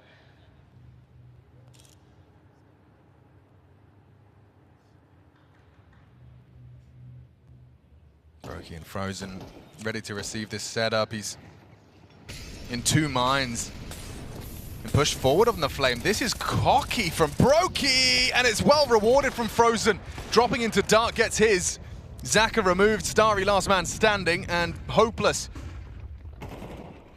Just like that, it comes to a close. 9-3. FaZe set the bar high for LinVision in this best of one. Will be RB.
It was indeed very nice. FaZe Clan, 9 rounds as they swamp to the T side. LinVision up against it now. From the bits of player comps we've picked up as well, it seems clear that karrigan happy with what they're laying down. You could have made that assumption just looking at the scoreline, but you have to remember which map we're on. A pistol would go a long way for LinVision. And it looks like it's going to be quite top-centric. Starry and Zach are both descending the vent. Okay, well, at least they can probe secret quite early, but if the top hit comes in, they're going to be far away from this. It's going to be top Heart Sue with the dual Berettas having to deliver. Westmelon up the ladder, hoping to be able to assist. And if the flashes are destined for main as well, it's going to be hard for Sue to do anything with the molly top. Now the flashes come through, back was turned, exposed. Jacob, he opens up the account for FaZe Clan. Westmelon and Amelia kicking up a fuss, hitting the necessary shots, but there's one back. Westmelon, a nice multi, but Frozen left alone to his own devices, is looking like he can get away and extend play. Starry denies. Okay, that's both pistols. You have to be able to find the conversion this time round. The fact that you've denied the plant should mean that even if FaZe force, it's something that you need to be able to deal with. It's likely to be the eco just based off of the scoreline. So an opportunity to start working back into the game, and it wouldn't be the first time today that we've seen that. Take everybody back to the Bait M80 series to kick things off on the A stream. They were down 10-2. Scoreline ended 13-11. So there is a chance as an eco, not a lick of investment to come through from FaZe. They will likely just be relenting here, giving this one over and allowing LinVision to get up to 5 rounds. So let's see, can this be as catastrophic as Nip's eco over on Overpass? Ugh. Starry. Covered by Westmelon, so that M4 won't be picked up. Zaka arrives as well in time before things could spiral out of control. Threw it out of the map. Not bad, yeah, fair enough. Bit of housekeeping there, going to force that reinvest. The only one to pick it up would have been Sue.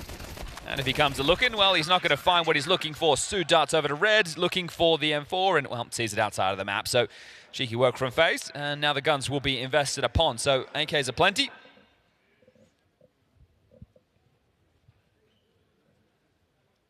Will we see something as crazy as what FaZe got up to on their rifle round, just thrusting into lobby through heart and ramp immediately? And they were blocking them so out? brazen about it. Like, not even like a walk push with an AWP score. It was just, here we come. And then karrigan just sitting idle outside, hoping to be able to catch the reaction.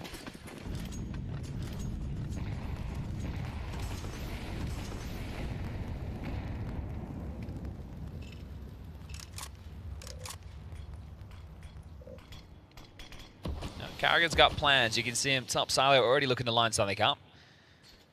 Twist's second voice in this team, going to be able to assist Finn in making some of the calls. He's going to lob out the diagonal smoke wall. Looking for the third smoke. There it is. So smoke's lit a yard. It's all a bit of a ruse. There's nobody who's going to be tracking behind this. So Starry hoping he can find somebody scaling. Does look like it will be a top pop. Ollie for Hunt. Here they come. Westman's in a premium position to get multi-kill. Frozen, an impressive trade.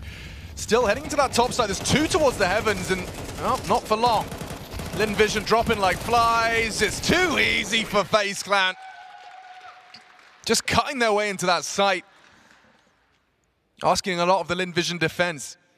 And Su was one of the top defenders, was the last to die within the round. So you just see the rotation getting cut off before it could even find the assistance. Should be able to get out 3 M4s and then 2 of something of a lighter variety right now. 5-7 for Westmelon. Starry into a UMP of all weapons. That just looks way too easy. And, you know, as you're coming up heaven, you're thinking, what's Su doing? Well, just stuck at Mustang, not being able to deliver. Let's see, will it be a quick walk to 13 rounds now for FaZe? Looks like there's a plan brewing. Up through secret will come Amelia. Su's had to take that UMP from Starry.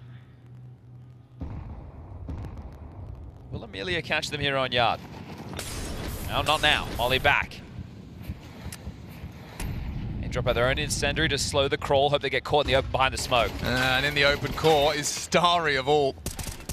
Chance for Amelia to go multi. Ooh, a nice attempt. Had him in his sights. Again, Su last alive with a UMP and 0 chance. Bomb can go anywhere it wants. Yeah, they should be able to navigate this one quite easily. You can send out a probe, or you should just be able to group up together and go into a site. Trade on out, and round will be done. Su is making a play. karrigan is taking a look at this for now. Has just picked up the bomb. There's a slight timing window that's opened up. Oh, that's the end of karrigan. Yeah, karrigan's down. And now they know where he is. Get the bomb, going away, make sure he can't come up secret or the vents, and you should be good. Su's giving it a go. Bomb planted. Twist gets the kill. And 11-5. That's the money gone. And likely the map too. Yeah, Lin Vision just haven't come to play today. Or I suppose the alternate framing is that FaZe have pulled up their socks. Yeah, ready but Alex, for a major run. You can't be winning both pistols in a best of 1 and getting 5 rounds. No, you can't, Chad. In fact, that's a As good Jacob point. would say. Well made. Simply unacceptable. It's simply not good enough.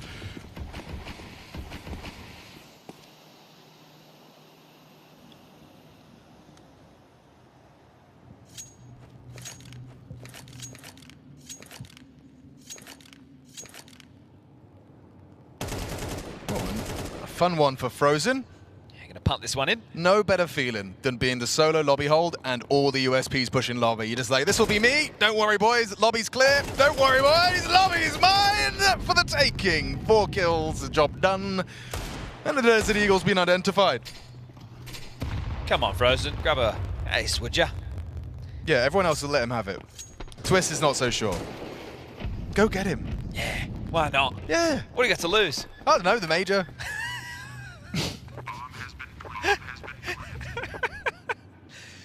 All right, well, Starry, they've got your number.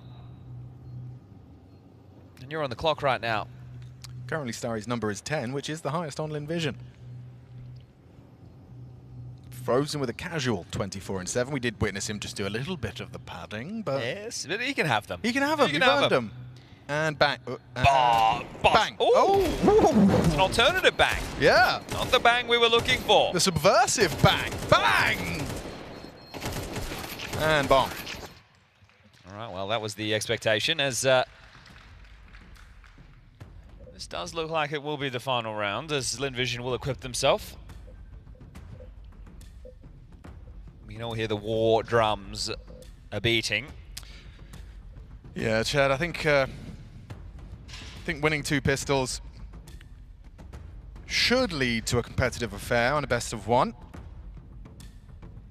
But LinVision clearly just, or rather FaZe Clan a cut above. Final timeout from Gum. At least he used him. He did his job as the coach. And that is his job, yeah. Now, when you go back to you review the VOD, it's like, well, I used my timeouts, guys. You guys just didn't shoot. And that's your job. You guys shoot, I talk. Yeah. And right now, you're not shooting hard enough. And Frozen was shooting plenty. So we will also have the conclusion of Red KRiMZ and Fnatic to wait for before the draw for the next round can get underway. I'm sure Freya and the desk will bring you all of that once this one does conclude. But do we have anything else to be said about Nuke? Or are FaZe truly schedule fans?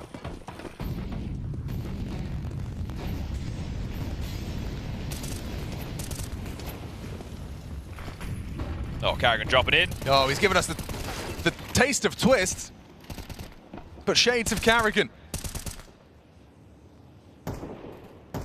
Look at them just waltzing forward. Finally found Zaka, removes Jacob. broky was on the line and taps 1. Whoa, Frozen fighting Starry, takes lower. They're just winning. This is deathmatch. Everyone's just taking fights. Probably not the bomb carrier though. He should probably relax. It's broky tasked with that bomb. It shows you a tough game Emilia's having. He bought the AWP to hold ramp. So this one, going down the Swanee.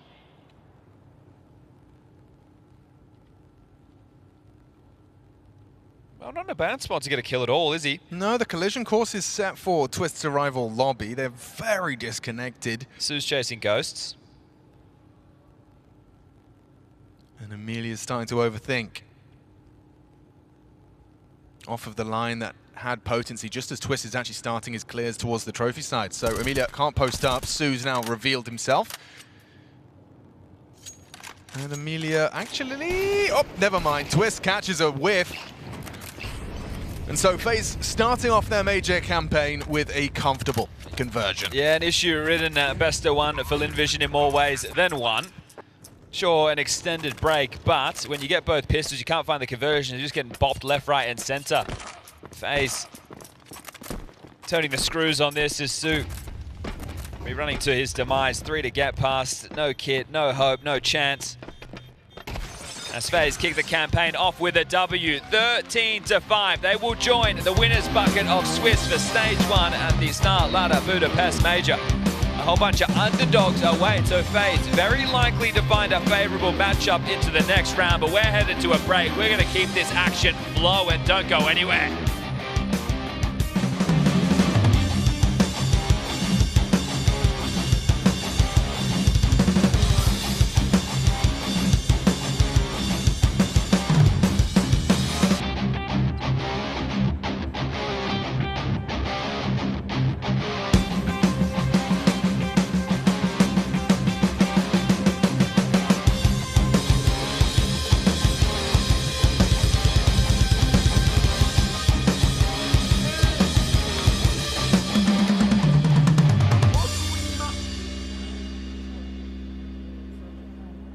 Wait, say something nice in Chinese, did it end it? Did it end it? Wait, say something nice in Chinese, bro. Did it end this already? Bro, say something nice in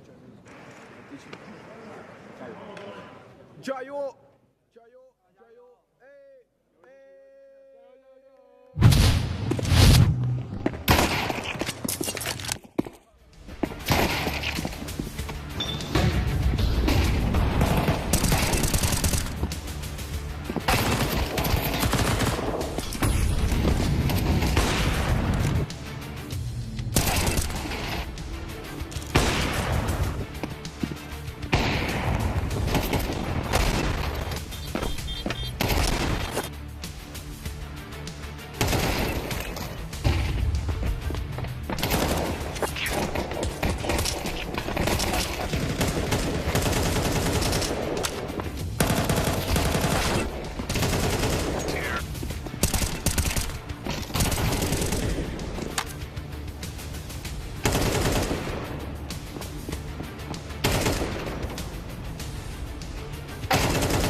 Yes, I do. Actually, yes. It was in like a Dust 2 DK tournament.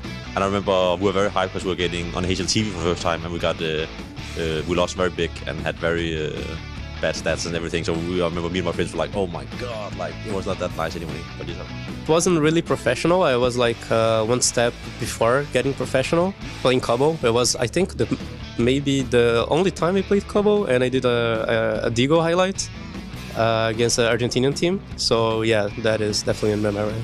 I mean, on the first LAN, I mean, it was EG at Blast Copenhagen, and I'm pretty sure we played FaZe. And I remember that I wanted to talk shit because Tim, or like Automatic, he had something to do at home. So we had Rush fill in. And then I remember I was like, bro, these guys are so ass. I want to talk shit. He's like, just do it. And I started yelling at broky instantly, and then we lost. But, you know, it was fun though. That kind of started it, to be honest. It was Major also. What major was it? I think Boston, but RMR was in Atlanta. Okay, do you remember who you played? Yes, I remember. Liquid, Renegades, Flipside.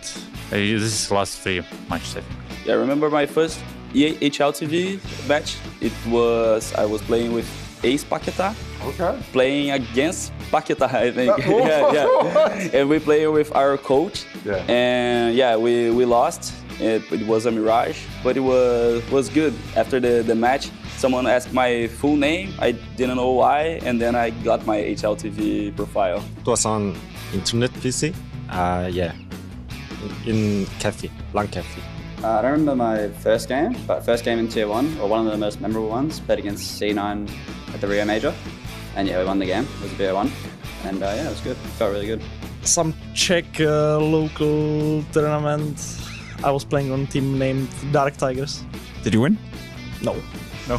We didn't. We lost on Nuke, I think. I played for Team Marlon, and we played some Bulgarian mix, I think, but I don't remember the name. Did you win? Team. No, we lost. Oh, 0-2. no. 0-2. First ever? No. Because usually it's the same professional first, right? It was Gamers Club Amateur League. It was 8 years ago, I think, so it's too long ago. Must have been GGPR.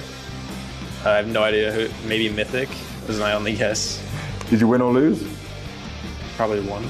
Probably won. It was 2018, I guess. It was for Team Namas. I was playing against.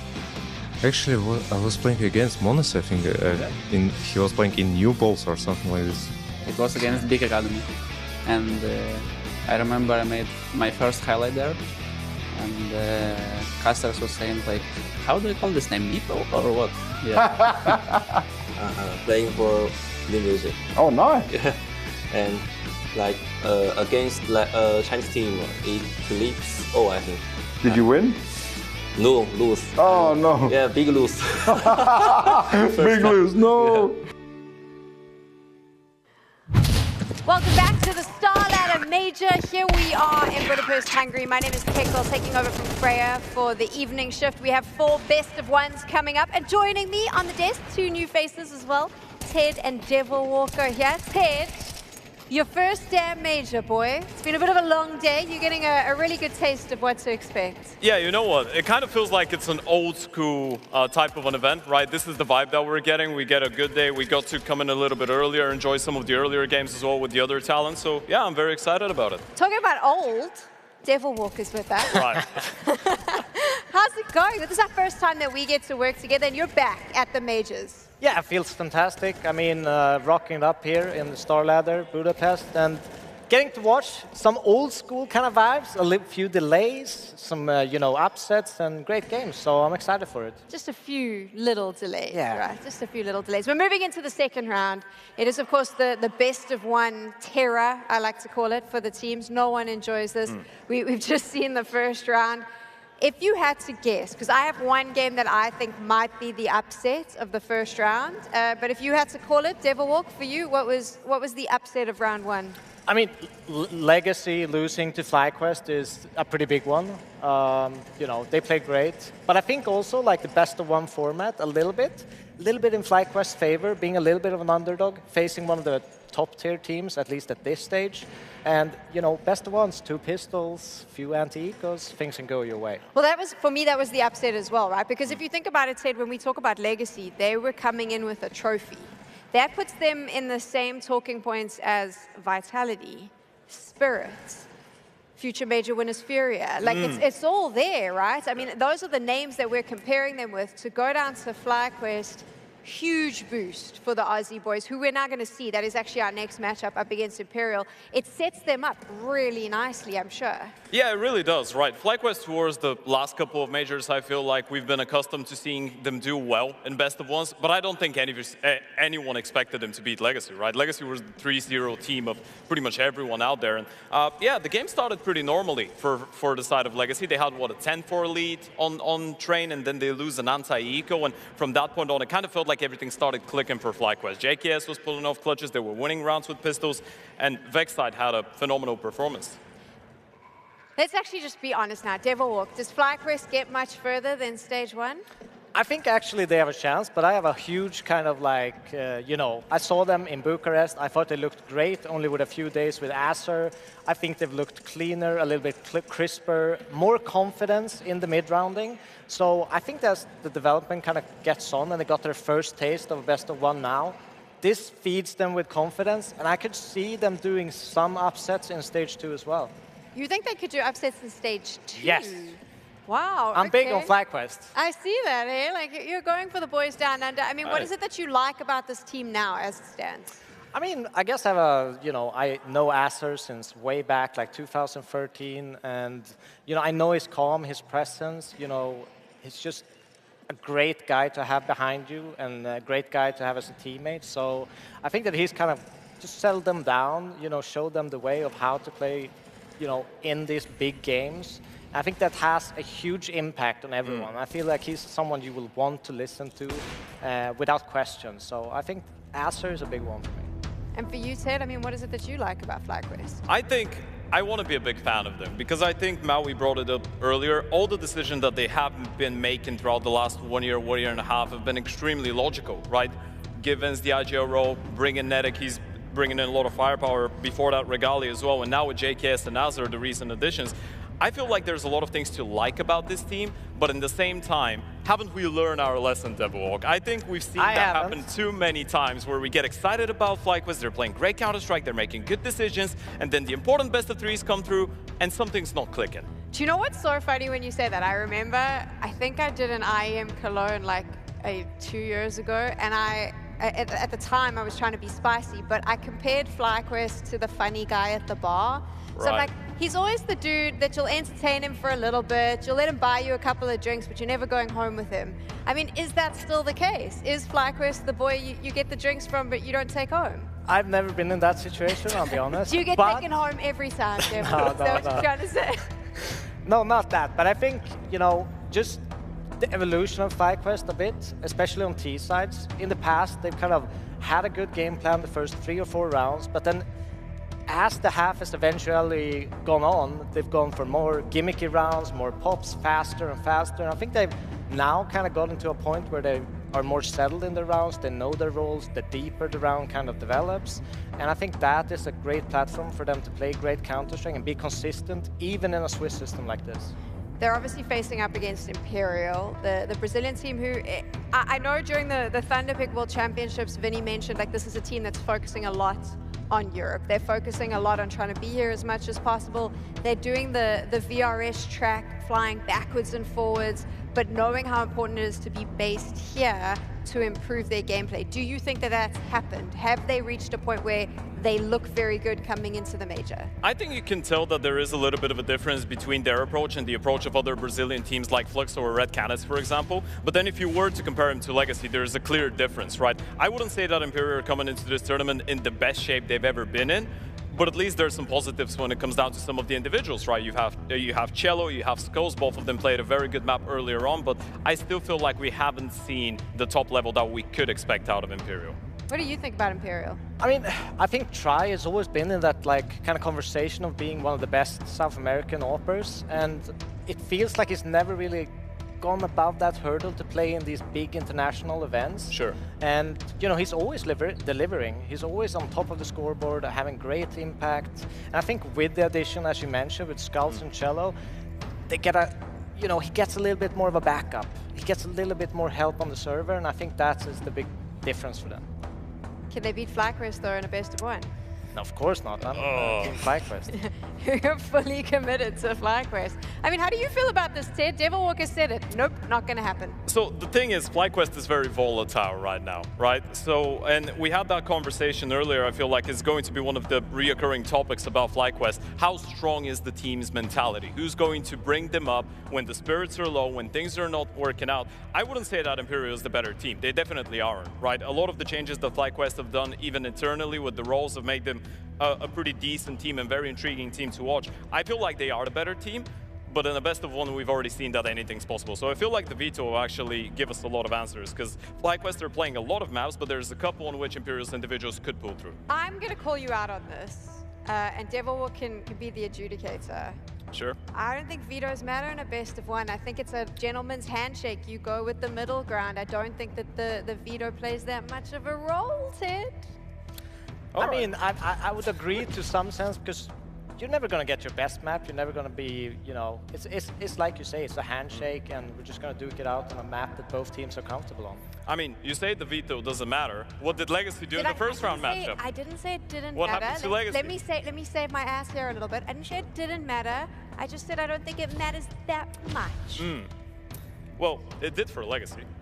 That's all I'll say. But yeah, I mean, it is a gentleman's handshake. I feel like when we're talking about Imperial, I mean that it could make a difference because their map pool is not as deep, right? Fair enough. So if they are able to get them on a comfortable map, maybe an Overpass, a Mirage, a Dust2, maybe there could be an opportunity, but FlyQuest's veto is just way deeper, and I feel like they would be a lot more comfortable on a lot more maps. I've just heard that we are very close to jumping into game. Obviously, right here, Devil Walk leaning towards that FlyQuest pick. I think a lot of people watching at home may be doing the same. If you are a Brazilian fan, though, what hope do you have? What can Imperial bring to the server that might switch this over? I mean, it's the individuals. I think you get a red-hot try on the server, winning those AWP duels, because I actually think that Imperial is winning the AWP duel on the server. So he's going to be key. He needs to impose himself, make it tricky, especially on the defaulting for FlyQuest. So I think he is the key for them. Okay, it's time. We're getting into game. It's round 2 here of the first day of the Budapest Major, and I do believe Scrawny and Launders are ready to take over from us. Yes, we are, Sam, always ready to take over when need be. So thank you guys for your thoughts, and here we are at that scary moment for some teams.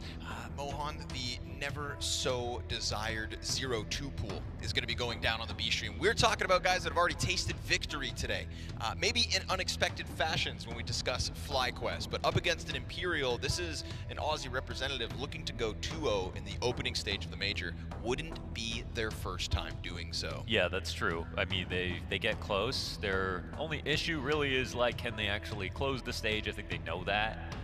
So maybe that means there's a high chance they pull this map out. They played some of their best CS. We saw them recently. FlyQuest look like they're renewed, they're rejuvenated, they look very, very strong, and we have been impressed by the improvements in the calling, the activation of their talents. Like, they have a lineup right now that's got the best of Australia. They got JKS back on the lineup. This is where they want to be. And there's technically no reason not to believe in them apart from the mental side, I think, in terms of getting through this stage. They're definitely powerful enough, but it's fair to not believe in them if you think they might get close but not all the way. Right. I think that the most recent addition of Azur as well is a kind of fun one, right? You want to try to bring in this wealth of experience and JKS within the server. Well, you've got Azur right behind you, and one of the big changes that he's made is kind of this activation of Vexite, getting Vexite into some more powerful positions where Vexite's the player who has to make the difference. And by God, earlier today versus Legacy, that's exactly what we got from him on the CT side. That train game was fueled by a Vexite performance, and if he's going to find consistency in stepping up to that plate, then I think we can start talking about a FlyQuest that could damn well go a little further than they're used to. But again, 2-0 to 2-3 in their previous outing. That is the nightmare that they will never forget, and that is why we discuss mental on them, because, well, they've shown us sometimes they break. And conversely, when you think about some of these Brazilian lineups, it can be hard to believe in the lower end of Brazil. They're obviously overrepresented in almost every major, but they never show results that would have you believe that they could transfer to international high-pressure matches, but they always do. They always do so much better than you expect. I mean, even Red Canids opening the day played way better than they did in their recent games. Imperial winning a first match, like, these are good signs for Brazil in general, and it shows you how they got here in the first place, honestly. And when I think about the mental, I'm honestly going to give the edge to Imperial, even though I would give the win to FlyQuest. So it's a major now. I mean, this is the point where I think there's all the preparation you put into matches, all that stuff matters. But if you can't play the same way that you did last week here, it's because of the pressure. It's almost nothing else. So we'll see if FlyQuest are going to feel that today in this game. But hey, if you could get to a 2-0 spot, even if you've been there before, I wouldn't think of it as a curse. I'd just be happy that you did it again.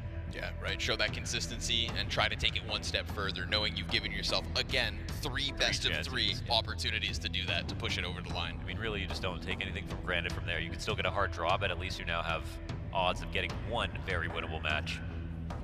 You know, when we talk about Brazilian teams this week, I think, you know, a roster like Red Cannons, we're just trying to get them to show us a new form, and maybe pushing Fnatic to the limit in that best of one is that. When I look at Imperial, I look at a list of names that I can actually believe in. At one time or another on this roster, there's a reason to kind of believe in this system. Vinny, obviously coming in as an in-game leader and having to evolve quite some time now in doing so. This is, you know, the same core that went ahead and established more Brazilian teams at majors with their Copenhagen performances. That is when we saw these deep runs by Pain, this deep run by Imperial, and establishing that much more space for more Brazilians to ride their coattails and try to maximize every chance at further majors. So it's them that got them here, and it's them to take a swing at it again. A 1-0 game between Imperial and FlyQuest, and it's Vexite with the first blood towards B. Yeah, let's run it up. Quick and decisive so far. Shots in smoke, and he takes one up. Nicely done. Very clean. You get that back quickly, you fall back slightly, and fast flank down middle by Imperial. 3 players trying to go for that charge. Cello hits the ground, bomb goes into sight. And we're going to be talking man advantage, FlyQuest on the close tuck by Inns. No, he doesn't see it. He's down beneath. We've got to clear that. Good headshot coming out from Inns, looking for another here on Banana, but then we get the double kill back from Try. A lineup from behind Car. And suddenly back to the even 2v2. JKS towards Quad takes the next fight on his terms. We get this climb up out of Try, looking for a third on the round. Good duel towards Dark. Bit of a labored effort. Not able to get it. Vexite finds it instead, and it is FlyQuest to put this one over the line. Winning out Pistol on this T side. Yeah, we get the Inferno match to decide it all here. I think obviously the nice thing about best of ones is you're never going to get like a map you hate in a best of one, which sometimes brings out the best. Sometimes you get an interesting veto. See a moment like this though, and you go, this should be part of the protocol. Check below you on the half wall when you get boosted up. It's a very high likelihood someone plays in there if someone's from the corner or someone's not in the corner. But the FlyQuest 1-0 quick, good job in the post plan. Put the bomb down for a little extra money, and force up comes back for Imperial.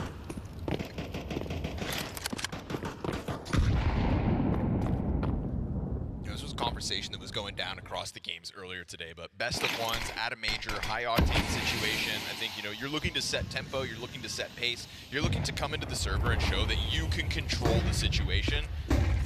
Beautiful start for FlyQuest in doing so. Charge down that B-bomb site. You stave off this like Try heroic moment at getting 3 kills. Very quickly Netiq up in through the apartments into Boiler as well. Last thing FlyQuest can or should do, play as a shell of themselves. Looks like some good site selection going on here.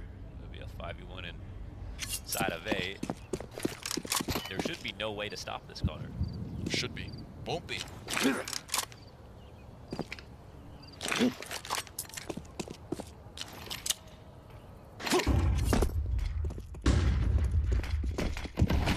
Frag drop from no way, or just holding on to it still. Smokes for the wraparound.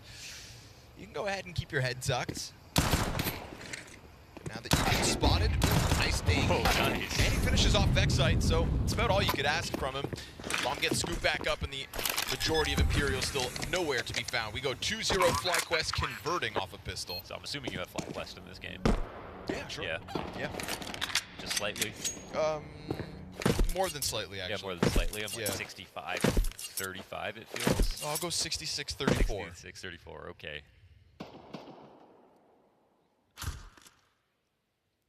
Imperial's lineup. I mean, for a while it was kind of like, Try, just want you back on 9Z, playing with Max, and trying to, you know, make that work.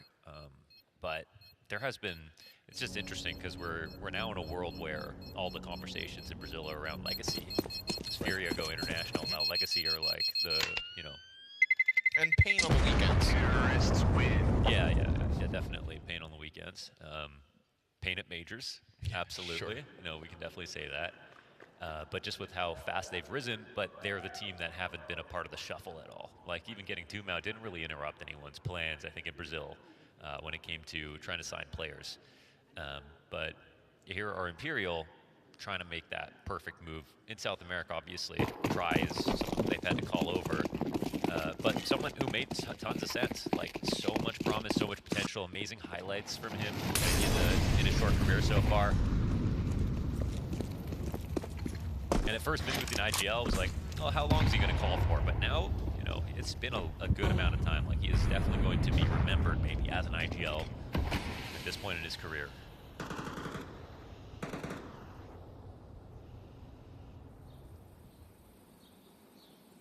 Wouldn't say he's exceptional so far, but good.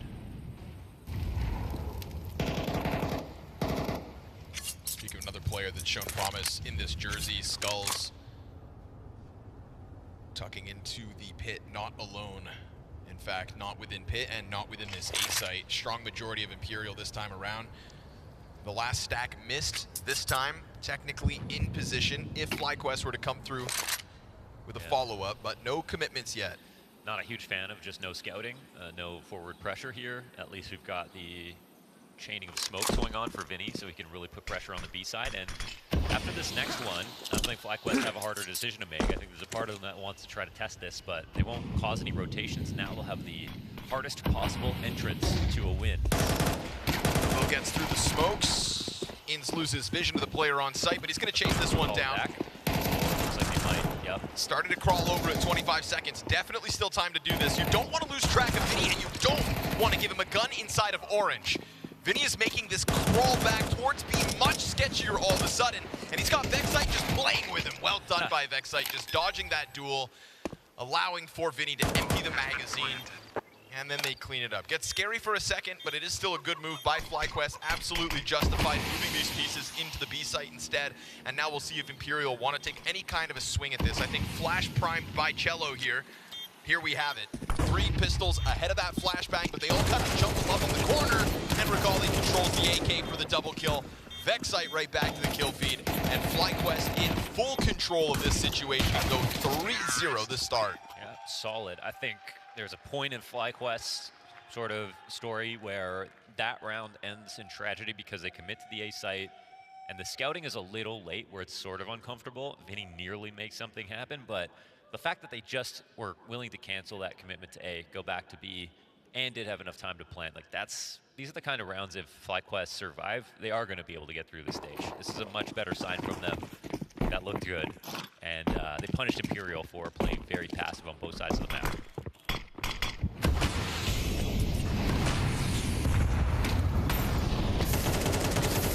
Stuck in the fire here, Vexite down to 50. That's a good cleanup for Imperial's first real round. Yeah, pretty massive risk for Vexite there. You know they can't fish him out of sandbags.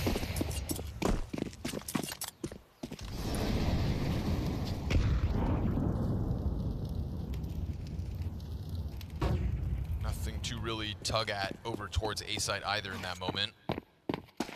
So we get a pause here by FlyQuest for a second. Clock goes to 1:10. I want to see some mid-round protocols from Imperial. I mean, I don't care if they've just got the first kill. If they don't keep applying pressure, if FlyQuest are searching properly, they will make them regret not looking. Oh, that's free. Oh, the push through the smoke, that's cheeky. And now you regret not having info or pushing a little bit just because you're 5v4. See if Try decides to go back at this. They can't sack one on a scout. Try could really win this round back if they walk into him. First pickup's easy. Ince just tiptoes his way into his demise. We see that flash come over Coffins, forces Regali back for a second. So you see that look over towards Arch side. It made it look feel like Regali getting close. He's going to go through the smoke. He can get. Oh, he's not. No, he's going to play the pit side instead. Gets contact to Skulls, who's now pinned into oranges. But you know there was a player on Coffin. That flashbang came out from Cello just moments ago, so Regali turns his back over and dies, but a clean nade from Netic off spawn. Good trades back from JKS, and these are the positions you want this guy in. Trade frags into a 1 versus 2 and an upgrade with just a bit of time. There's going to be that small question in Imperial's minds. There's no kits for this. And so that retake demanded of tries op. They need to try to join up, otherwise if he makes it a 1v1, it's going to be his round to lose. It's going to be tough to get together. That cross behind the church door. Timing, though! Try connects at the perfect moment, keeps his eyes towards that back door as his teammates started to run around in the bomb site. That audio on site caused JKS to want to go take a look, and as he tries to, the clutch comes up empty-handed for JKS. Yeah, JKS a little frustrated, could have made something happen earlier there, but yeah, the way that Imperial were playing that, they definitely left room for a big tragedy to happen. It's trying to get away with barely. Yes, Inns makes kind of a risky move, but they're the ones who are down a player. They need to try to make something happen, so it's a good attempt. Cello in the end of that round, I mean, he kind of allowed for a plant. If he peeled back and got a kill late, waited for a rotation, that probably would have been the safer bet, but they still pick up the round.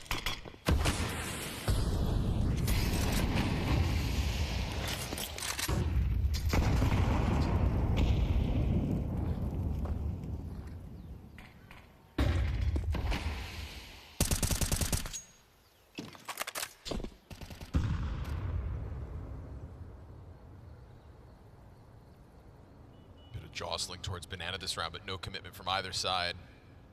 You know, there's not been a lot of contact inside of apartments so far for FlyQuest to have to handle. I think Netic's somebody who will sign up for those kinds of fights early, but just hasn't found his duels.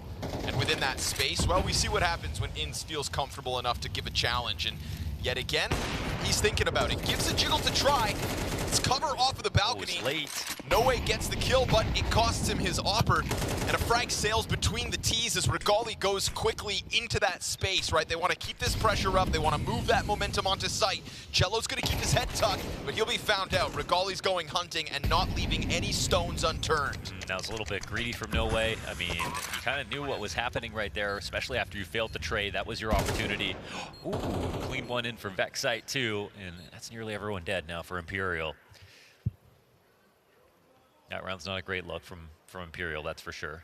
So they win one. FlyQuest, instant rebuttal. It's a mechanical thing, but like, you know, No Way really could have easily saved the op if his spray was on point. I think he had to shoot through the corner of a smoke, but yeah. I'm pretty sure it was his own, so got to be prepared for that situation. Both facts. Also think he could have been up on the railing to find clean vision, yeah. So just a moment there that gets punished, but a moment of his own creation. And then also, shout out that fast move by Regali to slide ahead. I think that's a moment where, you know, if you're going to take Satan out to sea, you better be prepared to bring him back to land. A wise man you know once what said. I mean? That's the first thing that came to my mind. And this is the risk that he took. And you know what? He was ready for it. He's just, the spray was just not good. Yeah, so. It's that push. Regali catching No Way in transition to the site. Put all the pressure on Cello, who decided to go passive. And that decision to go passive only works if you don't get cleared. But doesn't feel like FlyQuest are off the ball at the moment. So staying sharp. You see tries like, okay, well, now I don't get it up. Vinny trying to make work of this one M4 save. Up there? That's ambitious about a Vinny, but he's an ambitious kind of guy. Yes, he is. And so that M4 quickly changes hands into Skulls instead at half health, but at least Kevlar, he'll fade back into the B site. It's another moment where you're FlyQuest, you're feeling real comfortable with this one.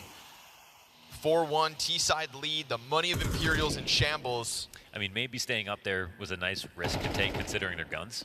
If they didn't push through it, if he's a one of two guns and it's a hero play, then okay. But FlyQuest, all their protocols looking perfect. We're running through this game so far. And yeah, you mentioned Azure. It's got to have had a big impact, though. Has to. You know, on the calling and everything, because that was the thing that stood out the most. It's always the calling. Who's the caller in Australia that's going to make this team work? And when Inns was taken over, it's like calling's a little oversimplified. It's not elite world level calling, definitely not. But with the help of a good coach, it looks like they're bringing the best out of him. I think it also, again, like just jostling around some positions was a big one, right? You're putting Vexite now in that spot to kind of be the guy. It's the tirade one that Chad Sponge Burchill had to offer us earlier today. Obviously, keen with the inner workings of an Australian hopeful. But I mean, why not use Hazard, right? Kind of sitting in Europe for quite some time. Yeah. Waiting to be used. Again, a wealth of experience. Yeah. And until Sponge is ready to go coach. Absolutely. Hazard's your next best bet. That'll be a surreal moment. We've had every sort of like fantasy roster move. Sponge to FlyQuest coach would be the craziest of them all. I mean, maybe he could do it part-time. Stay with us on the casting desk. I think they need a full-time guy. Oh, okay. They can't have an absentee coach. Damn. Well, for now, he's ours. And for now, it's all FlyQuest, baby. 5-1 the lead on this T side. And again, convincing rounds too, right?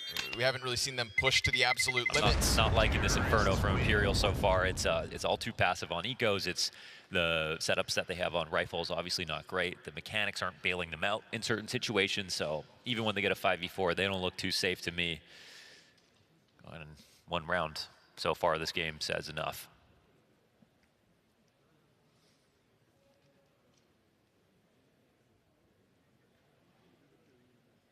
Imperial 2018. So the first time we really heard about them, though, was at Antwerp, right? Yeah. So Fallen's project. One last dance. I didn't even realize they existed before then. I'm not going to lie to you. They must have been doing something.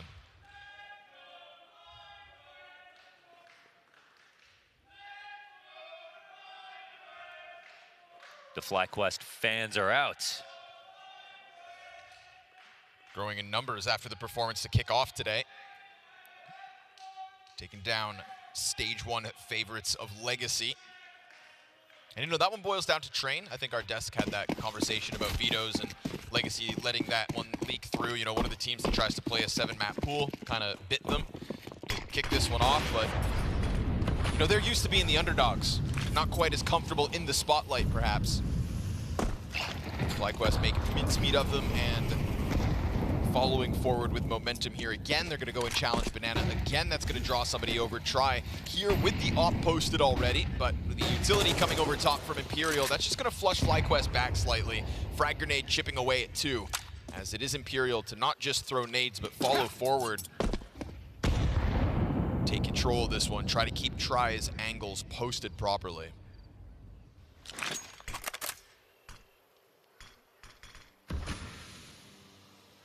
It's just the perimeter defense. At least they're holding on the car. But I can't help but feel like FlyQuest, they can just like delay grenades. They don't have to push too quickly. They know that things are given up. You see that JKS by himself. He's established bracket control, and there's some good damage, but he's gonna have to reload. Yeesh. Just enough. No one covering this. Ops right there on the corner. Oh, that's a big mistake, man. Ince hits the headshot, and with low health on 2 players, it's still numbers pushing in. We're gonna get JKS trying to cut off the rotate. To even. Doesn't have to do it now. Could take his time because it doesn't even look like Imperial will try this. Those 2 deaths on B are gonna cost them the round, and that's FlyQuest just posted up on the corners. It's another example with the Hall setup. With the rifle, this time your op's covering your rifle, but the exact same situation takes place. Vinny's relying on the guy behind him, which is Try, but Try's angle's so depressed he can't see the corner of the smoke that they're walking out on. If he did, it would have actually been fine. Vinny's smart enough to know you can use your ammo if you've got someone covering you. Yep. You know, it should be a bait to have them come through. But the thing is, he even gets 2 kills. Yes. So just 1 extra. Trying to hang on to the guns, but JKS has other ideas. These are critical saves. And it's Skulls hanging on to the end, the only player to survive it. You know, Vinny tries his damnedest with that one, gets his kill with the last few bullets in the magazine. But he'd only saved enough bullets for this 1 push. This 1 kill that he delivers, he held up his end of the bargain. Hit through the wall as well. And then Ince comes wide to trade out 2. Does so on little health as well. It's going to be another moment where Imperial could have held up a little longer, but ultimately FlyQuest starting strong and continuing. 6-1, 7 rounds into play. And Apartments, I mean, this has belonged to them this entire time. They haven't had to use it, weaponize it, haven't flooded out from balcony at all. But we're gonna get a much more forward-facing Imperial this time. Players down towards T-ramp out of the gate. That's Vinny trying to get something going again.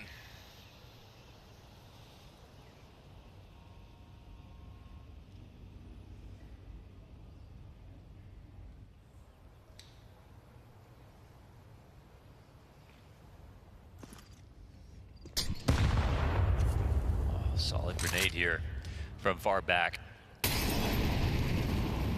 Oh, Vinny can't smoke himself out if he gets mollied, so that's one thing. Oh, there's the molly. That's awkward. Oh, wow. Sanctuary, though. Oh, Vexite's going to try to punish this anyway. Yep. Oh, that's so smart, but he doesn't get the kill. Good on Vinny holding up his end of the bargain these last couple rounds, and for now, still alive at 40 seconds. I said we haven't really had balcony play. No pit. This is the time, right? This is the first time we see players really move out through balcony, and it is going to unravel this whole setup. There is not a set of eyes on this doorway. JKS makes quick work of the two, and it's a fast scramble from Cello to try to get anything on this site. Again, he's going to go down with nothing. And it's FlyQuest just slicing through that setup. Oh, this is really awful from Imperial, I can't lie. There's just too many major mistakes happening over and over again. And it's all these rifle rounds as well, where they're getting cleaned out for 2 players, sometimes not even for the price of 1. But 5v4s don't seem to matter. It's just one bad move in a site defense and 2 people die. Can't even put the blame on one site. It's happening equally on A and B.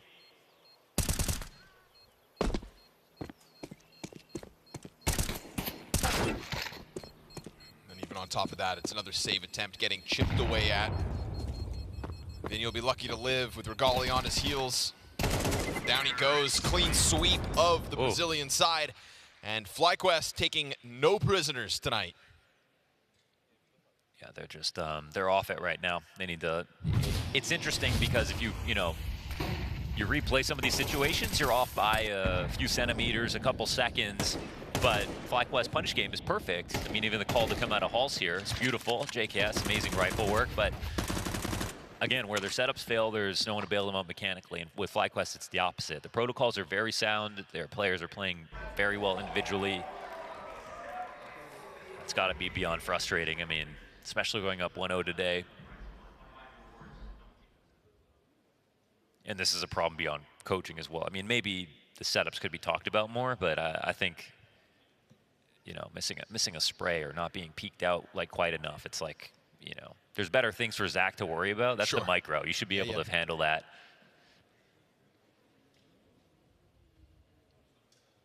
At the moment, starting to feel like this one's too far gone for Imperial to recover, but we'll see what they can claw back.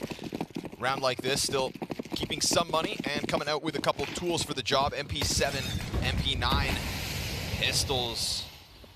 Not a comfortable spot for Imperial, and no game tape so far on Inferno to go off of that'll tell us that they can really fight into these rounds. We're gonna need that extra special X factor right here, right now. At the very least, to smoke this easily, actually, so it's a little awkward. They want to try to. Majority in position as well for this B site. Still not. Okay, there we go.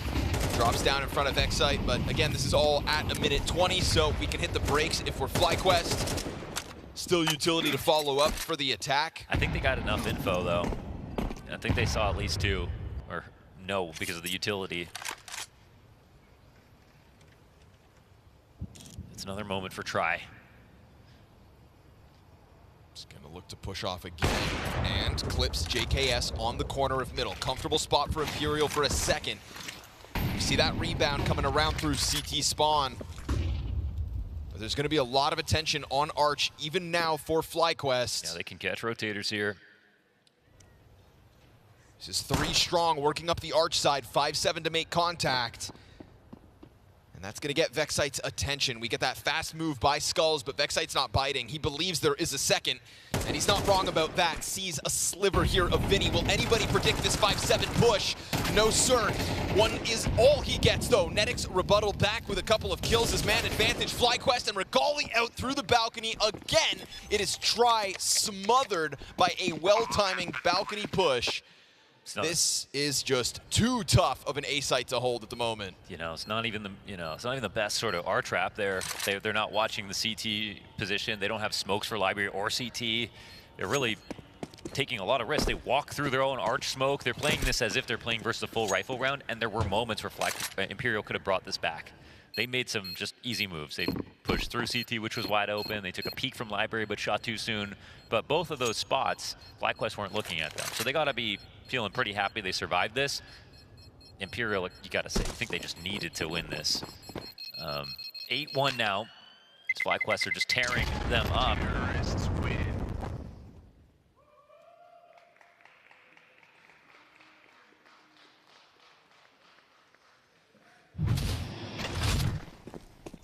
That moment with the 5-7 pounce could have found more than one back turn, but like look at the crossfire technically they have going on. There's lucky they have Netic there firing off.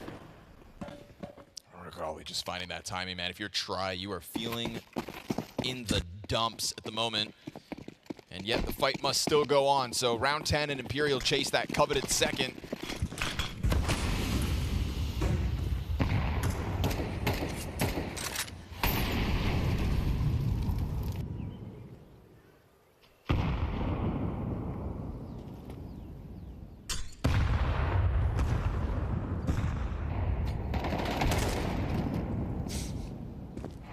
Bad way to start this.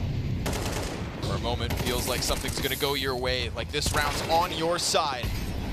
It was a 5v3 momentarily, therefore Imperial. Skulls could have his hands full if the challenge follows through. I like the rotations because actually we've seen FlyQuest, they want to try to walk through smokes, get really, fast into a position. 3v4, let's see if they still believe they can win. We've already got alt presence right now for Imperial, so it's pretty much a perfect map. Yeah. Another. It's 2 frag grenade kills coming through for Imperial this round. That is what gets it over the line, surely. A 40 health Netic with 40 seconds and bomb down in front of him. It's going to be a desperate attempt, that's for sure. But Imperial catching 2 kills with frag grenades. Again, you've got the right idea, you've got the right timings. Clearly figured out where they are and when to deal with them, but there's just this looming question of, is it all too late? 2 rounds into play, or onto the scoreboard. Yeah. But it's secured, and you do it with 4 players alive. You give yourself the best case to just catch another more. Tough place to be in, but they will keep on fighting. Well, we've gone from, a series of tragedies to a picturesque round here for Imperial, so that's nice. The way they won as well, a combination of good spam damage and utility. Multiple kills going their way, great rotations, I think, to call out FlyQuest's late round plans.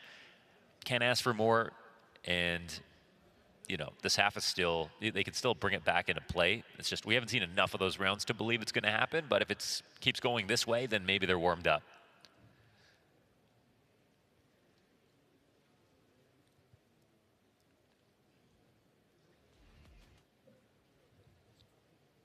Just nice to have 1 round at least in terms of evidence that the protocols are in place. When the timings go your way, the rounds come convincingly with them. And at no point did you really let FlyQuest back into that one. So convincing from start to finish for Imperial's 2nd round win. 4 rounds still best case scenario for a CT side, not a comfortable place to be in.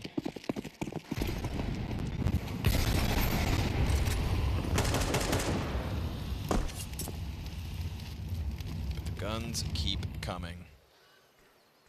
Vinny again at bat, critical position. Got Skulls behind him, but waiting for a flash. Yeah, Skulls now arriving a bit late. That does get 2. But the site's open. I mean, they know that now. So they'll keep the pressure up. This is Netic moving it forward. Regali with the bomb. It's brutal, man. They lose 2 players at the top of B every round, and the round's over. Like, it shouldn't be that way. They should at least be worried there's a 3rd player coming in, or 1 player gets to fall back. That never happens. That point in the half with such a demanding lead that we're going to get the desperate retake attempts, surely. Or do you just all save and go for the 3-round half? I feel like you gotta give it a little bit, yeah, see what happens. Some kind of a test. The smoke will come up soon. There's not much more utility here for FlyQuest to work with. Passing that flash back. Smoke rather down now on JKS. Deep nade into the site. JKS finds timing, gets a bullet to the head. Good hold by Cello on that peak.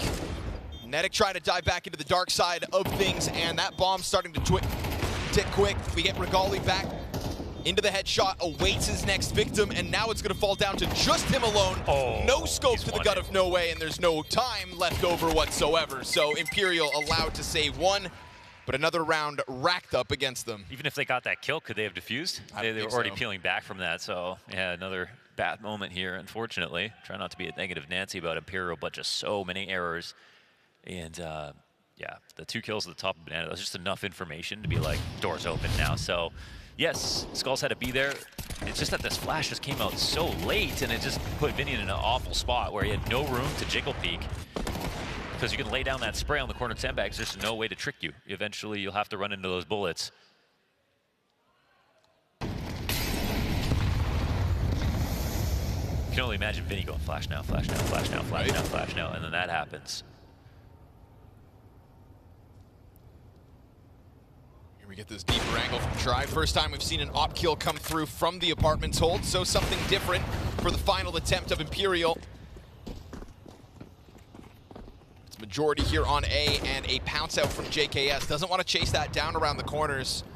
Still simultaneously taking a bit of a sniff towards B site too. Good dink damage. 6 damage.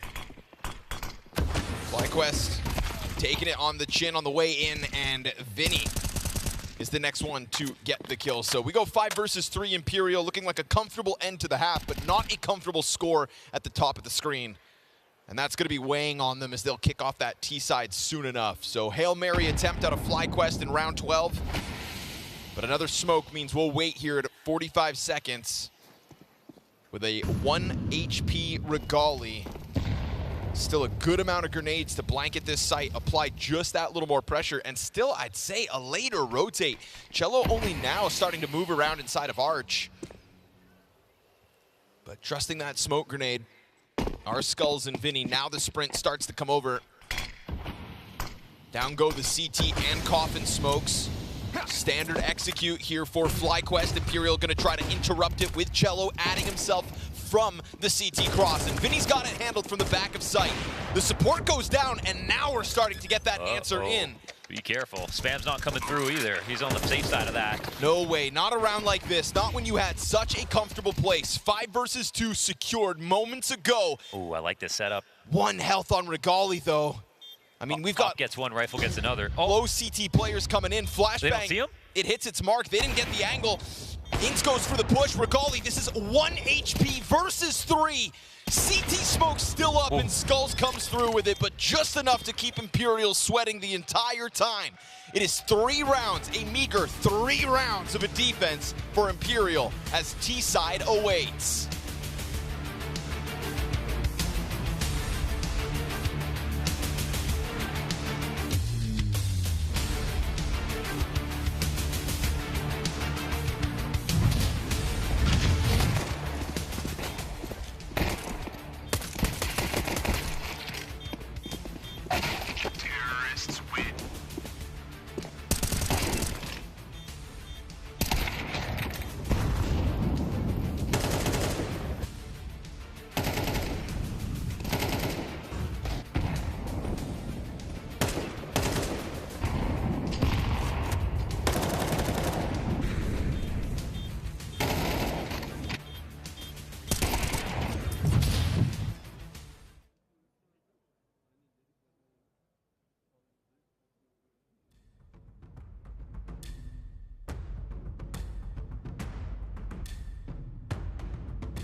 Momentum is very much rolling for the FlyQuest squad. 9-3 on the T side of this best of one over Imperial to put themselves in a familiar place. A 2-0 start at a major. Yeah. That's where they love to be. It's then pushing it over the line that continues to be the problem. That break just needed to be so much for, it just needs to bring everything together basically for Imperial, because we're just so many points against them.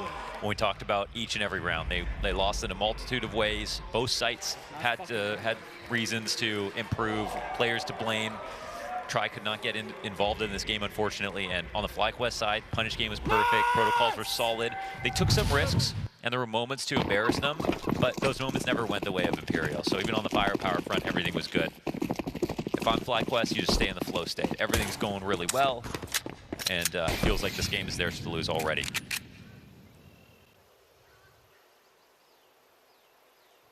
Go numbers strong banana. This would just be everything. They make the perfect call in the setup here versus the T attack. We'll see.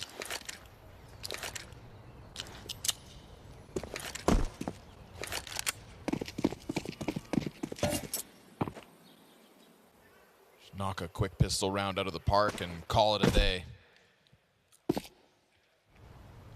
That's what they're on the brink of. This could be a nice play from Tri if he doesn't get clipped off. We'll see. Ooh, nice, beautiful shot. Oh, second player popped as well. Third is a potential. Tri trying to do it on his own. Vexite, meanwhile, holds off towards Banana only momentarily. It's a chase down onto Tri, and he will get that triple kill. Moving quickly up through the arch side, just popping heads like melons. Yeah, what a monster. And he was so much frustration in that first half. He's up to 13-6, so it's already been solid enough. Can't blame him, man. There was some very frustrating timings going down inside of that A site. Yeah, it was his fault once over on B, but definitely got let down as well. But this makes the game real now. Yes, sir. Imperial start with a T-side pistol victory. I'm gonna delay that FlyQuest parade slightly.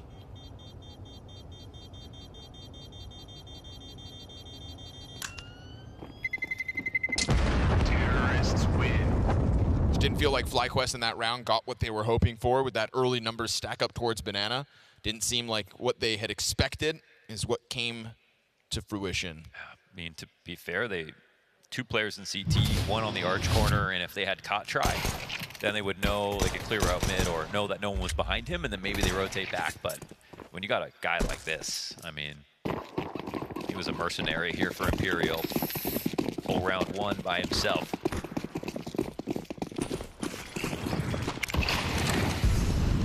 Not a bad P250 moment.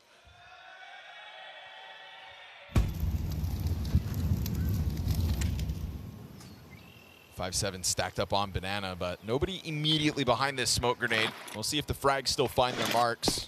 No, sir. Expecting them to be a little bit closer, and then good pressure back the other direction out of Imperial, popping that open to find Netting. So you know damn well that FlyQuest aren't faking that there was some kind of movement behind the smoke. And you can send the others back to the bomb site, but this is still Imperial in no rush to finish off this round. They know they're in the driver's seat of round 14. They know that they have a very small margin of error in this second half. But met by smoke at a minute, just as they were starting to take some control towards this B site. How much do they believe is behind it, though? Feels like Vinny's the kind of guy to risk. And so willing to step through himself ahead of the pack, then more bodies to follow suit.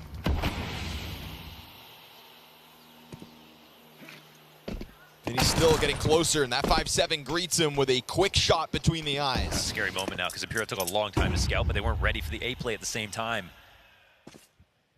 They've got to get it together. They let Inns get into a good spot, too. Now the pressure's on Imperial. Sitting on the site, delivered is Cello to JKS, but they still clear through. Good on Imperial to do it. Eyes on the edge of smoke. Still another challenge, just flies through. That's Vexite attempting to charge down the bomb site, but he will go down with nothing, and it is just enough. Imperial kind of skate by the damage. I almost forgot. Imperial are the team that, in sketchy situations like that, they are comfortable very low on the time. I don't know where Vinny got that from in his career, but he, as a caller, really likes the late round situations. It feels like after, after Arts Furia, like things really started to slow down in Brazil, and then in CS2, everything's sped up again. But Vinny's still playing that old school game, I think, where it's like pretty slow-paced T-sides, and well, it's not my favorite. I think CS2 tends to be played a little faster, but he's comfortable in that James zone.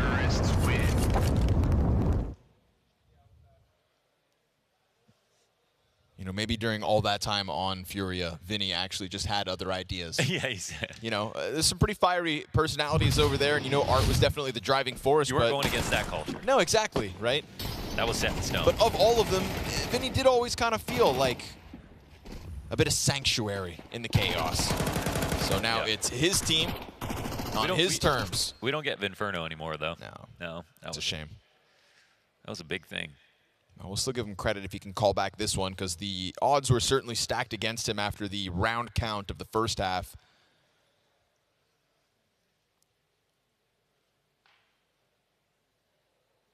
Always scary when you round that corner towards the B side, take a 5-7 bullet to the head, and you are not sure if you should follow through. Almost. Almost like it maybe should get nerfed. But for now, the 5-7 reigns terror on the attack.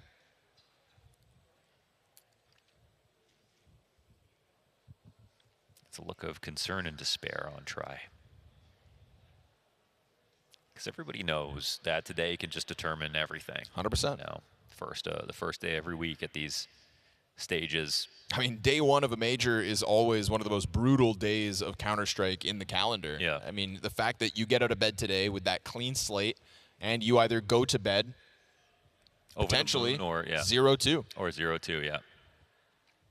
One day of Counter-Strike decides how difficult or how disappointing of a week you are ultimately going to have. Everybody waits to play at the major, and some people don't get to play for more than 2 days. I'd like to be in the 1-1 pool, I think. Yeah, 1-1's all right. 1-1, it's 1-1 like you take sounds what you get. great. You can live in the idea that it's, maybe we don't win this time, but we'll have some chances. You lose one game, you might have been unlucky. You lose both? Yeah, you suck.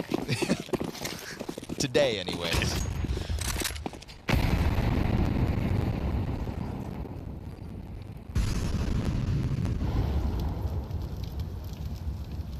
Still, FlyQuest will await a chance to come through with a buy, but for now, there's still some tools out there on the field, right? This Regali MP7 Kevlar, that could be a looming threat. You were able to do some damage in the round prior, so again, the 5-7 just takes the head off Vinny. That's 2 rounds in a row. He's been met by that $500 pistol, hits the ground instantly. This time, the pistol came to him. And we go 4 versus 4, but what they won't know about is, again, this looming threat. The biggest threat on the field in this MP7. And it's the Desert Eagle to get the trade kill. As 2 bodies try to press their luck into Banana. JKS gets off sight. This is big. He hears this approach, and he's going to just shoot skulls in the back of the head. Now they gotta Numbers search for maintained. They got to go slowly and look for him. And I don't know if they're going to be able to just score a plant. Smart from Cello to try to go for this. But Try's got the bomb still cut off over towards alt mid. Big time, yeah. So Cello's going to go chasing, right? Hunting instead, and that bomb on 41 health, certainly not a comfortable position. Oh, he went out. No, this was such a big move from Cello, but now he's chasing ghosts.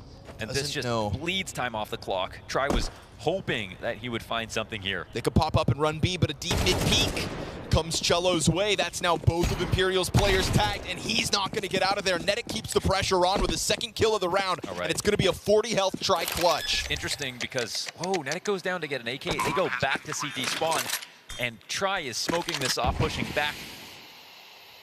This kills the clock. This might be a winning spot. Now, the only thing that can change this, however, 2 smokes left over for FlyQuest.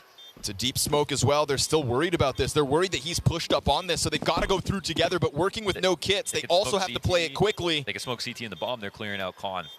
Try sitting here They've got to go. Wrapping around. Get this lineup and try. Onto the site they'll go. Oh, they dropped the first smoke, but Netic gets peeled immediately off of it. JKS just has to stick this. There was no other chance to winning this round other than sticking that bomb, and he doesn't take his chance. Possibly not. That's fair. If not for Netic, maybe neither has it, so they'll clear the board of all the players. It's good economic damage done, but a good clutch from Tri to get away from middle. Yeah, I mean, Imperial's making this painful now. It's much more of a realistic climb back into the game. These are scary situations, but they're coming out ahead. Showing FlyQuest they're not worried about this lead.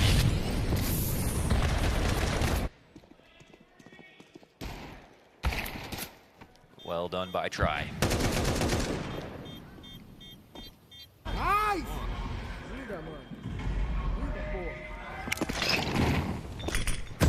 Oh, man. Look at the money. Wait, Imperial save? What's happening? No one has spent money. Wait, what's happened? Oh, no, they're still in spawn. Okay, no, HUD's out of whack. HUD's out of whack. Okay. Plays live. We've got full guns inside of the apartments. HUD's whack. Okay. That's fine. I was like, this is a strategy I've never seen. Okay, who is this? Instead, No Way's taking a look down. No, that was Regali. It was because there's no HUDs. That was MCT side. Oh, right. Yeah. Okay. We'll get there.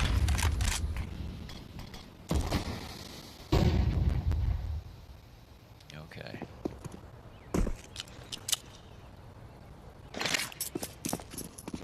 Going back to B. Taking utility damage all the while. Oh, that's Vexite. So good considering what they had to work with there. Stuffs them on the side of the smoke. Still a couple players inside of the site. Wonder how many they've got left. 3 T's up. Frag grenade onto the default spot. And that's low health for Skulls. Is it 2? No, there's 3 CTs as well. They're coming. In numbers. Worried about Banana. Moving.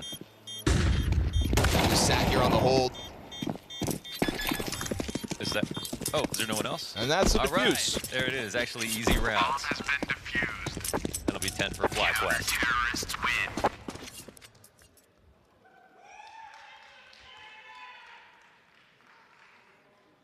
Yeah, the boys. One more added to the scoreboard. Ultimately, Vexite feels like the hero of that round. From what we can decipher, holding off on that smoke grenade for the 2. And there's that backside kill simultaneous, okay? Because it did feel like he had a teammate to work with. Yep, and there it is. Just both players in the post plant ultimately get popped same time. So very smooth ultimately coming through from FlyQuest's retake.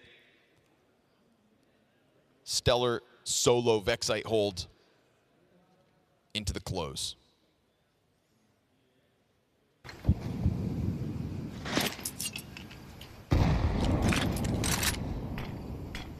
What? No, that can't be right. If it is, it's not a good look here for Imperial. Are they really down to 2 players? Yes, they are. Right.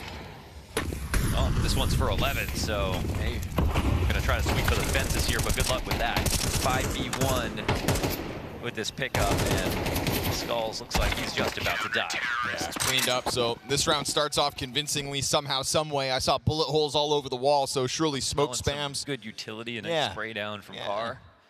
They were cooking up something. Imperial. You didn't want to watch that round. It was rated R. Clearly didn't last long enough to really have any kind of fight in that one. So now FlyQuest starting to feel like they're going to put a bow on this. 12 secured.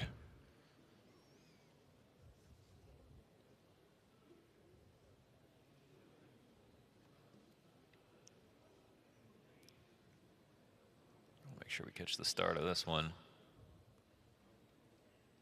For all the marbles here. Imperial showed us a couple of good tries in the second half, but you know, even their wins are very close. Okay, here's watching that back. Double AG. Oh, into the boost. With the perfect spam as well. Oh man, that's, yeah, that'll do it. Wow, it's actually beautiful.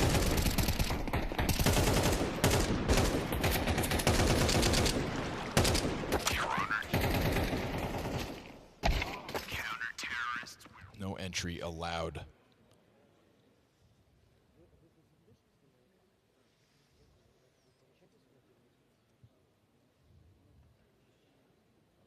Visualize. Vinny's always been one to do that. Yeah. Shut the eyes and fixate.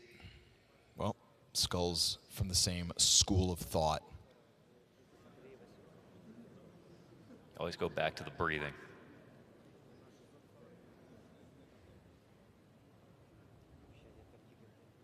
Problem for them is Vexite's taking up all the air in the room. Every time they're trying to approach that B site, he's been good for a double kill, and he is just the one to kind of push this one over the line now. So this is going to be Vexite who will be fueling a FlyQuest 2-0 day. We saw his domination on CT side of Train earlier, and well, here we are again with his name in the lights. So it's got to be said that this new formula, the new positionings, it just seems to be gelling well for this FlyQuest as time has gone on, as Azer's had his impact on them, and here we are at another major, a single round away from another 2-0 day. It's the same start that they ultimately had back at Blast Austin, an event that they would then go on to lose 3 consecutive best of threes and fail to progress. That is the heartbreak that they are trying to cover up here at the StarLadder Budapest Major. And it's almost eerie if you start it the exact same way. Yeah. Again, I think they'll be happy about having a chance to focus in on 3 best of threes. You're never going to be mad that you're the 2-0 team. No, you can't be. You can't call Eventually it a curse. That'll work for right? you, yeah, more often than not. I think the fashion of which they've done it as well has been very impressive.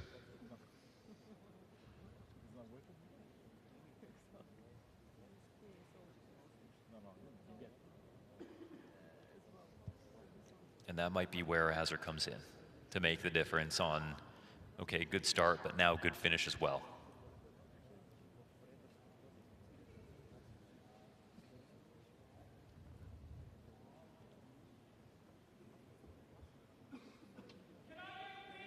We haven't had to get into the conversation of op play yet for FlyQuest or whether Regali is going to be a driving force as this event goes on, because right now it's just been about Vexite. 2 single maps, all we have in terms of game tape for FlyQuest in Hungary.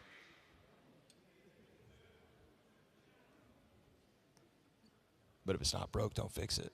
That's right. They're just looking for an extra, 5%. And then I think their record just looks so much better on international events like here at majors.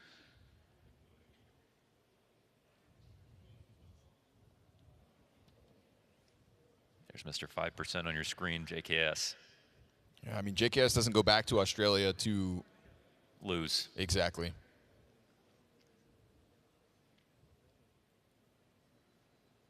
Goes back to try to take this team to new heights, brings his old teammate in Azer to add to that. Extra layer of experience. I think at a support system as well that a guy like Inns, who has kind of transitioned into this role later on in his career, could go for. Mm-hmm. It's certainly welcomed help, we'll call it that. For the longest time, FlyQuest just operated without a coach. Real anomaly in that regard.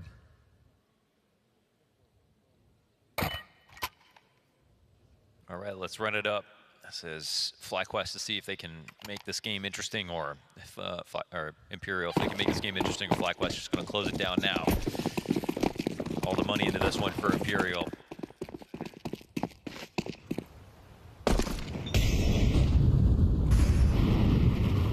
Gonna need a fantastic call and execution here.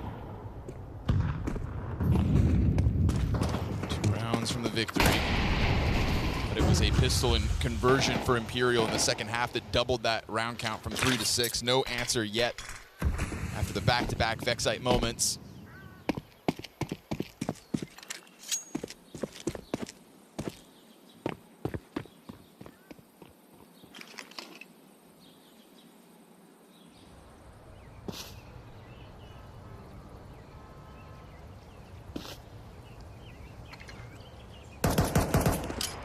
Vinny's cooking up something. Oh. Okay.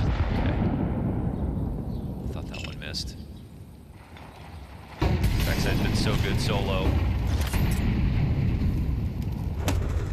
Gonna pressure on much him. damage. Vinny barely alive, dives back into the corner. It looked like he just wanted to call out that whole thing and just wanted to go through, but Vexite didn't make a mistake, didn't give him that little extra peek. He stays alive, they run back to A.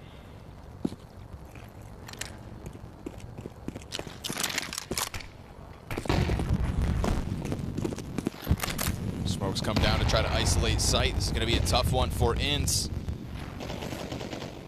How far off this bomb site does he want to try to press his luck? Utility sails down towards the other side, and Inns will find one. JKS has still been able to keep his head down for now. Inns doubles back off the flash. That is the kind of team play they need.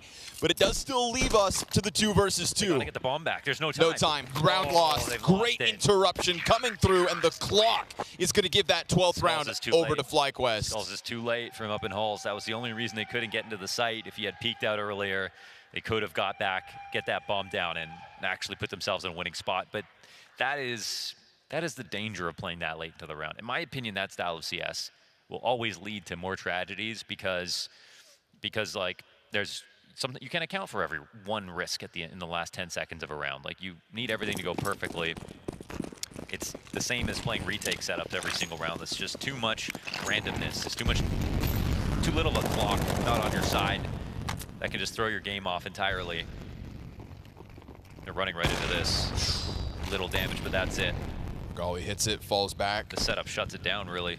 Trying to scramble over now are the FlyQuest numbers. It's a bit late, and they're just going to try to... No way. Who are you to go for that no-scope? Nasty shot out of Regali, tethered again by JKS. It's a bloodbath. And a beautiful clip for the Opper for the road. FlyQuest will do it again. 2 consecutive majors with a 2-0 kickoff. Kings of the best of ones. And looking for revenge with now a well-oiled machine. This is Vexite in strong CT positions. This is hallzerk to come through with a helping hand, and Inns with the proper calls shuts this one down quick in convincing fashion. It's still not a bad day for Imperial, but a 2-0 is exactly where FlyQuest want to be and find themselves tonight.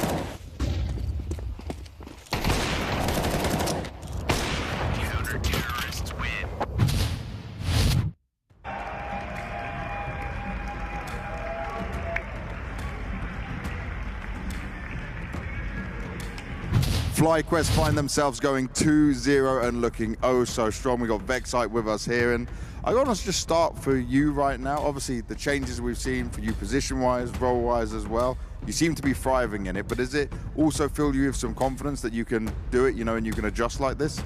Yeah, it definitely feels good. I think it fits my playstyle naturally, but yeah, I think I'm dealing with the responsibility in a good way. Yeah, I'm in a lot of positions where I need to be vocal and step up in these like closer games, and yeah, I think I'm doing a pretty good job. I think you are as well. Is this something that you initiated yourself, that you want to go for more active roles that require that communication? Not necessarily. It was more Azza, honestly. He came into the team wanting to make the roles more consistent, and yeah, that's about it. But this has always been sort of my preference in roles. Like, I've always preferred being like a vocal player, but obviously in a previous team, there wasn't really what was needed, so I sort of just adjusted. One more thing that I noticed during the game actually is that you really clawed back a lot of the rounds from man deficit. It was insane how many openings you gave up and then clawed back into the round. Is this something that you really worked on in these 4v5 situations, or you just kind of came back naturally with the good mid-round calls, probably by Inns or the group of players behind you?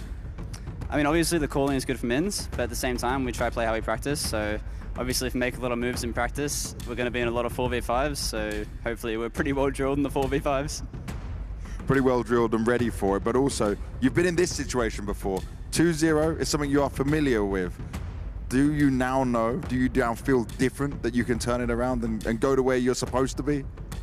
You don't have to remind me, man. I know we're 2-0 at a major. Trust me, I'm thinking about it. Nah, but I don't know. At the end of the day, it's another tournament, and it doesn't really matter. I don't think anyone really gives a shit about like what's going on. Yeah, we're just gonna try to play some good CS and beat some people. Beat some people, yeah. Just one more will do it to get to the next stage. But do you feel like this team now, with the changes, with just Azza being behind you, do you feel like you have mentally improved? Like, as I was mentioning, you guys were very resilient in the first game, in the opening game. Do you see a difference in yourselves right now that can help you get through that if you do manage to go through these tougher games?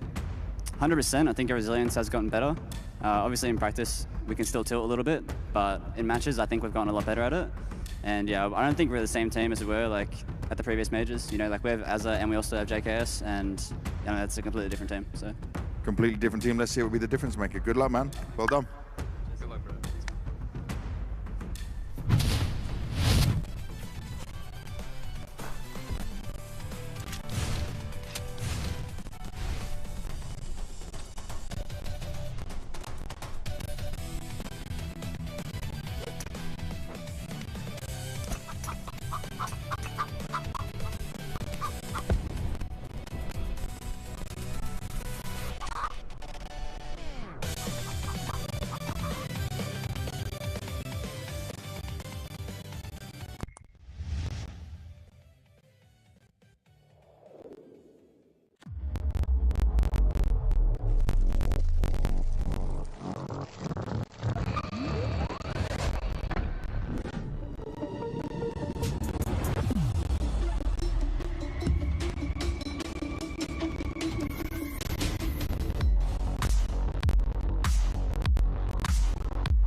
got a lot of shine. Running up the number, that's a lot of crime. Yeah, try to take it from me, must be out your mind.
to lobby by your own rules.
Nice fucking round.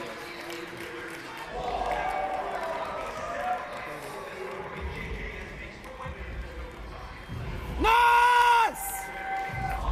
Nice! Nice! Let's go, boys. You can see how much he matters to try. The devastation on his face as they lose that best of one up against FlyQuest. It is round number 2 of the Budapest Major here. StarLadder bringing you all of the action, and of course FlyQuest now 2-0. In that interview with James Banks and Stico Devilwalk, they said they're excited, they're well aware. This is a big moment, right? First stage of the Major, 2 victories in the bag. Yeah, they've been in a similar situation, but like they've said, they are a different team. They showed it, you know, the way that they're able to pause, not panic, you know, really kind of introduce the idea as it happens in the rounds, and just deliver quality Counter-Strike, because they were down a lot of entries, a lot of rounds. We heard that from the interview with Stico, and you know, the ability to be able to claw their way back into rounds in these situations is super impressive, and it requires a lot of synergy. Yeah, this is something that we were talking about as the game was going on as well, right? There was a moment when Imperial was up 6-2 in opening fights, but they were still losing, what, 1-7? And that's absolutely crazy about FlyQuest. It's such a good sign about the composure that this team has in those situations, right? And it talks a little bit about the depth that they're bringing into the system, the fact that you have a larger playbook, the fact that you have the right protocols, and when something goes wrong, you know how to react. We had a couple examples of JKS reacting, going out of apartments, being able to get a double. Every single time something didn't go right for them at the start, they had an answer. Why couldn't Imperial answer the questions that FlyQuest was posing? I think part of the issue is he went online like really late in that first half, and they kind of clawed a few rounds back, but it was not enough, I think. They didn't have enough jiggle room to kind of play with and make mistakes, because when you're in this high pressure situations, they will eventually come, and especially, you know, in games like this, and yeah, it just didn't have enough of rounds to play with. The Aussies must be excited. 1 game away from stage 2. You think they can do it? It's kind of reminiscent of something that we've seen already, right? I've seen it somewhere. I'm not sure exactly. Oh yeah, the last 2 majors when they did the exact same thing. Okay, but I'm still hyped about this. I mean, Devilwalk, I quite like what FlyQuest is putting on the table. Yeah, 100%. I think they deserve a lot of credit. You know, they've ironed out their game. They seem clean on their entries to bomb sites. They have the communication and setups as they do. So they're giving themselves the best possible, you know, opportunity to win the rounds. And that's something that, you know, has changed, has developed for them, where they looked a little bit panicky, a little bit, you know, risk-taking in these certain scenarios in the past. But now it looks like they're in full control, even when they've lost entries like in this game. Yeah. And also looks like a bit of a team effort, doesn't it? Yeah. We look at the kill distribution. You're getting a lot of impact coming out of Vexside. He had a great map on train to begin with earlier in the day, and now he played well, but he didn't have to go to those extremities, right? We saw a couple good moments out of JKS, out of Regali, out of Vince. Everyone had their moments on FlyQuest, and this is just a sign of a team that is functioning well. We'll talk a little bit more in stage 2, if they make it, about some of your concerns. But I think for now, we'll just celebrate with the boys down under, and we'll be celebrating with another team very soon, because we're moving into the next matchup. Paravision up against M80. Of course, you are watching round number 2. These teams are playing 2 best of 1s today. If you won, you're straight back into the stage getting ready. These 2 teams, so many rookies on the side of Paravision, being led by that major winner. What do you think about this team? I know you've casted them a lot in Tier 2. It's kind of reminiscent of the Gambit youngsters story a couple of years earlier, right? And obviously we had Hobbit back then leaving with Nafani and Shiro in the same game house, spending, what, 9-10 months of the year together. This is exactly what Paravision have been doing, but James is staying at home. Daston, the coach, is living with the 4 rookies. It's just a fantastic story. James gets benched out of VP. He even said it himself in an interview. Paravision trusted him. It was a bit of a gamble from their side because he was falling off slightly. And then he just picks up 4 youngsters and builds a team that is just functioning. And it's all about if they're able to deal with the pressure, but I think so far they've done very well. Dealing with the pressure, I mean, that's the thing. They're playing on a stage. There's an audience here. Devilwalk, that is a lot to deal with as a young player. Absolutely. I mean, I think the one thing that they've got through a few experiences, they had obviously PGL, StarLadder Bucharest Fall Series, and they didn't look good in that event. They were a bit shaky. Dustin talked about it in some interviews that they are young kids. They're just getting a taste of this experience. And then they went to Landaland, which they obviously won against BetBoom. So they've had a little bit of taste of victory in a LAN setting, and that I think can do them a lot of good coming into this. Obviously completely different here. We have an audience, a lot of pressure, but I think it's still, you know, an experience that will help them.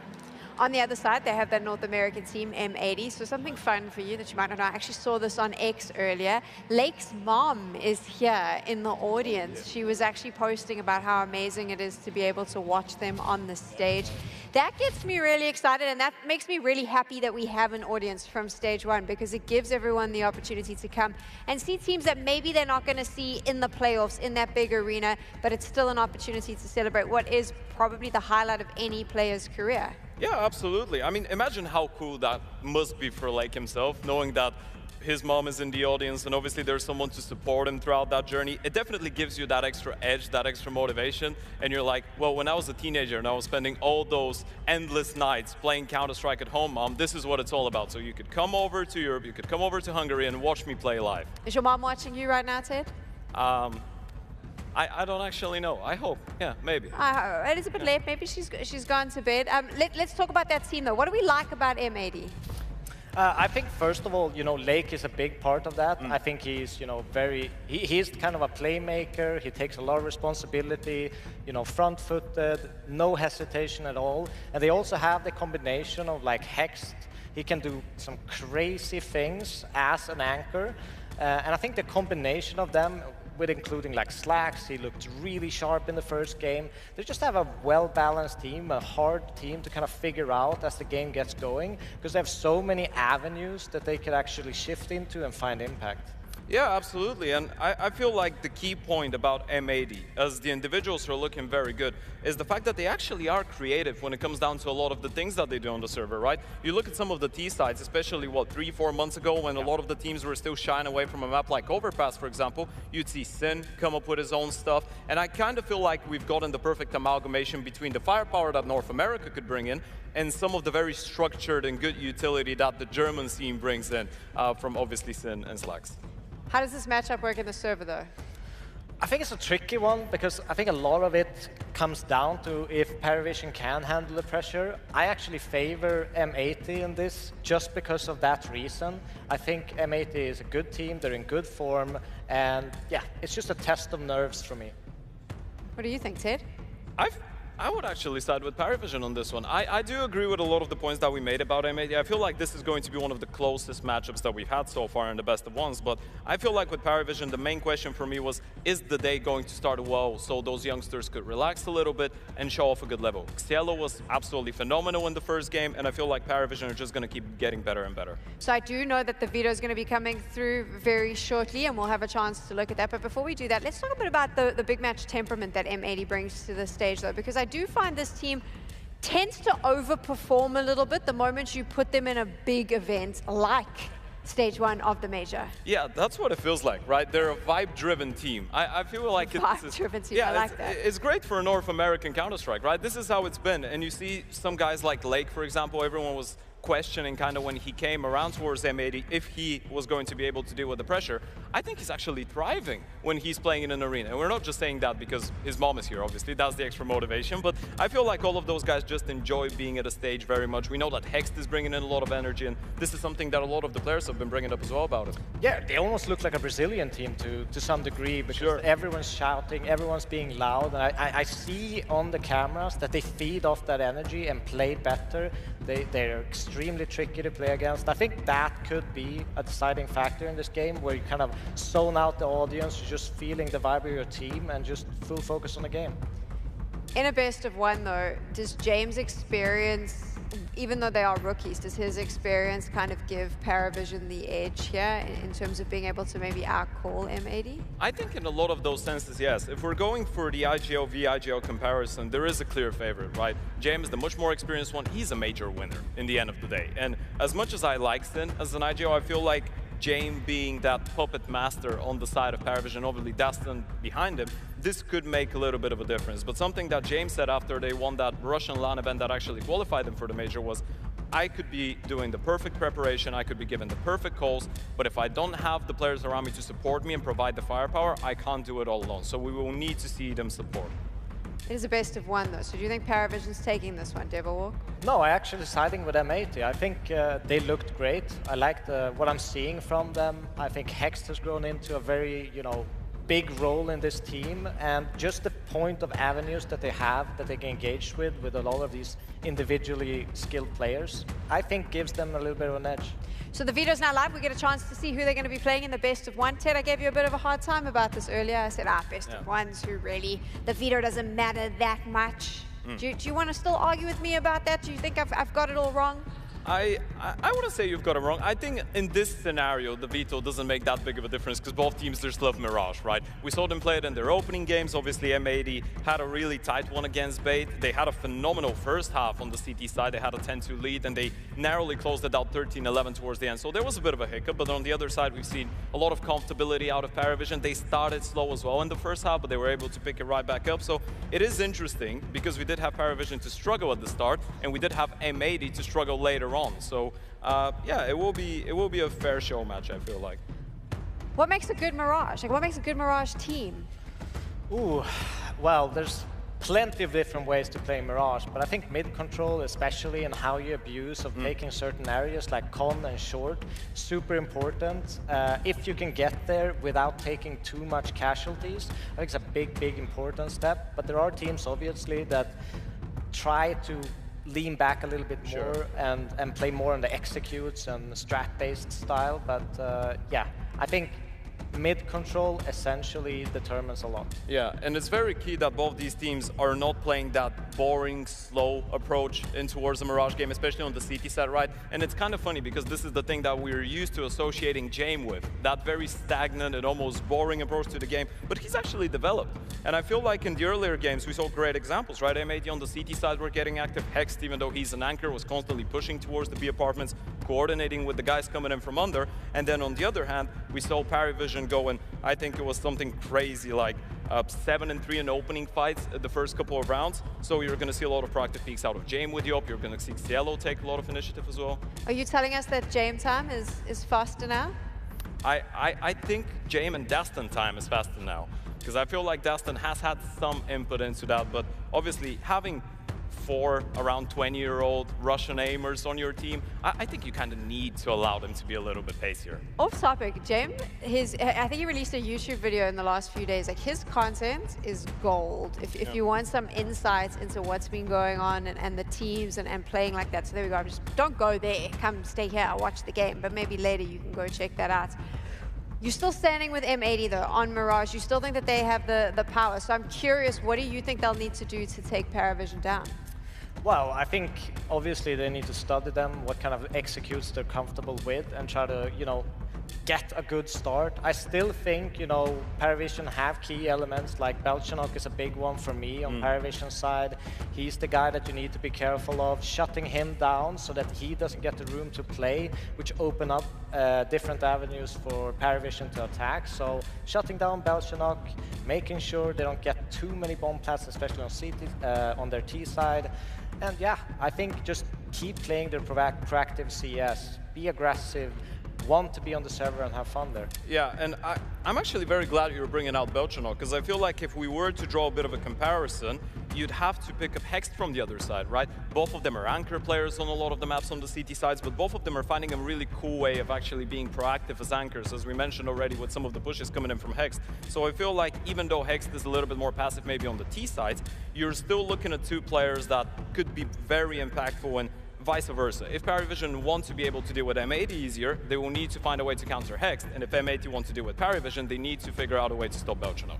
You're watching the winners from round number 1, now facing off in round 2. A lot of these teams trying to get that 2-0 to set them up nicely for tomorrow. One of those teams, PariVision, like we mentioned, 4 rookies in play. And actually, if we look at the participants here in stage 1 of the major, a lot of rookies, a lot of people making their major debuts. Who do you think is the rookie that shines for you? The one here in stage 1 that you're like, damn, that's a guy we need to watch out for? Oh wow, difficult question. I think Belchanok could be one of those guys. Sure. He's definitely, you know, a big player for me, especially for this PariVision team. But PariVision being one of the favorites, you have to mention his name. Yeah, I feel like Cielo as well. Yeah. I'm going to bring out his name because I think his story has been very overlooked by a lot of people. Because everyone was talking about Tenira the first half of the year when he got brought in from Gun 5. Cielo was actually on that team alongside Tenir, right? So, and last year, I had the pleasure of covering a lot of the Gun 5 games. I feel like Cielo was actually at times even more impactful for that Gun 5 lineup than Tenir was, right? But there's a bit of a difference between the two. They're both talkative, but Cielo is a lot more emotional, it feels like, right? So he's going to be that type of a momentum player that is very talkative, he's assisting the team, but then if he doesn't have the best start to a map, things could go very, very wrong very, very quickly. Thankfully, he did have a slow start in game 1. He was able to pick it up, and he was on top of the board in the end. I like that you both mentioned players from PariVision, but I'm surprised no one wanted to bring up Jacob from FaZe. Well, he's in my first pick. I think he struggled a little bit to. Is he your second pick? Not really, no. Third pick? I don't know where my third pick is going. Fourth pick? You're not gonna commit to this? I want to see more from him. I think he's still. You gotta give him top 5 at least. Yeah. I think he's a great player, but I haven't really seen the best of him yet, and I want to give him the chance to kind of prove that before I put him in the rankings. What a politically correct way to answer that question. Good job. Thank you. Good job. I mean, that is the big question mark, because I would say if you're looking at stage 1 right now, and we look at the teams that we've seen that have gone 1-0, FaZe is there. There is an expectation for FaZe, probably more of an expectation than any of the other teams, but it has looked really shaky for them coming in, right? Yeah, I think when it comes down to FaZe Clan, the thing was all of us could agree that they were very shaky and not in a great spot after all the changes and some of the recent results.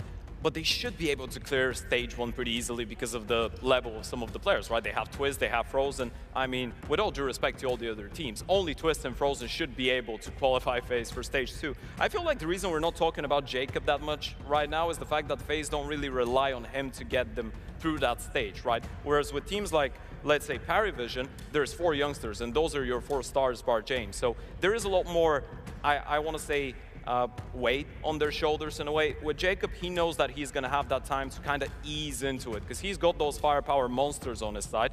So he will have a little bit more time, I feel like. I think they should just treat this as a warm-up for stage 2 phase, and just kind of get everyone into the groove. That's how I see it. They should definitely be going through this stage and just use it as warm-up, use it as, you know, getting to know the audience, the pacing of everything, and just get Jacob comfortable. That's actually, that makes a lot of sense. Obviously, we're waiting. We've got a little technical difficulty, so we're just waiting to iron that out for the players so we can jump into game. So now you have a brand new podcast with Devilwalk and Ted and myself. We're just going to chat a little bit, and I kind of want to talk about some of the upsets. Maybe we've seen some of the surprises. NRG playing with a coach. They're in the 1-0 win rate here. That was a surprise. You know how many people rushed to take them out of their pick'ems? Me, I did that. Yeah, I did that. And look at them now. That was a surprise for me after round 1. Was it a surprise for you? Well, I think Daps is such a capable caller. I've coached him in the past, and I know, you know, his strengths. He's never been his individual abilities per se. I think he's just a great micromanager, great caller, great at kind of playing the defaulty style of CS.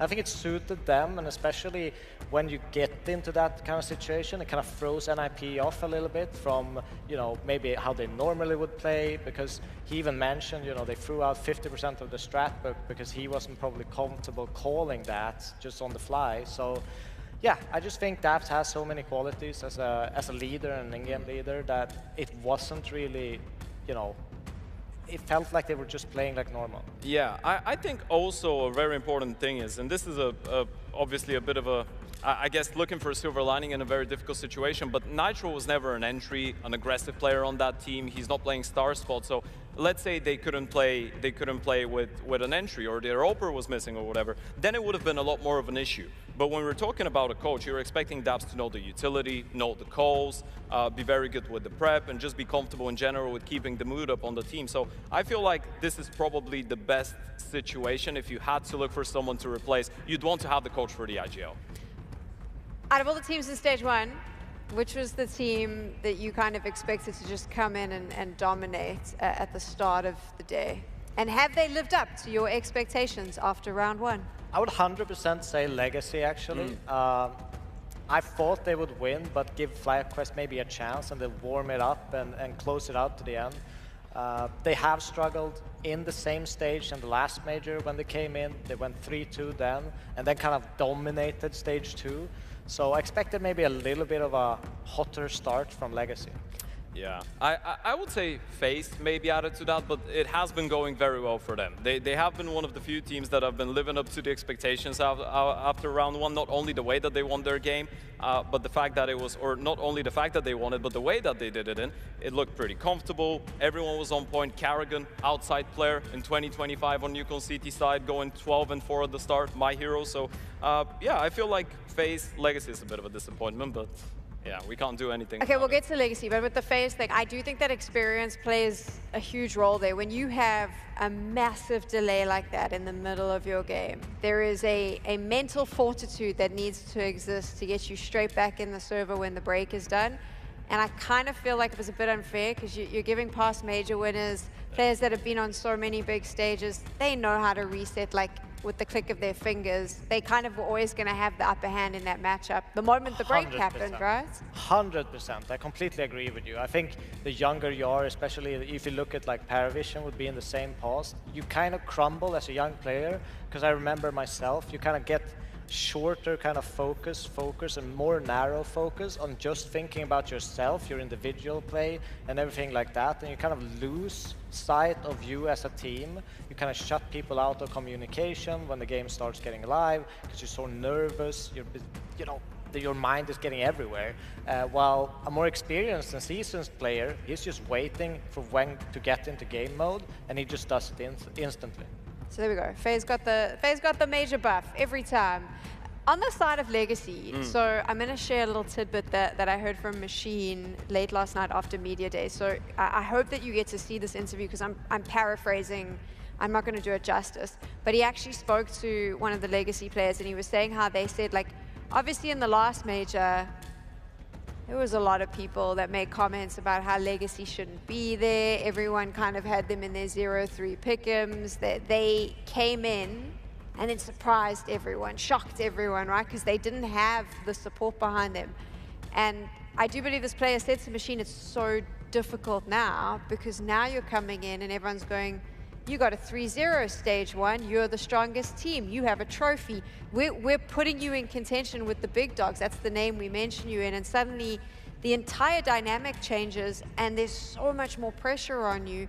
So maybe we give them a little bit of slack after round number 1? 100%. I think as long as they don't go like 0-2, that's when the pressure would actually rise. But I think they just want to have an extra life going into best of threes, etc. Because I think that will be where they do their best work. They are a bit inconsistent, a bit streaky on some maps. Even some of their own picks, they could potentially lose, but they always get to, you know, back mentally and always fight and are always delivering on 2 maps at least. We've seen even in finals when they won the event.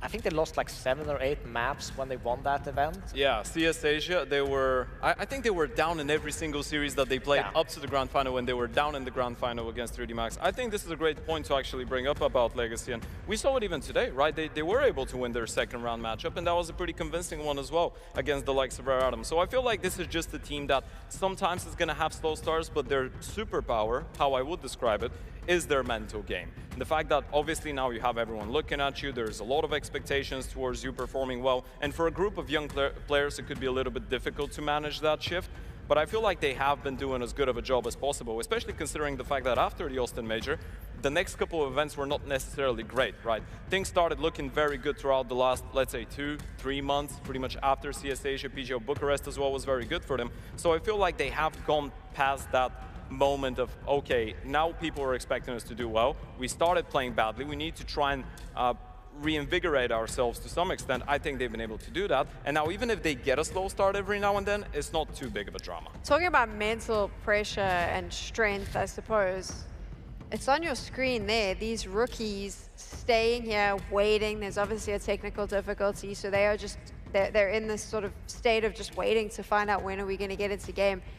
That's a tough one, right? Yeah. For James to keep his team together on the other side there as well. M80, Devil Walk, what would be your suggestion if you were the coach? Like, how do you keep them focused on what's to come? I think, you know, it's the same if we sit in the talent room and just kind of slow down. You get a little bit drowsy, you get a little bit, you know, cloudy in your head. Did you have those issues with the Bad News Eagles? I couldn't imagine. No. They were up and jumping, dancing around. They kept the blood flowing all the time. And I think that's something you kind of have to do, is you kind of just have to keep your blood flowing. Because if you just sit down, do nothing, and sit for like 20-25 minutes, you're not game ready at all. And you need to be able to put yourself in that position and spot again. So that's probably what they're doing. I mean, just deathmatch till they tell us we can go into game? Hopefully. Yeah, hopefully they get to play. Hopefully it's not just them staring at an empty monitor. So we had a chance to see. They're all warming up. They're all practicing, so they're still there. We were just figuring out, I say that, and the headsets are coming off. So never mind. I tell you what, let's have a bigger conversation, seeing as we're here. It is Budapest. I mean, who do you think's going to win the major? Ooh. Well, I put Furia as the winner in our prediction for the talent one. Fantastic. Okay. I did go with Falcons, actually. I think that's a decent choice. I mean, I think there's only one right answer, and Ted got it wrong, but that's fine. Okay, let's go through the Falcons thing though, because this is a conversation we've had off the desk, so we can have it now.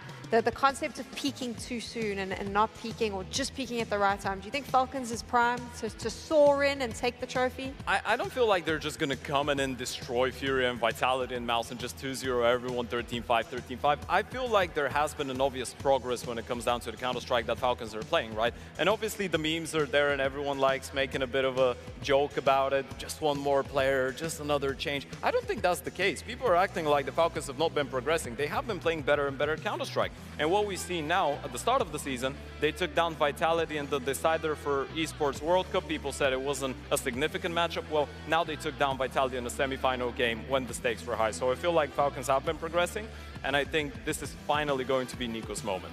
I have to tell you guys a fun story. Pre-COVID, when I was just a fan, I used to get to watch Richard Lewis and Machine stand here and host.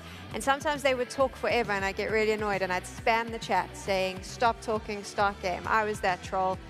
I know you're doing that as well. You're going to keep doing it because we're going to go to a break and hopefully we'll be into game soon. Well, this is a very special episode. This is the start of the StarLadder Budapest Major. This is our first ever live show for the All About Counter-Strike podcast. So merging those two together in some crazy reality that is now. This is the All About StarLadder Budapest Major. This is the podcast I'm going to be running between the stages, during the playoffs, giving everything across the board. And as always, I finally got Devilwalk in person with me here. Yeah. In the same room for the first time in a podcast, I think. Usually it's you in a hotel room somewhere, me at home. So, yeah, blessed to have this opportunity to actually do it in person. There's a lot to work with. There's a lot to go through. But shall we bring in Ted to start going through our VRS side? I think so. I think so. Why Ted, not? get your ass over here, boy. Ted, it is your first major. And I just remember what it was like for my first major. My first major was the StarLadder Berlin Major 2019. Right. So good old times, right? Very Zerk good was old still times. tier 1 player. I remember that very well. Yes, that was good times for your country, right? Yeah, it was absolutely great. I think that might be one of the few majors in which I've rewatched almost every single game out of the major, just because I remember how special it was. But when you actually rewatched all of these like Zerk games, did you all of a sudden become like an AWPer when you played Face It? I actually was, even before that, because of him. To some extent. Like 2016, 2017, when I started playing Counter-Strike, because I was just getting into the scene, and I'd watched Zerk, obviously, that was around the time when he got picked up by Energy, and it was a massive thing for Bulgarian Counter-Strike. So I was like, I want to be an AWPer. So for the 10,000 hours, the unsuccessful attempt at becoming a professional player, I did AWP a lot. Let's actually go through what we actually meant to go through, the Asian VRS. Yeah, let's give us the graphic for the Asia VRS and just see how that worked out, because it wasn't so crazy. It was more set in stone with it. So it was the Extreme Land Mongolian qualifier, which obviously Eruption won. And as I mentioned, Shingas Warriors had a chance. And you can see it here behind us a little bit. And this is just a before and after the event itself, how things have actually changed. And you could see not much have changed. The Asian slots were pretty much locked in. Even if we move on into the second one, XCC Pro League Season 5. Yep. Nothing really changed in that regard. They were pretty locked in for a long period of time. There wasn't that much excitement in the Asian region. Just because of these cancelled events, they didn't really have that chance. All right, so let's go from Asia into the Americas, where it was certainly a bit more interesting with how this all panned out, because there was a lot of up and down with it, right? There was a lot of opportunity for multiple teams, and within the Americas, especially if you go to like South America, there was events to choose from. Yeah, I mean, there's multiple things to talk about. Obviously, if we go to like 4G Rust was a big tournament, which MIBR eventually won, with Imperial kind of coming second to kind of secure their spot in some sense to the major. But the big thing, I think, is also, it's kind of like a side note. MIBR actually had an impact in essence to the EU. Yeah. Because how it works with the head-to-head, right? It's kind of weird because VRS kind of recalculates itself depending on your strength of your team and how many VRS points you've picked up, etc. And that's a constant kind of change that it goes through. So if MIBR had lost a couple of times against like Astralis, VP, Heroic, for example, in EU, and then went to these South American tournaments and absolutely smashed them, which actually made them in a stronger position, would then the head-to-head win for the EU teams made it worth more points in the EU race. That is very wild, isn't it? Yeah. Yeah. Give me this last breakdown on the EU teams, the invites, and how this madness went down. So Birch Cup comes along. This is just about the time where VP gets denied entry to Sweden. Gentlemates is appearing there, and Gentlemates gets the invite. And they lose the first game of Birch Cup, and therefore they have to forfeit the next one. They lose a total of 46 VRS points. That's because they wanted to go to EPL, right? Yes, and they wanted to go to EPL. Yeah. They went there, but they lose 46 points from just these losses at Birch Cup. And if they won like the first game at Birch Cup with the EPL run they had, they would have been pretty much safe for the major, which is kind of a crazy story that they lose like 13-11 open game, have to forfeit the next one. We also have like a side note of Liquid played in that tournament as well, where they kind of had to just get enough LAN wins with their new core. Otherwise, they would have been forced to use Twist, I think. So they were kind of just grinding games out to make sure that they could use EliGE.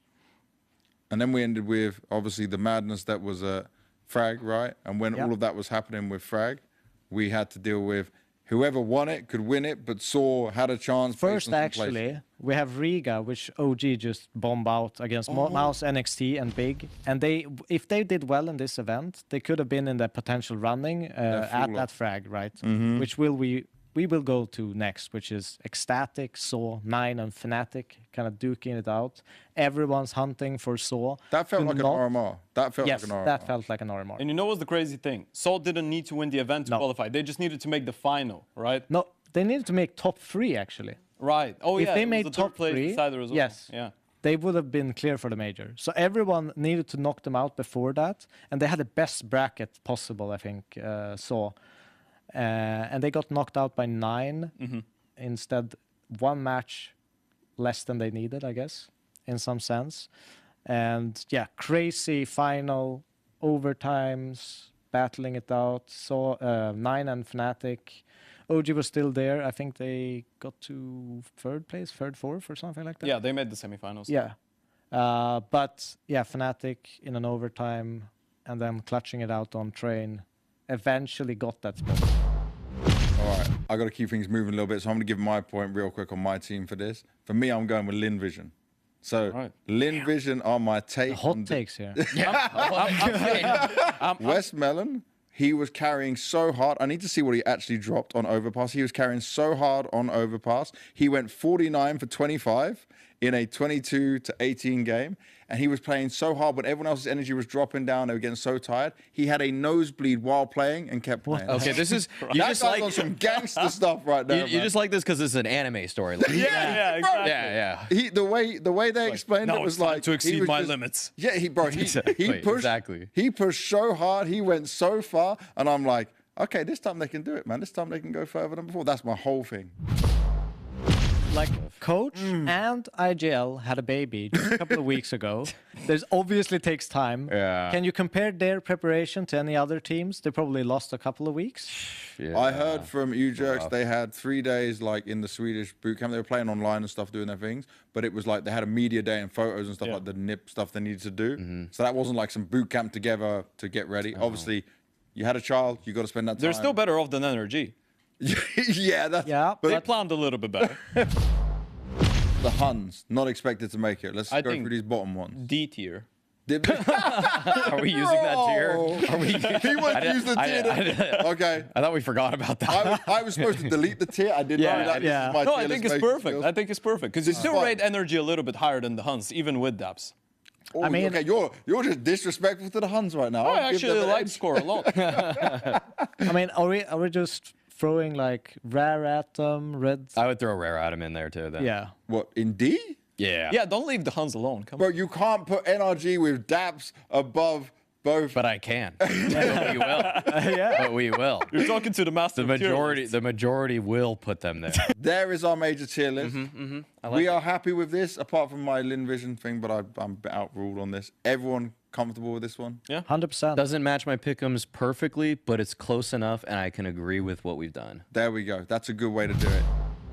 Now, for you, Eddie, right? You are the director of esports. Operations is the full title. And I've joked with you about this before, but you're still always just with the CS guys. I know. Most of the time. Yeah. You just like it, right? You just enjoy it all. I mean, you know, it's crazy because CS was my kind of introduction into the esports world because I was it was the most complicated system for us, and originally the president of esports was like, hey, listen, if you can get CS, then you can get any other game, right? It's crazy how much can change in such a small amount of time, because Twist, he grew up insanely quickly. In terms of how outspoken he is. He was outspoken before, but now he's just a lot more clear, and his choice of words when he's expressing himself is just much better. I think he gained a great understanding of who he is and his own kind of personality and what's important to him, as well as how he can help the team and be able to express that in a very constructive way. Probably been the toughest year I've ever been in esports. Wow. And just for people to know, you went through the heroic times into this. I was in heroic for a couple of years before I joined NIP. Yeah, exactly. So I've been there for, I think, 5 years. But this has really, been a test. It's been a test, for everyone around the players, but also definitely for the players. But I mean, here we are. So I guess it was all worth it. Make sure you don't miss any of the action. Thank you for watching all live in here. Hoffman's last words was Harry and Hugo loves Jaeger bombs, so I'll leave you with that lovely thought. Yes, true.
How excited are you for your first matches? I mean, we're just super excited, man. Like, a major tournament is always exciting. You don't really get many of these a year, only 2, if you're lucky to qualify to both, and we've been fortunate enough to do that. So, it's a pleasure. We're just really, really happy to be here, and we're looking forward to have a lot of fun, compete, and, put up some good wins. We're gonna prepare like some stuff for it, and then see how it goes, yeah. How excited are you for your first match day? Oh, you don't know how excited I am. I'm way too excited. This is my first major with the boys in Imperial, so I think we practiced really well, we prepared really well, so it's going to be exciting for sure. I don't know, I have mixed feelings. It's unfortunate Nitro couldn't be here because we've been making pretty good progress since picking up Sonic, but we're going to do the best we can do. We've been waiting a while for this, and I think after Bucharest was a really disappointing result, so we've been practicing really, really hard. So I'm just excited to start and actually show how good we can actually play. We just want to start the games because we was playing last official in PGL Bucharest, so yeah. We just need to play, we just want to play, so yeah. It doesn't really matter who we play, I think it's just the major is starting. I think that's very exciting, and I think it's not just for me as a player, I think it's for every viewer as well. So I'm just very excited for the whole thing to start. I'm say pretty excited because it's been a long time since we've been playing Europe tournament, I would say. And we didn't make it to the major previous major, so it's a good feeling to get to the major now. I think after a boot camp, there's always this anticipation of playing the first official after a while. So yeah, I think we're just looking forward to it. What's the first thing you want to do as soon as you get to the hotel? Go to the bed, yeah, and chill, sleep, and I don't know, just relax. Shower first. Always shower when you come from a flight, and just unpack your gear, go into the practice room, and start to mentally prepare for the tournament. What are your feelings and first thoughts now that you've landed in Budapest? Really cold, really cold. So some of us, we don't even have like a winter jacket. So the first thing to do right now is go to the hotel and after buy some winter clothes for sure. We was here like 2 or 3 months ago on the StarLadder tournament. So yeah, we like the city, we like the people. So yeah.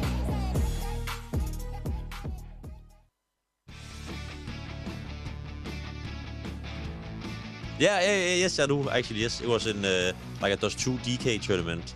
And I remember we were very hyped because we were getting on HLTV for the first time. And we lost very big and had very bad stats and everything. So I remember me and my friends were like, oh my God, like it was not that nice anyway. But it wasn't really professional. I was like one step before getting professional, playing Cobble. It was, I think, maybe the only time I played Cobble, and I did a Digo highlight against the Argentinian team. So yeah, that is definitely in my memory. I mean, on the first LAN, I mean, it was EG at Blast Copenhagen, and I'm pretty sure we played FaZe. And I remember that I wanted to talk shit because Tim, or like Automatic, he had something to do at home. So we had Rush fill in. And then I remember I was like, bro, these guys are so ass. I want to talk shit. And he's like, just do it. And I started yelling at Broky instantly, and then we lost. But, you know, it was fun, though. That kind of started it, to be honest. It was Major also. What major was it? I think Boston, but RMR was in Atlanta. Okay, do you remember who you played? Yes, I remember. Liquid, Renegades, Flipside. This is last 3 matches, I think. Yeah, I remember my first HLTV match. I was playing with Ace Paquetá. Okay. Playing against Paquetá, I think. yeah. And we played with our coach. Yeah. And yeah, we lost. It was a mirage, but it was good. After the match, someone asked my full name. I didn't know why, and then I got my HLTV profile. It was on internet PC. Yeah, in cafe, LAN cafe. I don't remember my first game, but first game in Tier 1, or one of the most memorable ones, played against C9 at the Rio Major. And yeah, we won the game. It was a BO1. And yeah, it was good. It felt really good. Some Czech local tournament. I was playing on a team named Dark Tigers. Did you win? No. No. We didn't. We lost on Nuke, I think. I played for Team Marlon, and we played some Bulgarian mix, I think, but I don't remember the name. Did you win? Team. No, we lost. Oh, 0-2. no. 0-2. First ever? No. Because usually it's the same professional first, right? It was Gamers Club Amateur League. It was 8 years ago, I think, so it's too long ago. Must have been GGPR. I have no idea who. Maybe Mythic is my only guess. Did you win or lose? Probably one. Probably one. It was 2018, I guess. It was for Team Namas. I was playing against. Actually, I was playing against Monos, I think. He was playing in New Balls or something like this. It was against Big Academy. And I remember I made my first highlight there. And casters was saying, like, how do you call this name? Mito or what? Yeah. Playing for MTK. Oh, nice. Yeah. And like against Chinese team, it flips. Oh, I think. Did you win? No, lose. Oh, no. Yeah, big lose. Big lose, no. Yeah.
Yes, sir. We are live into the major. And to get us back on schedule is James, ladies and gentlemen. If there's anybody you need to play down that clock, it's going to be Jane, baby. That's right. Paravision versus M80. Two teams sitting in the 1-0 pool. Two teams looking to go 2-0 on the day, Mohan. It's a great day at the end of the day if you're sitting pretty in the 2-0 pool. Absolutely, and they know they have an opportunity, I think. What's actually nuts about this is both these teams have an insanely long Mirage win streak going on. M80 is slightly less impressive than the 16 wins in a row from Paravision. But what that means is that if there was a team to beat Paravision, the team with 11 wins in a row, the team that love Mirage as well, they're going to have a lot of confidence swinging on a map that, again, is not that deep. Well, excuse me. I think this is one of those situations where if you have to take a step back as a team attending the major who's starting to get it all going under stage 1, this is kind of the situation you dream of being in. You win your opening game, and then you play up to go 2-0 on the map that you are very clearly comfortable on. Obviously, somebody's streak has to come to an end right here, right now. But the thing is, where would you rather be? If you're, James and Dostan, and you're trying to get these young, inexperienced riflers all online, this is the time to do it. You could be walking into the next day with 3 best-of-3s ahead of you and a chance to qualify for stage 2 of the major. This is the ideal formula to try and get your game online.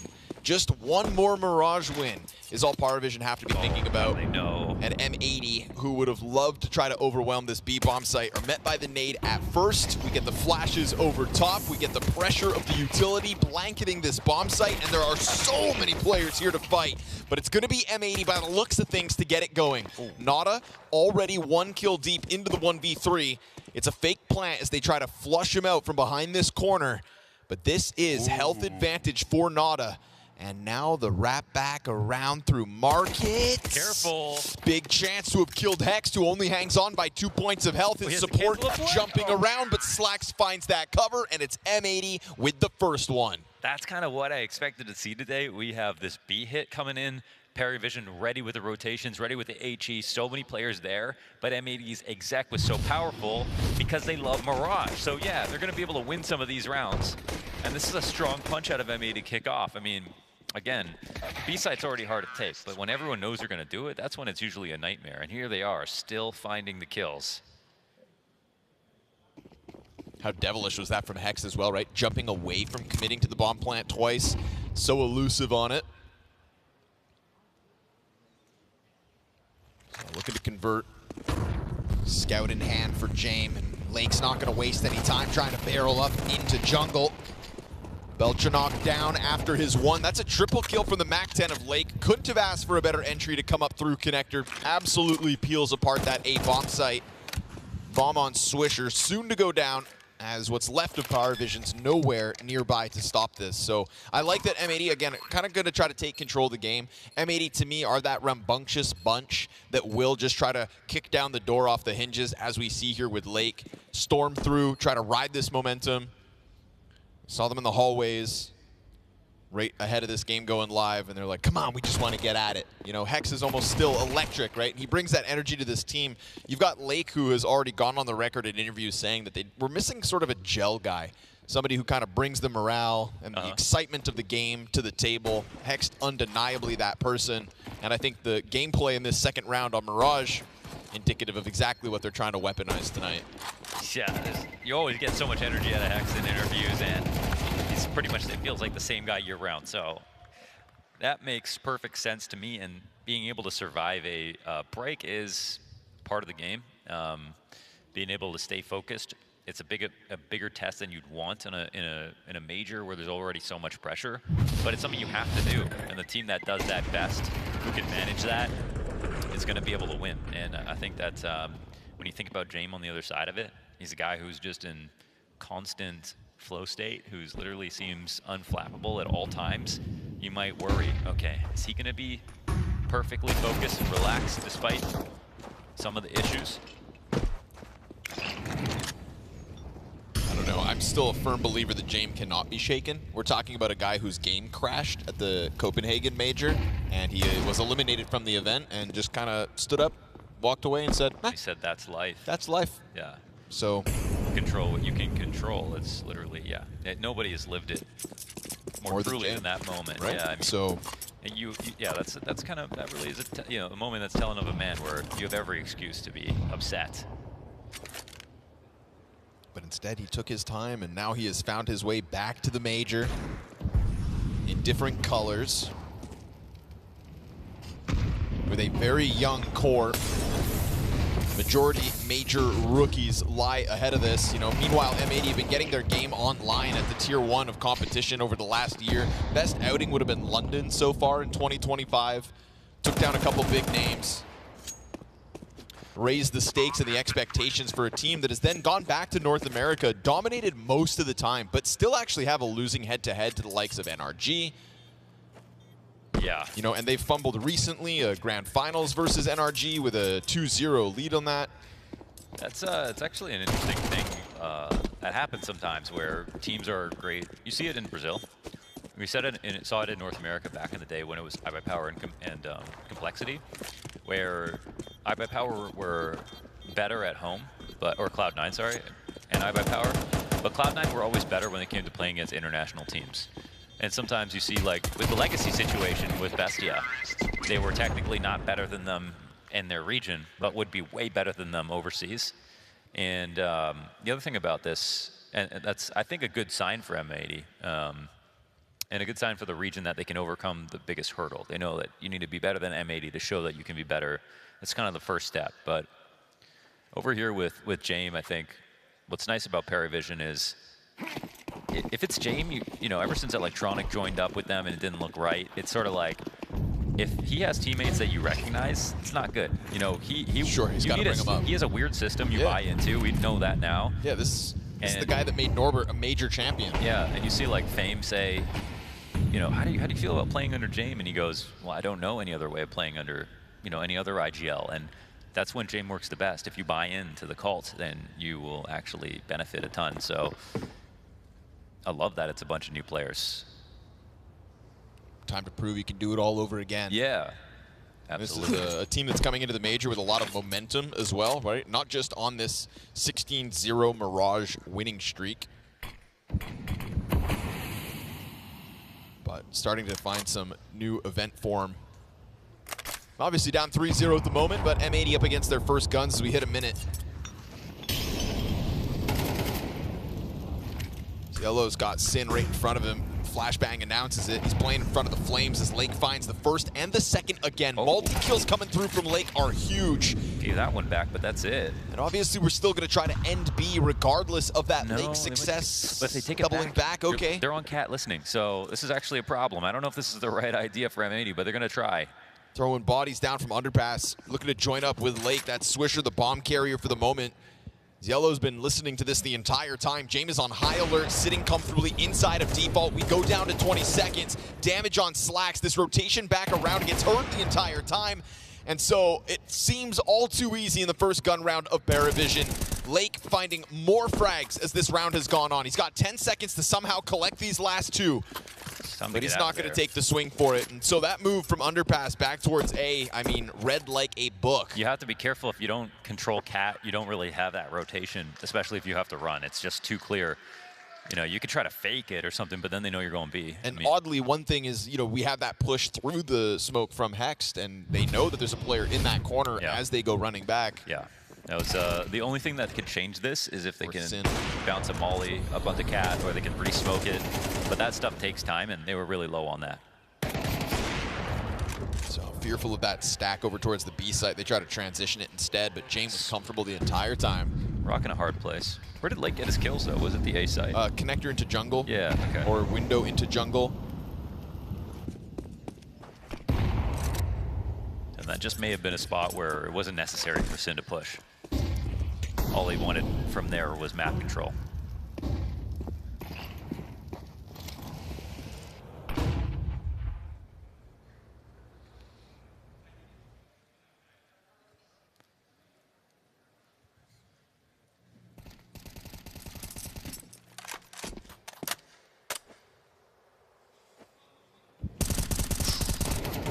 AW finds a lot of damage on Hex here into the apartments. Nade goes forward. That's Swisher to take the damage. We hit a minute as we continue to get this mid-crawl. You know, Lake's going to be trying to get another round with his name stamped on it. Good peek from James no matter where they go. Oh, they're not going to expect it a cap player, are they? Stepping into this opper. Yellow into the corner. Oh, Sin with the double headshot. That's the pop they're looking for. Belchanok from the back of Market, though, has got a double rebuttal of his own. And so he's comfortably tucked into this pillar, looking for that second piece of M80. His teammate not too far off. Noda waiting, 30 to the clock, and Sin to make the difference. His third kill on the round as he comes out with yet another headshot. Such nice trades at the very end right there for M80. Very tight spot from everyone on KRiMZ, but you know, ultimately they were one kill ahead every step of the way. The re-aggression in the B halls, I think, is something they regretted, especially with M80 coming back. And excellent awareness from Sin, I thought. Having got a kill already in B, then the second one that quickly, you might drop your guard when it comes to that. Get right clear, but he stayed very alert.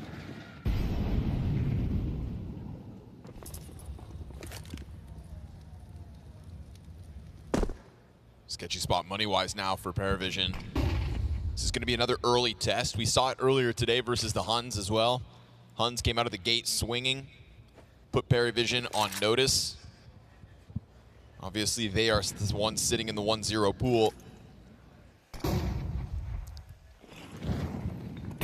Sitting on a dangerous brink, especially with the way that Lake has been able to kind of force his way through this connector and find impact. They'll flush one out from the ladder room. Big pressure here on Belchanok again, but as he's diving into default, there's not really anybody here to help him. Even the closest rotates, taking that longer road towards Ticket. And there's tools to be saved, but Hex gets real deep onto this bomb site, doing his best Lake impression with that MAC-10. Swisher's headshot connects, and again, there's just not enough of a challenge to stop M80's winning ways from rolling forward.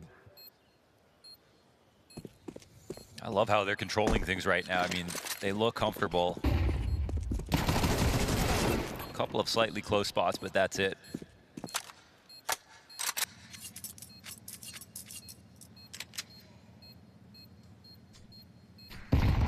And for James, he might be comfortable, but, you know, he's bringing up a bunch of new guys as well. We'll see how they fare under the bright lights. Yeah, so the team is trying to find a scalp in the top 20 still. Again, we can talk about the momentum that they have at the moment, the gap that they're putting between them and other teams of their caliber, and obviously the huge amount of experience that James and Dastan bring to the table as the head of this snake. But you can hype up all these young riflers. It's another thing for them to sit down at their very first major and immediately perform. I don't doubt that as time goes on, James' experience will be valuable, but we're talking out of the gate impact needed today. New stories. All while M80, you know, a team who, again, lacking experience a year ago, but you've had a year of going to these bigger events. Lake no longer a major rookie. He went through that rodeo back in Austin.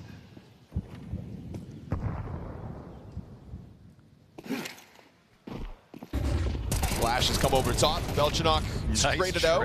What? Through the smoke, connecting is Swisher. James gonna get pressured down though. Lake will always try to take this space and push the gravy train forward, but now they're kind of stuck in a weird spot where bomb doubles back. Slacks will get away with it. I love them planting just as quickly as possible. They have jungle control. So much pressure now on KRiMZ. Sin awaiting this connector walk up. Feels like a matter of time. Not loving the odds of this attempt right now. It's not versus this jungle control. We'll see. Still sitting around as teammates get onto site. That's AW crossing over, but remember, bomb plant on this side of things, and Slacks activates when they touch that bomb. It's time to go, but can you even? Nada's doubling back towards middle into a duel that's not favorable. Sin's on the escape now, and so AW, the sole survivor, is we're gonna go 6-1, the M80 lead. Oh boy, they are crushing now. I'm loving how quickly Lake is moving, how much conviction he has as he goes to new angles. Like, he's always there just early enough, just in time. They're really trusting their executions, all these calls. And no real individual tests being put up against them so far.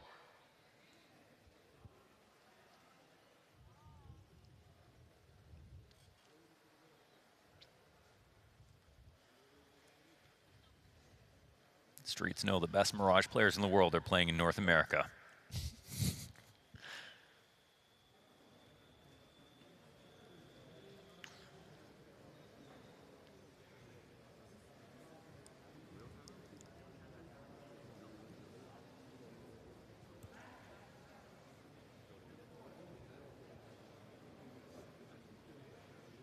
Smooth sailing thus far, but guns back up from Power Vision.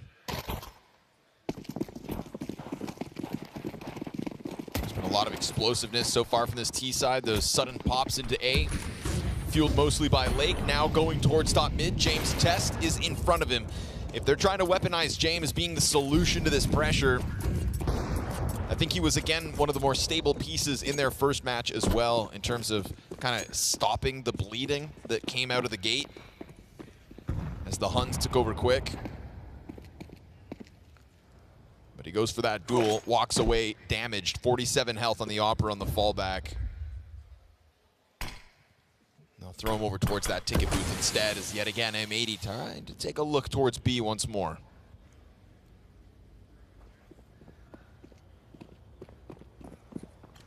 This one's slow, but M80, I mean, I think they'll be quick to realize that the space will be given back to them. Paravision very comfortable rotating around the perimeter here.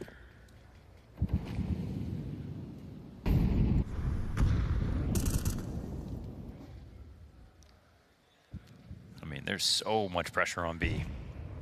They don't see it. The CTs haven't moved yet. It's going to be the golden move. One FAMAS to try to stop this attack. Ooh, James Angle at least finds damage. That's Lake burning out to a teammate's molly. Oh, no. Certainly not ideal. And then Zello comes quickly out through the marketplace. He's always happy to sign up to these fights. Sin taking back a bit of pressure. Slacks clips the wings of one. And now he's going to have to punch in the digits, but cautious about some kind of pressure off that first fake plant. Yeah, we got 15 seconds now. You got to get that bomb planted. Commitment comes through. Coverage from Sin, no contact, thinking he could jump across. James gonna catch him on that one. And a 1 versus 3 demanded of Sin, sitting on 56 HP. They are already exiting out through that doorway, and it's another quick frag out of the Paravision side. There it is, their second round added to the board.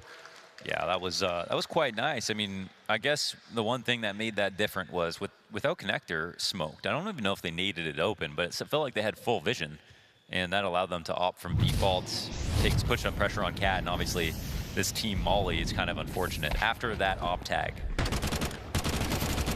And then again, the rotations are so fast, even though they're normally quite far away, and they don't even come in through window. Like they're rotating around through CT spawn, or they're rotating early through jungle. They're getting to be in time to help every single time. It always feels like B's understaffed, but never for long.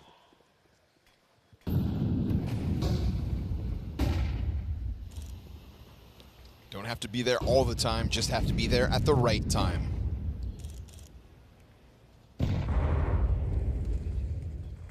Last round, we get an instant of it. But top performing M80 player in Lake just ate a frag grenade. That's going to be a tough pill to swallow when he's found his impact already multiple rounds in this mid pressure.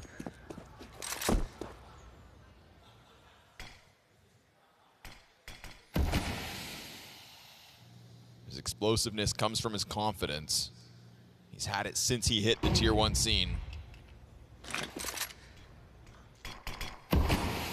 Sharpened in the forges of Laundersland. But it's not him to take over that window control. Instead, Hex locks into the corner, smoked off. James dropping utility, but still floating dangerously in front of that ramp. Swisher's not going to shy away from this. Ooh, unspotted. Slips down the ladder.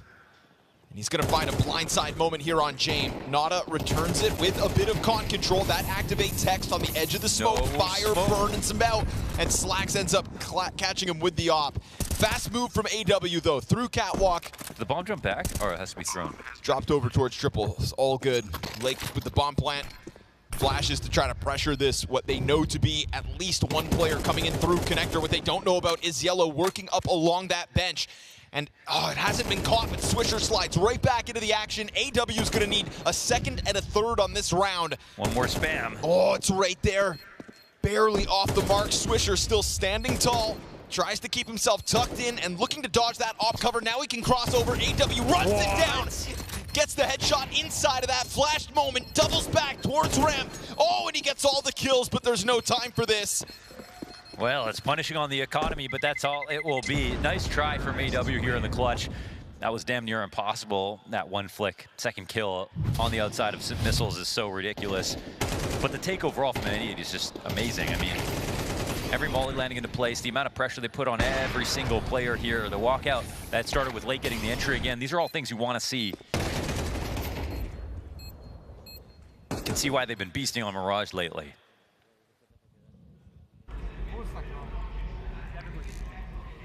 It's going to be their toughest Mirage test yet, and they're failing.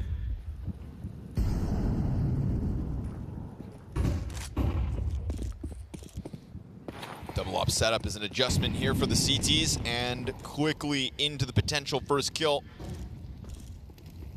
Oh, caught. Hex not ready for that one, but at least you've got this quick cap pressure. Lake is there to make up for the slack. AW goes down with nothing, and Lake doesn't seem to give a damn which side of the map he's on. It is entry kill after entry kill, round after round. More pressure from utility into the marketplace, and Sin perched early is just going to watch Paravision walk away. How that happened, this is so impressive from M80. They get someone up on a corner of Cat. No mid players here for Paravision. I think that M80 have scouted this in the last few rounds. They've seen that Paravision have never taken mid control. They're really slow to try to fight back, and so M80 don't overthink that space. They're using the space, they're not trusting the smokes that land. They're walking through them. They're taking over mid control quickly. They're going into these splits so fast that Paravision are ready for them, and their B rotations have been fast, but how can they be that fast? If you don't have vision in the beginning of the round, M80 are going to use it against you. I've had one round where James jumps window into Cat. That's kind of like the most presence really throughout this half so far. Yeah, and not a single time have they pushed top mid, right? So this is, they can be comfortable with that, but they have to be ready for fast rushes like we just saw.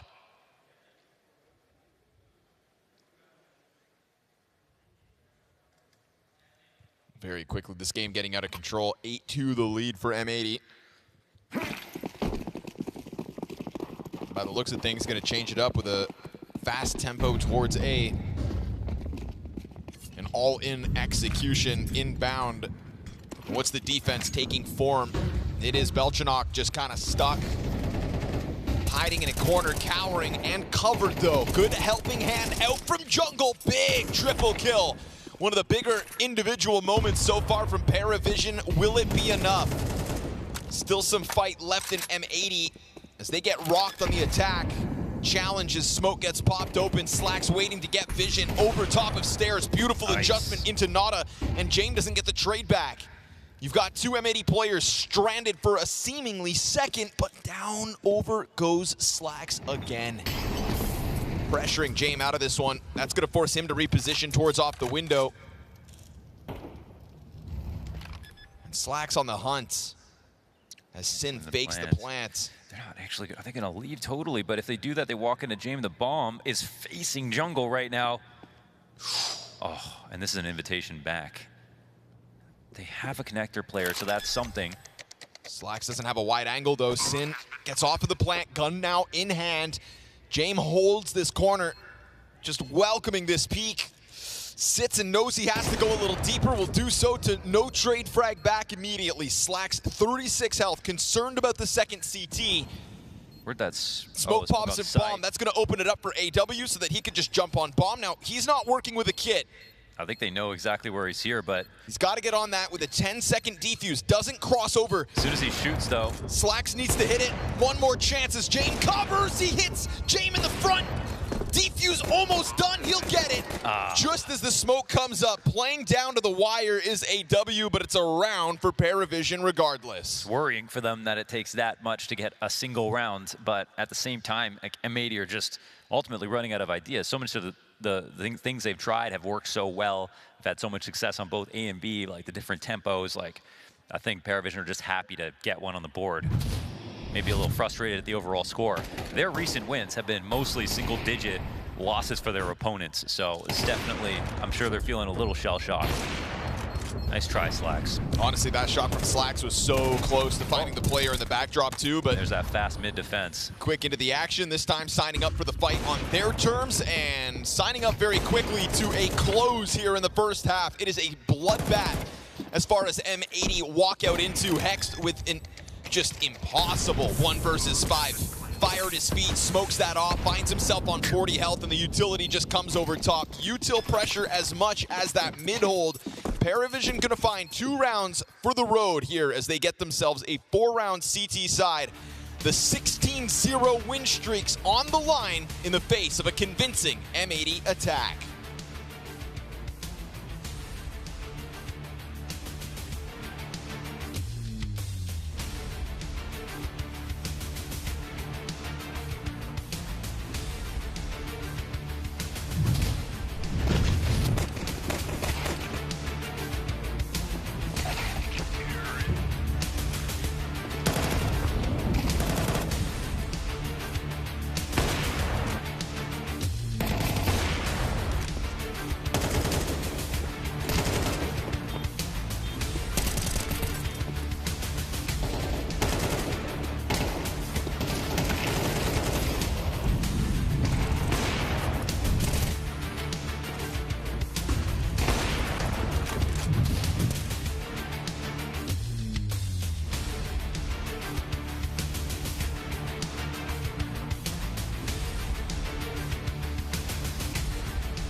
Finding a lifeline at the tail end of that one, it is KRiMZ with a measly 4-round half, but standing up to the challenge that was M80's explosiveness. No easy feat.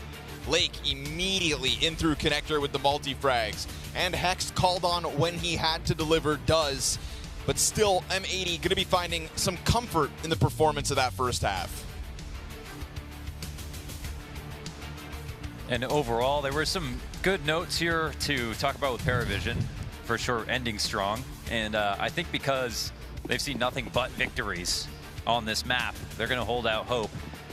M80 could stuff that out like an old cigarette if they just win this pistol, show them that, well, now it's time for the major, but we'll have to see. A lot comes down to this round. Mirage is all they've known so far in Budapest. And we saw the recovery versus the Huns. Nothing to laugh at in terms of that recovery, but this one's gonna require KRiMZ to dig that little bit more. And as Slacks peels away at the sound of that Molotov burning in the window, he wonders what is on the other side. Smoke the top connector. And Lake's got information on one side of the site. This could bode well for him as he goes into the peak. Him and Belchanok kind of dueling on the damage. Lake and Swisher simultaneous kills as Jame comes back through with one. Oh, Swisher spins it back around and puts all the pressure on Jame. Yeah, good luck from here. My goodness, what a round out of Swisher right there on the ASI. Shown so much confidence talking about coming here, playing their first map, knowing exactly what was going to happen, proving that again. Ooh, fake drop, beautiful. James tries to toy with him into the peak, but that's just going to get Hex activated behind him. Huge moment from Swisher inside of A. That's huge. I mean, that's M80 trying to put a nail in this coffin. Yeah, seriously. That just really, it's going to put Paravision in a dark place right now. Can they come back into this game? That's a massive question. After these kills, I don't know. Oof.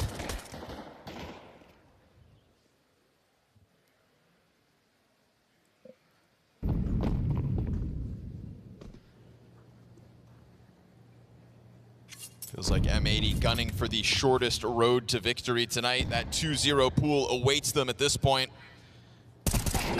Just Glocks to digest in round 14. Well, and a P250, which finds the first blood. Just enough to keep things interesting and to keep Sin on his toes. Wants that AK upgrade, but worried as to what awaits him towards top middle. This is a pause in the action from Paravision.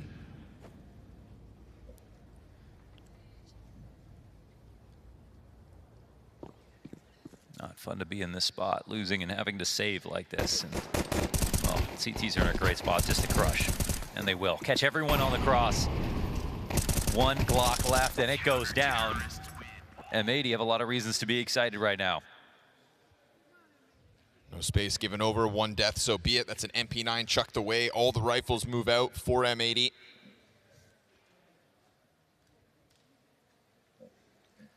Paravision have done the grind, done the climb to earn themselves a spot at this major, coming in with this massive win streak on Mirage. But it's just funny, like this is the one matchup where, like a lot of teams would let through Mirage because it's also their best map, but M80 is like by far and away their strongest too.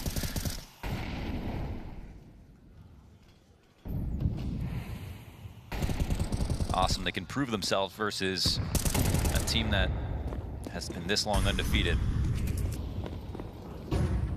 There can only be one. I'm not gonna lie, I thought it was gonna be James. Gave you reasons to believe in that first half. Op served as a pillar, but now low runway on the attack, and the trades look good so far. It's still 3 players trying to get that bomb back as it was dropped in the attack.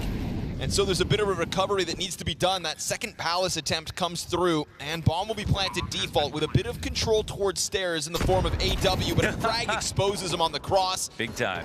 And now not ideal. Yellow working with 100 health. His teammate a measly 1 HP. And as the pressure starts to come through on this retake, Yellow finds a perfect moment to strike down Sin. Back towards Ticket, gets a second. Whoa. Third kill connects. And now suddenly Hexed into the clutch has got the answer back with a headshot of his own. It's M80's 11th round on the line, an exchange of utility and pressure applied, sticking this bomb. Hex down to the wire, cleared off the back of it. That is a huge one, but it's M80's round. Oh, he stole it because he didn't commit to that spray. 1 bullet with 1 second to go. That's such a massive mistake for someone who did an amazing amount of work this round. Like, look at this highlight. Oh, he's gonna be real upset with himself about how this ended. Even hit him with that 1 bullet, but didn't spray.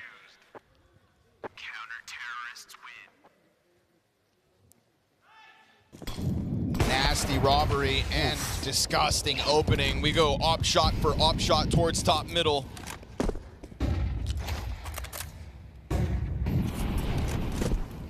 James feeling like he's got to do something, knows that this game is on the brink of being a loss, and so the op tries to get weaponized and active, but good boost by Swisher, caught out again. Yellow's not going down without a fight either.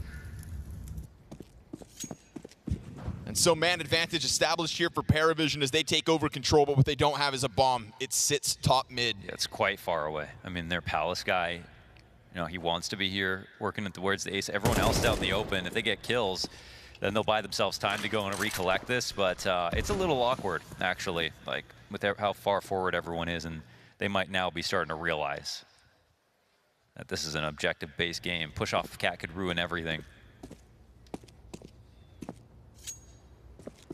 They have to even be worried that the bomb's being covered and that they have to come at this safely, so.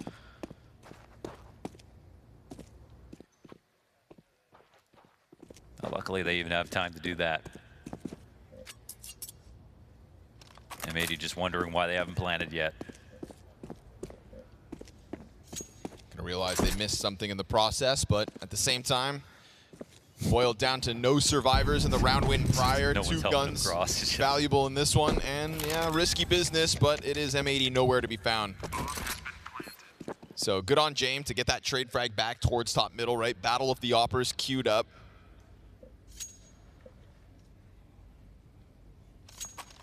Yellow active in another round with a multi-frag. And he has sort of been the hope of Paravision across now both of their games. Looking to leave a hell of an impression at the Major early on. The question that remains now is, are both of these guns for M80 going to escape? Paravision know the power of an economy. James has crunched the numbers, and one player all they're willing to offer over to maintain majority alive. One more round added here as this T-side comeback is demanded of them. It's going to be quite a long climb. And I mean, to be fair, I mean, even that last round, it's an amazing play from Paravision, but it's still a full control situation by M80 up until that moment that he makes it close.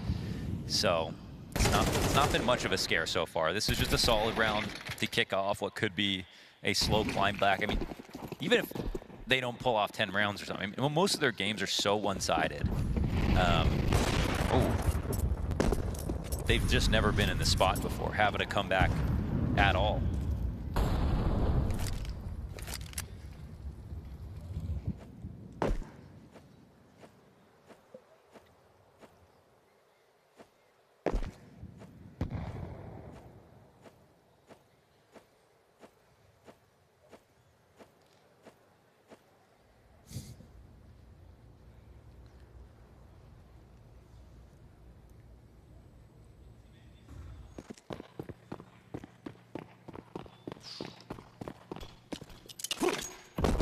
Looking empty for a second, but Hex is on the rebound. Playing subliminal games here, trying to get them to rotate before they even see anything, and it's working. 5-7 tucked into the arch. Swisher is going to be a bit of a nuisance here as the cross attempt is made. That's a good amount of damage on Belchanok, and it sets up Hex to come through with the kill as he evades the danger of inside of the apartments. Down to 45 seconds. Lake has even found his. The 5-7 continues to tear it up, and M80 keep 4 players strong. They are crushing, man. They didn't even have to move much to make that happen. That one was just gassed out. I want to say nice try from Paravision, but really that was too easy for M80. They even pulled the rotation they were looking for with their one window smoke. But not for long enough. 7 map points off of that one. Nicely tethered together was M80 in the play. Felt like Hex was going to be far removed for a second, but his timing was to a T, and that 5-7 did just enough to set up each of the players that comes barreling out through the marketplace. There was a lot of hype around Paravision as one of these contenders for this stage of the Major just because of recent form. And the belief in the system that would be created by the likes of James and Dostan, but M80 looking plucky to kick off Budapest. And what's nice as well as you look across that board, we've had moments from the majority of M80, rounds to be proud of. A couple Hail Marys, but that's their kind of Counter-Strike. And right now, enough members inside of this A defense to potentially hold back Paravision, end this game in a convincing 13-5. Connector belongs to the attack, although smoked off in the process at 40 seconds. And still, those other M80 players nowhere to be found. Cautious about the window climb up. Yellow looking for contact, catches the head of Lake. That's a big opening kill. And so Sin pressured from both sides to deliver. Loses Swisher in the process, but they've lost track of the players still in sight. Slacks goes down with nothing. Damn. Same for Sin. And so Paravision clearly with some fight left in the tank. Well, we see some good aim moments for them, but it's just like, now how many are we going to get? And if, you know, after this, they, you know, James goes to them and goes, were you guys feeling nervous? Like, we might see them open up now. that they might feel like there's nothing left to lose. But versus M80 on this map, I mean, it feels like it's still just a matter of time. You can't just slip up this badly, get crushed on both pistols, start off slow, not win your clutches, and then expect to beat a team that love Mirage. It's just not going to happen. So again, always high expectations, because if it wasn't for James, we wouldn't have high expectations, but we do because it's him.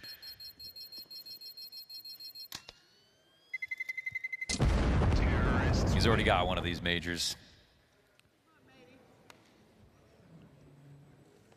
And he was in the finals of Berlin, right? Wait, no. What am I thinking of? What was the other final he made? Oh, he's never lost in Rio, I can tell you that.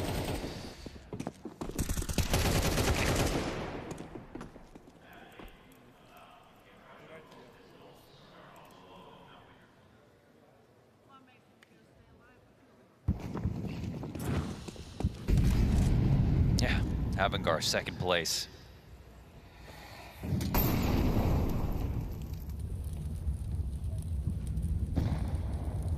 Down inside of the underpass sits Lake. This is a position that could catch him off guard.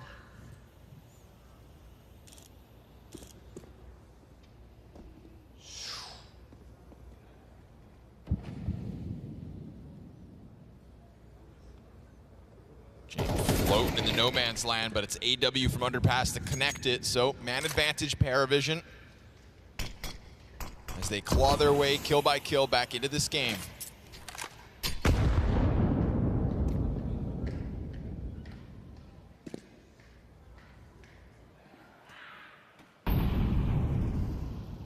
Everyone attracted to the same side, it looks like right now.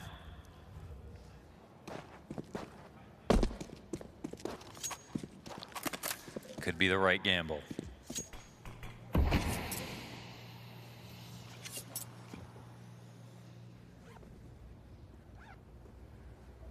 CT utility down to a couple frag grenades. Time to zip this one up. Into the corner though, backs turned. Good double kill from Slacks. There's another one inbound. James got the trade. Critical kill in that moment, but at 20 seconds again, you cannot let off this corner. And we just saw Slacks caught in the same position 1 round ago. Hex is gonna get cleared. Belchanok not gonna fall for your games. What a and clear. It's an easy cleanup on Swisher as well. I can't believe he just kept that in mind. Didn't care about the damage he took, didn't care he saw one guy in CT, didn't assume that there wasn't a stack. That was actually very beautiful out of him. That could have been the game done if he had just forgotten about Firebox. And more than that, just lost the trade with such low HP. It's a good double out of Slacks, but this critical op shot from James. Again, doing just enough to keep them in it. Wow. Yeah. The only thing is they have played Firebox. Exactly, before. 1 round prior. Yeah. It wasn't Hex both times, but a position that maybe puts Paravision on high alert and now puts M80 in the economic dumps. It's pistols across the board. It's Paravision taking an early look at an A site, very much jumbled up on the potential execute, but no immediate follow through as we get this M80 pack running wild through the middle of the map. Yeah, this is a mental flank. I mean, there might be a $500 ace here for James if he holds back, but let's see. He's going to be a little late to this. Nice flick to start off. Come on, James. $500 ace. They're still taking a look at the bomb site. As they go take that bomb site, he'll miss his 3rd shot, but the cleanup duty is done. Nada's got the triple. Op will be saved. Majority alive yet again here for Paravision as this lead is getting cut into. It definitely is. And maybe better not take their position for granted. They've still got a lot of good tries here. They had a good stack last round as well.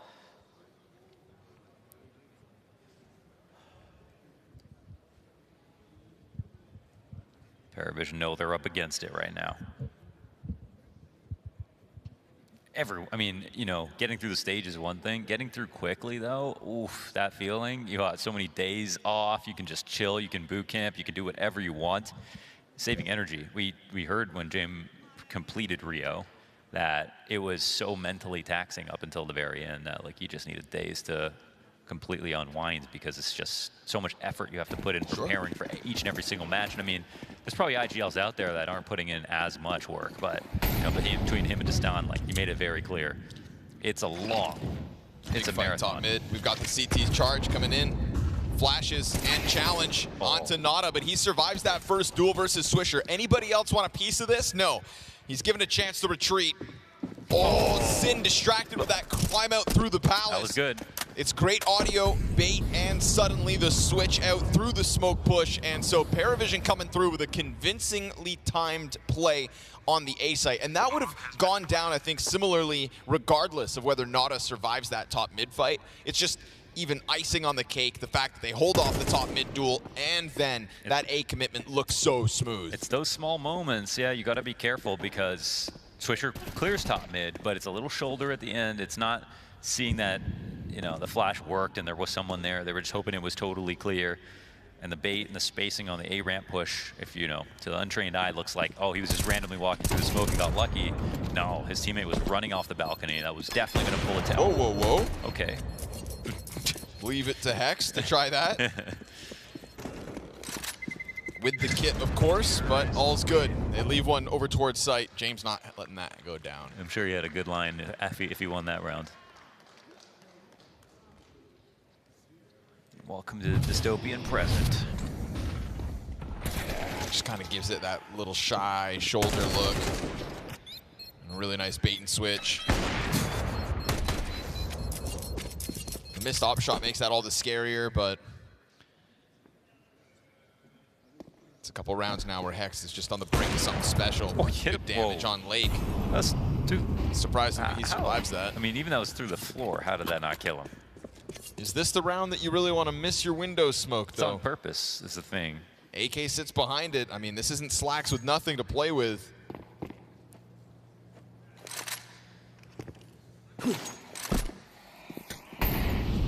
Incendiary is going to flush Nada out of the spot, and that's the AK to make contact, so they're going to know about that gun and where it sits originally. Seen Swisher on pistols. Freed up to move. Swisher's going to miss the first Deeg shot. Smoke in hand. Doesn't throw it instantly. Now as that util comes down, he's going to drop it behind him and still just play on the edge of it all. Hex is going to cut off the cap support. Oh, this is missed chances from Swisher. But Hex, with that picked up AK's, got himself a second. And remember, Slack since the start has had this other rifle. Players flooding down into him, and those AK-47s combined. M80 starting to do it with less, but this op on James still here to try to answer. And it's majority pistols for the rest. But they'll swing off that contact or no. Slack still sits backside, doesn't pull the trigger. 35 seconds. James taking his sweet time. Trying to bait the drop down. 2 bullets in that magazine. Gonna have to reload or swap out to the sidearm, and Slacks is here to end it. M80 give them a little more road to play with, but we've got North Americans and Australians sitting pretty in the 2-0 stage. Unbelievable success for an M80 squad that are looking to tap back into the heights they showed us in London.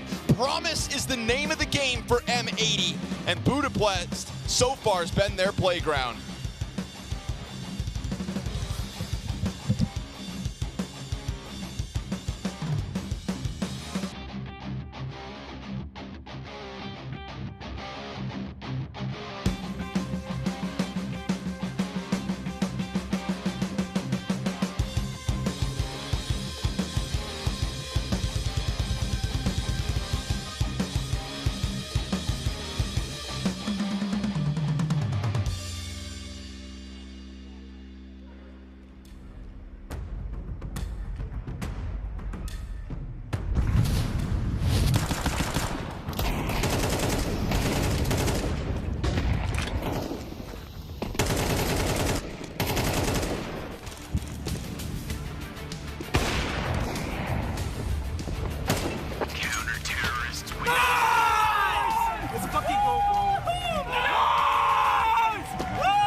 There we go, technical difficulties, but it does happen every now and again. M80 starting off very strong here in Budapest, but before we get into game talk, that's why I got Stiko here, I want to just look over to the side. I know your mum's in the crowd, but there's more family members as well, so you brought everyone down to support? I mean, they brought themselves. I didn't pay for that shit. Nah, I mean, my mom and grandma showed up. They have never been to Europe, so, I mean, just came out to Budapest to see how far I go. They'll stay for the whole thing if we make it to playoffs, so hey. If you make it to playoffs, you feeling that confident already after these 2 games, dude? I mean, just the length of time. I'm just looking forward to making stage 2, you know what I mean? And you're very damn close to it as well. Right now, though, this M80 we're getting seems to be like, I would say, a similar way to what we saw maybe back at London. Like, you guys have found that groove once again. Do you notice a difference? Do you feel some differences in the team right now? Honestly, we're just flowing right now. I mean, that's kind of the best thing you can hope for right now. We came off of a pretty rough boot camp, to be honest, but I mean, I wouldn't expect anything less out of us, you know? Rory also always says, you know, if you have a good boot camp, it's going to be a bad tournament, at least in his experience, but if you have a bad boot camp, it might be a good tournament. That can be the way it works. I wanted to pick your brain a little bit about this day so far. I mean, obviously dream scenario 2-0 start, but you're going now into best of 3s in a really weird way because you played 2 Mirages and it can give you an advantage because you didn't really show your game on other maps which you have prepared during the bootcamp. Is this something that you feel like you're stronger in this best of 3 scenario or best of 1? Honestly, either way. I think it's always good to play the stronger teams in the BO1s and then play maybe the weaker teams in the BO3s. That's just kind of how it is. But honestly, I think our map pool is pretty good right now overall. I think I'm really confident in whatever we play any team on. It was actually Paravision that previously played Mirage in their first game, which they a little bit struggled at the beginning. Is that playing a factor in a role which do you want to play against them potentially, or is this something that you have prepared beforehand?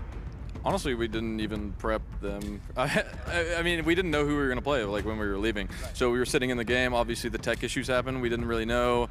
They were calling for our shuttle, but we could have played FlightQuest, and FlightQuest was kind of the one we prepped a little bit for and didn't really prep for Paravision. But we kind of just played our game. We knew they played a little similar. Rory looked through a few rounds, but I mean, everybody plays meta rounds, so it's all pretty much the same. Perfect. I mean, you did a great job playing against that annoying style of game, but you're 2-0 through, so best of 3 awaits. Best of 3 does await for you. Like, any final words you want to say to family supporting in crowd, but also the M80 fans out there? Hey, thank you for supporting NA, of course. Thanks for supporting me and the boys. And yeah, we'll try to do you guys proud. I think you can, man. Very close to it. Let's go.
Fueled by the same passion as esports athletes, Zowie continuously develops tailored products, empowering gamers to bring their best out. Today, we are launching the all-new XL2566X Plus, which uses the newly developed Fast TN panel and upgraded Diac2 technology. The new monitor series continue to evolve, refining details to ensure players can perform their best consistently in games.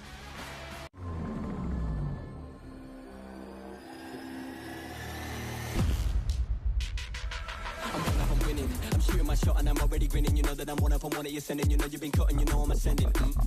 I'm one of them winning. I'm one of them winning.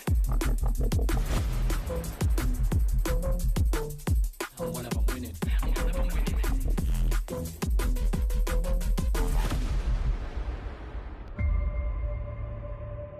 The return of Area 51, Alienware's highest performance desktop yet.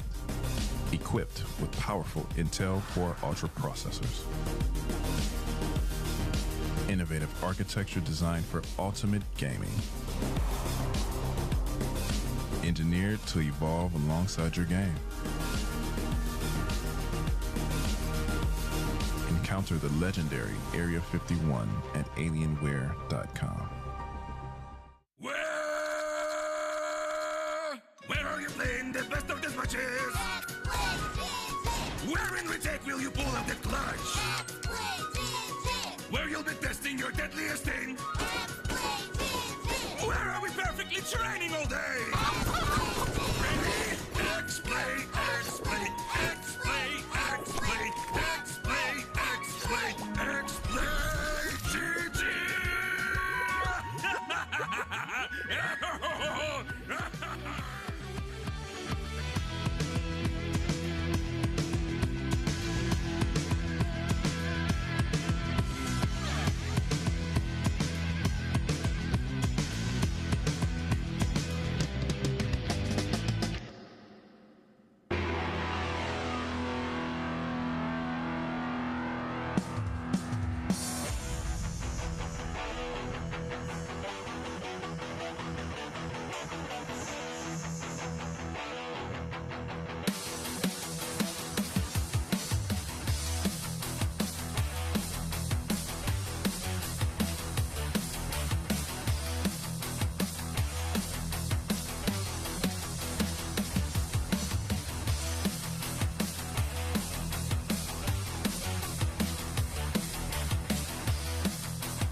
Nice, Mikey!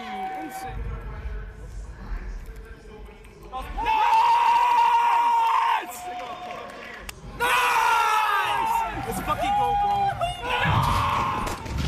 James and his rookies, devastation, frustration, you can see it on their faces. M80, elation, 2-0. That's a great place to be for stage 1 of the major. You are, of course, watching the StarLadder Major. We are in round number 2.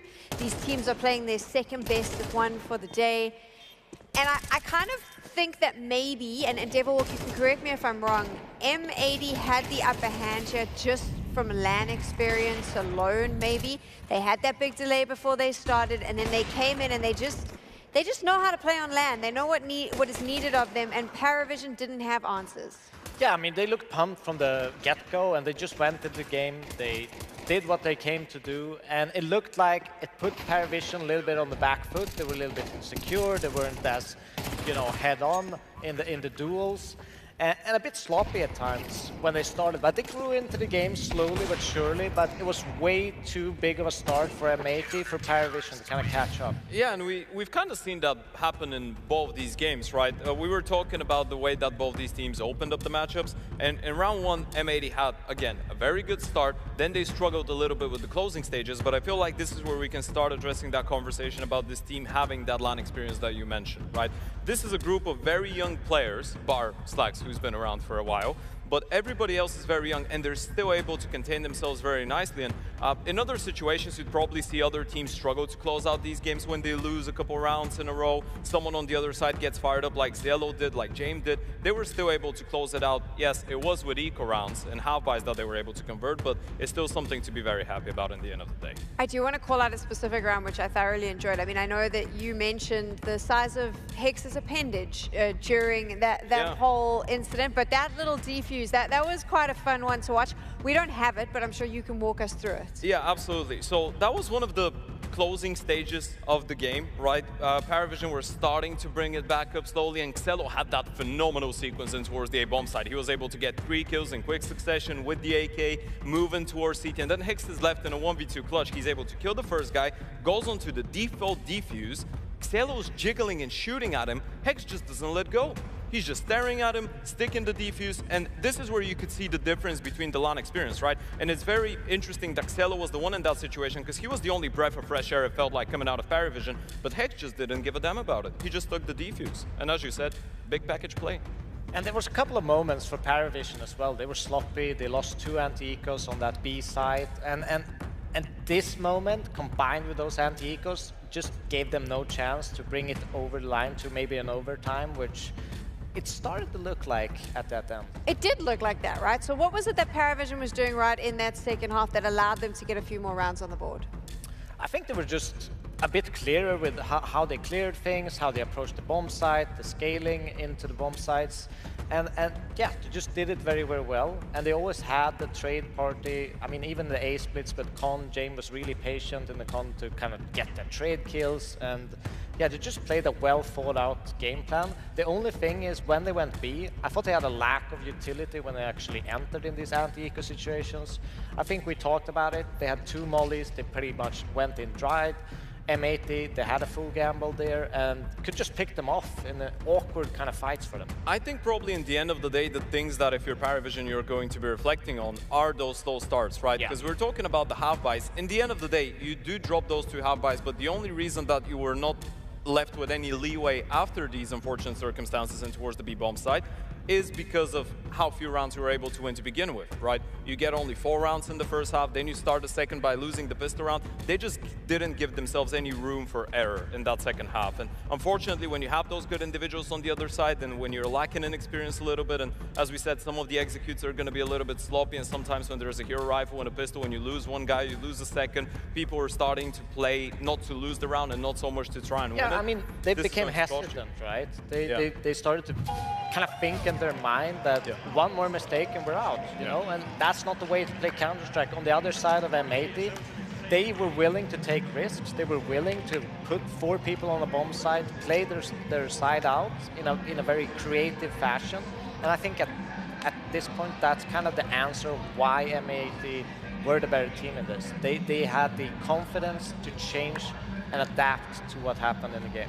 The North American team is 1 best of 3 away from stage 2. We'll find out if they can do that later in the event. But now we move on to our next matchup.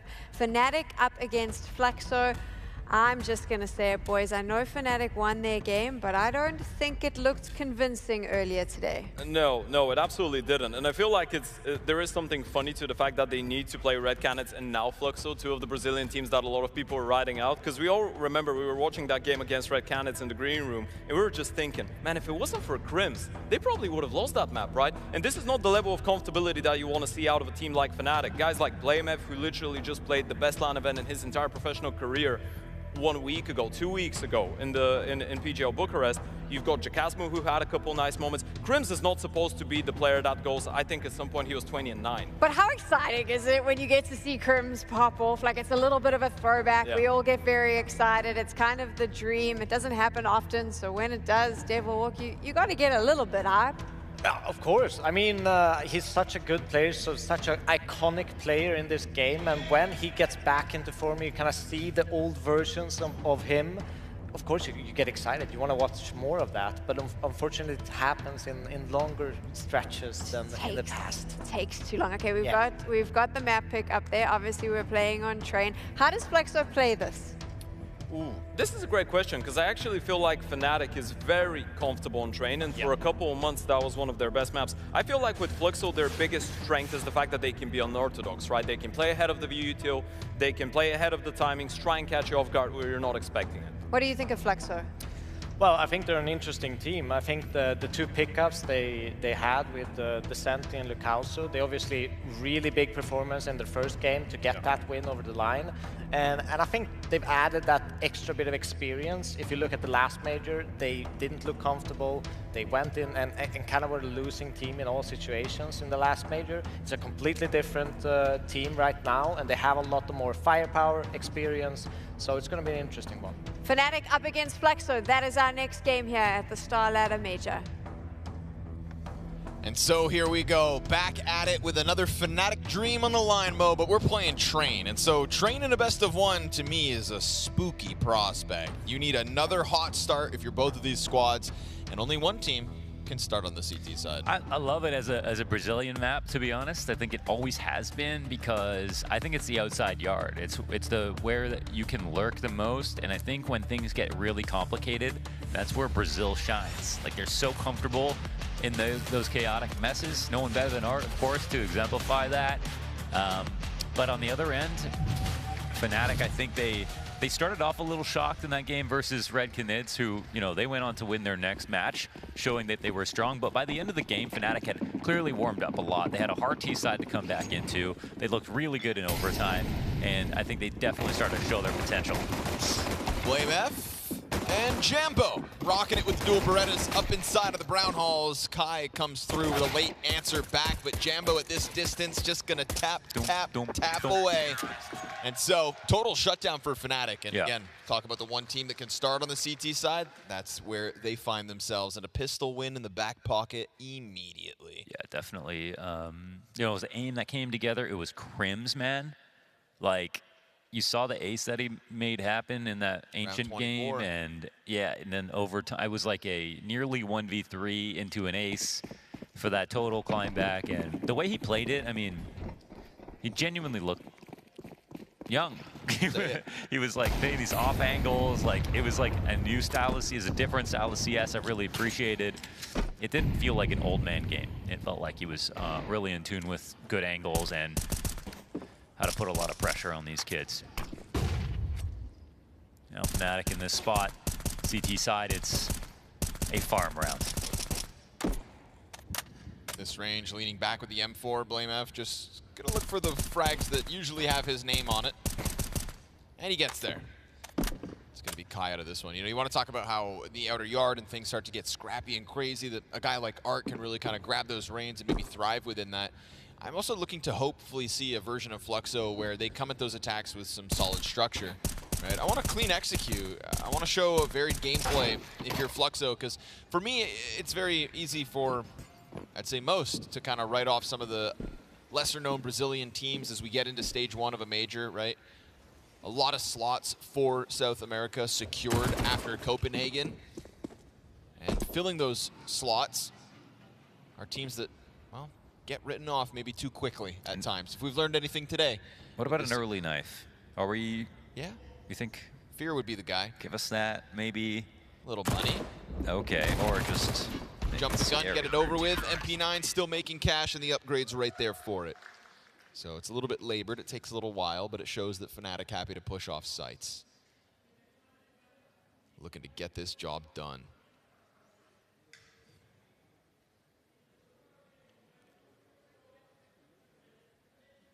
I don't want to put you on the spot, but you had nice things to say about Flixo on the break. Yeah? Yeah, you did. Did I? Yeah, yeah. You mentioned how good Lucausi is. Or could be. Could be.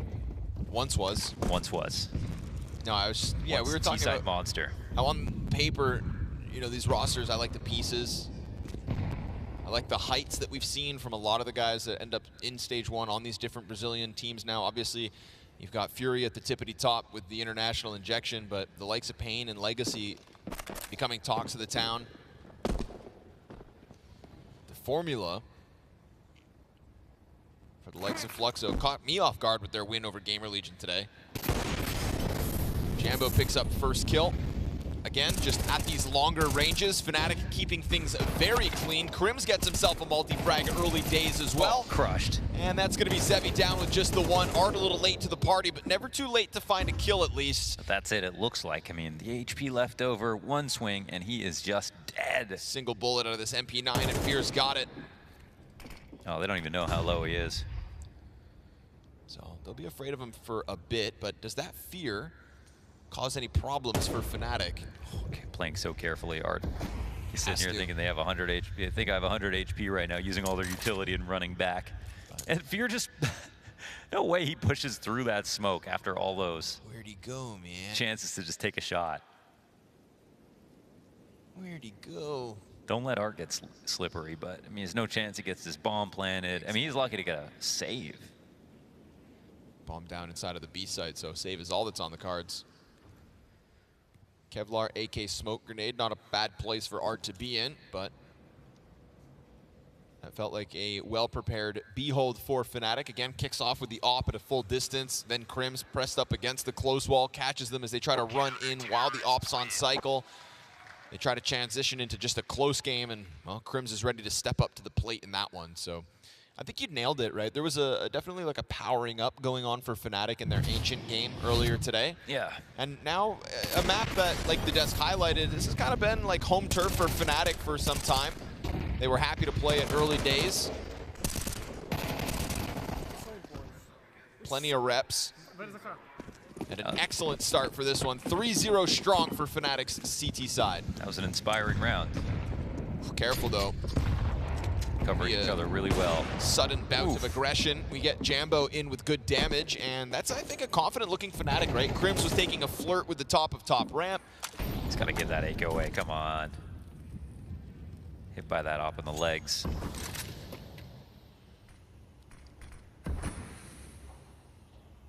It takes belief in the setup for Jambo to go for that deep op pick, too. I mean, and it was the CT side that was weird on Ancient, but it was a full 5-round comeback in the end of the CT side that showed us some good setups, just like this one on Train. Similar setup to the round prior, though. KRiMZ plays close on the top of this ladder. We'll see if things get a bit too predictable. We also have to wait and see if Fluxo have the tools to break through. However, stomping around in the box halls, right, that one loud footstep's just going to instantly call blameF over. He still got one. It's a good deagle shot from Lukowski. Gonna try to reach out for that gun and look to put the AK-47 on the front of this. Lukowski on the edge of that smoke. blameF can't write off this threat as Jambo finds his and a second one. Man, I love it.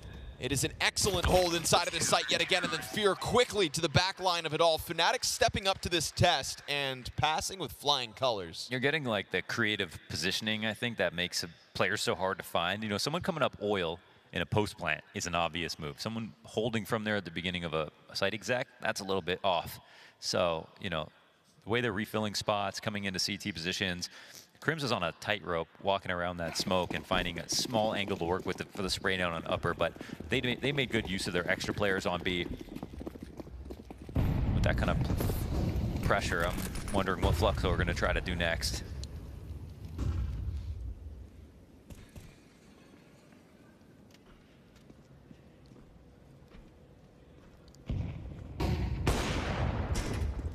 It's a good flash to get Jambo off the angle. The second gun round of Fluxo takes over a bit of Ivy control, so different look than the last one. But again, you could say the different look for Fnatic is we've already got Jack Asmo just kind of tucked up inside of T-Con, and he's going to get flashed around a corner. This is a real test for Fluxo. They're going to hear the rumblings of this kind of a move, and not quite certain as to what corner he is actually hiding in. Yeah, they're going to be kind of confused hearing that molly and hearing a push at the same time. He gets out taking no damage, and they can reflash if they want to.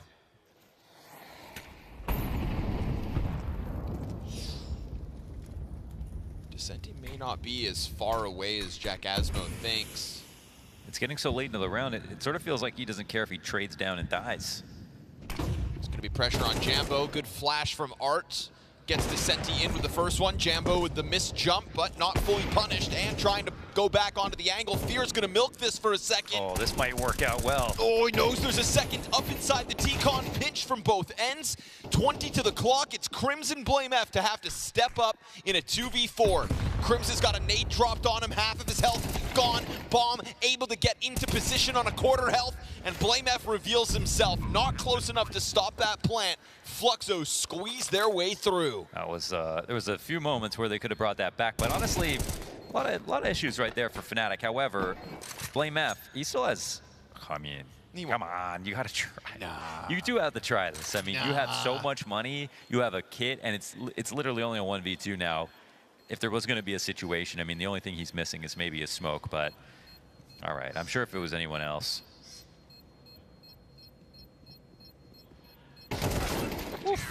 And then doesn't even save. Yeah, doesn't even save. Might as well have tried it. That's definitely one of those, just go for it. I mean, for sure. Even if he puts pressure on them to fight him and he gets a kill, that's worth it. But yeah, here's the first risk that sort of like, okay, there was no backup plan for Jack Asmo. He sees the smoke land behind him. They throw a normal flash to clear him. He eats the flash and dies. Maybe he shouldn't have been there. And then over on Ivy, that was a dry repeat with the op. So, okay, yeah. Fnatic invited that one in. Ooh, fast challenge. You wanted to see some chaos in the outer yard? Well, here it is. Fear steps up to the plate, and so will Jack Asmo. It is a fast couple of kills, followed with substantial damage. Oh, there's just no real attack behind Lucasi. He needed to get his kills, it seemed like, for this to have legs. And that's when I said I wanted a bit of structure. You know, I was hoping it would be more than just trying to run out T-Con the moment you win a first round. Yeah. Elements of kind of predictable play, I think. And again, great if you find that opening frag. You can all flood out with it, but the utility kind of damaged the ones in the background. They deal with the one player able to push out towards E-Box. And I think Fnatic, this is the kind of team that's going to be ready for something like that. They've gone through all the motions when it comes to train. They've got the reps to be ready for the all-out A-hit. And the fact that Fluxo just tried to throw that forward after winning their first round, I don't think that's going to be enough to puncture through this defense. And in this case, it's not. Yeah, you just can't funnel into Lucasi anymore like you could when he first started, just kind of burst onto the scene. I mean, he was such a monster. His T-side rating, I remember Pimp bringing that stat once, that he literally had the best T-side rating in the world at one point. It was so absurd. And now Donk does that every day, but you know, normal players will fall off, and that's what we saw from Lucasi. It felt like it was never going to end, but it has. And so it's fine to have him as a part of a piece in a greater structure and game plan, but as you mentioned, they didn't really have that. It was a guy swinging E-Box, he gets 2 kills, so the round is lost, and that's not typically how you want it to go.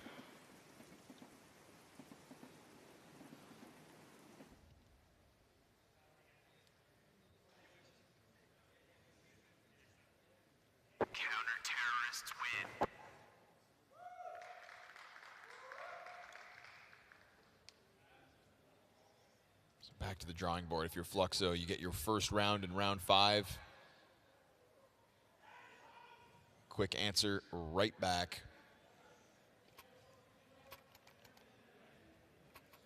And only one successful opening duel to Fluxo throughout these first 6 rounds of play.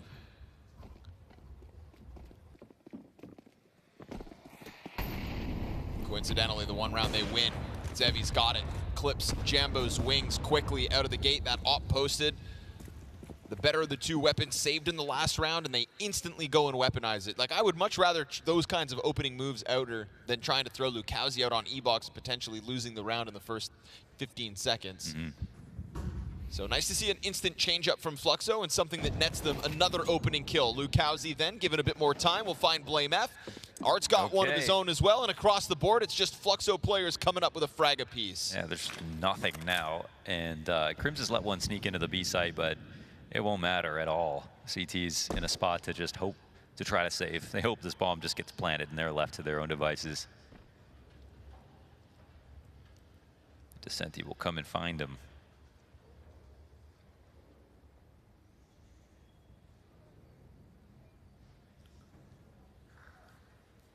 that smoke for a second, but once it goes down, they're going to find this B site vacant and for the taking.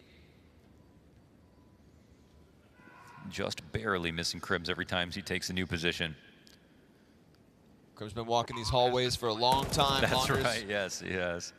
But in his older age, doesn't have the pace and gets found out in the end. So this save from Fear will be critical with the op. There are almost no legends now at this point that aren't still doing impressive things. Like, it feels like either they've fully retired or they're actually contributing. I think KRiMZ is definitely under fire for, you know, like Fnatic just keeping him for so long.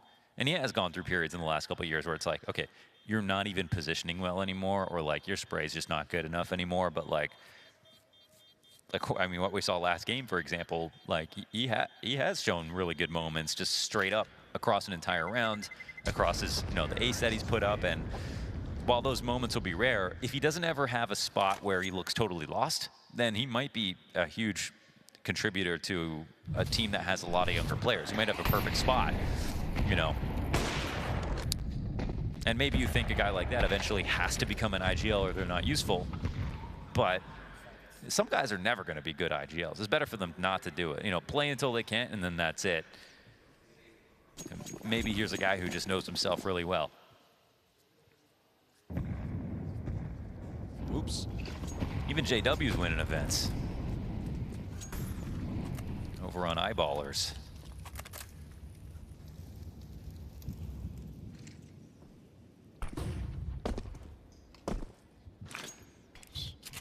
Fear signs up to this fight with the Mag 7 of all things, but you know you can't go around that next corner with the shotgun. KRiMZ has to be careful about becoming a bit predictable playing that front wall.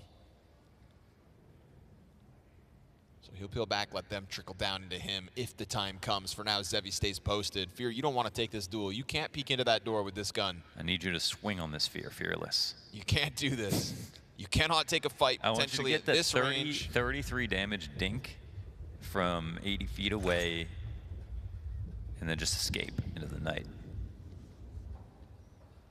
Leap into the tall grass to never be seen again. You can sit here all night long. I got no problems with this. You know what? But Fluxo have a problem if he does, because like they need to actually start to do something. Down to 35 seconds, setting up. We got plenty of grenades in hand here. Bomb outside of the B site. Smoke in front of KRiMZ, but he'll happy to play it. You can't peek that angle. They're going back outside. Yeah, they are. Could have waited on that doorway at 20 seconds with your shotgun. Instead, this op is going to go entry mode, and Jambo's going to stop Zevi. Not ideal. We'll see if the trades come through, but it's an easy second one for Jambo. Jack Asmo tries to take the backside of sight. There's just enough cover here, trying to bait out the offer. Descenti comes through with his, and then back over towards into the pop dog. They'll find those last two players. You've got Lukowski set up already. Yo. 2 headshots back to back. It all hinged on that Mag 7. And he peeked the doorway, but you know what, man? He could never do. He could never do, but also like he's got to be useful at some point. If that's not going to be an outside play, he could flank inner maybe. But I think you've got KRiMZ sitting on top of the box halls, ready for that upper hit. You've got Jambo with an op on the bottom of ramp inside of B. Yeah, but if that flank's not, I mean, what does that flank change the hold? Yeah, well, I mean, you're not useful if it's going to be a B site hold and you rotate through Z, right? You are useful if you actually flank, so. But then flank once the commitment comes through, I think. Yeah. He jumps to the gun, peeks that doorway the moment the smoke pops. KRiMZ is still upper, sees there's nobody behind that smoke. Yeah. Where are they? They're coming to you, brother. I'll give him a bit more credit. He was waiting for about 1 minute and 20 seconds, but also, like, Zevi's just knocking them down as they come out. They had more chances to win. If they get the info on that one peak, there's no chance. There's no good chance for Fnatic to even exec outer, right? Zevi's just got free shots on the cross, and they still end up winning. Zevi. Sorry, wrong cross. Oh wait, sorry. Yeah, yeah, Jambo. from Z. Yeah, yeah. Well, speak of Jambo, there's a USP headshot coming down from the Ivy push, so maybe you can peek whatever angles you please. Now KRiMZ stuck behind the smoke. Don't you win this round. Don't you win this round. Pistols come through on both sides. 2 versus 2, what gets picked up? KRiMZ gets away with nothing. Still just the Deagle. But at this point,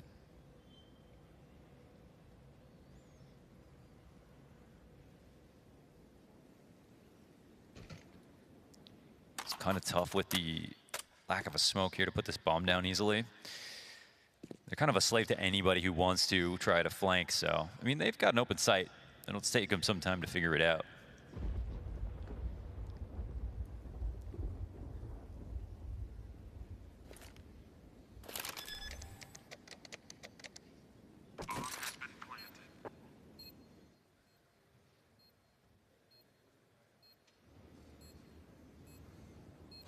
Fear's gonna have a chance at this. Making it awkward as Art pulls a nade out. That's crazy and not worth it, clearly. Lets that P250 get a little closer. Okay. Puts him down. KRiMZ Deagle also falls, so it's 3 frags the damage. Fnatic get that in at least, but another round added to the tally here for Fluxo. T-side starting to come together, starting to get what it needs. Success on both sites, even in those frantic moments. It's the T-side of Train. You put those rounds on the board. 1 foot in front of the next. Well, it starts with quite an unfair 5-7 shot. Everybody knows that.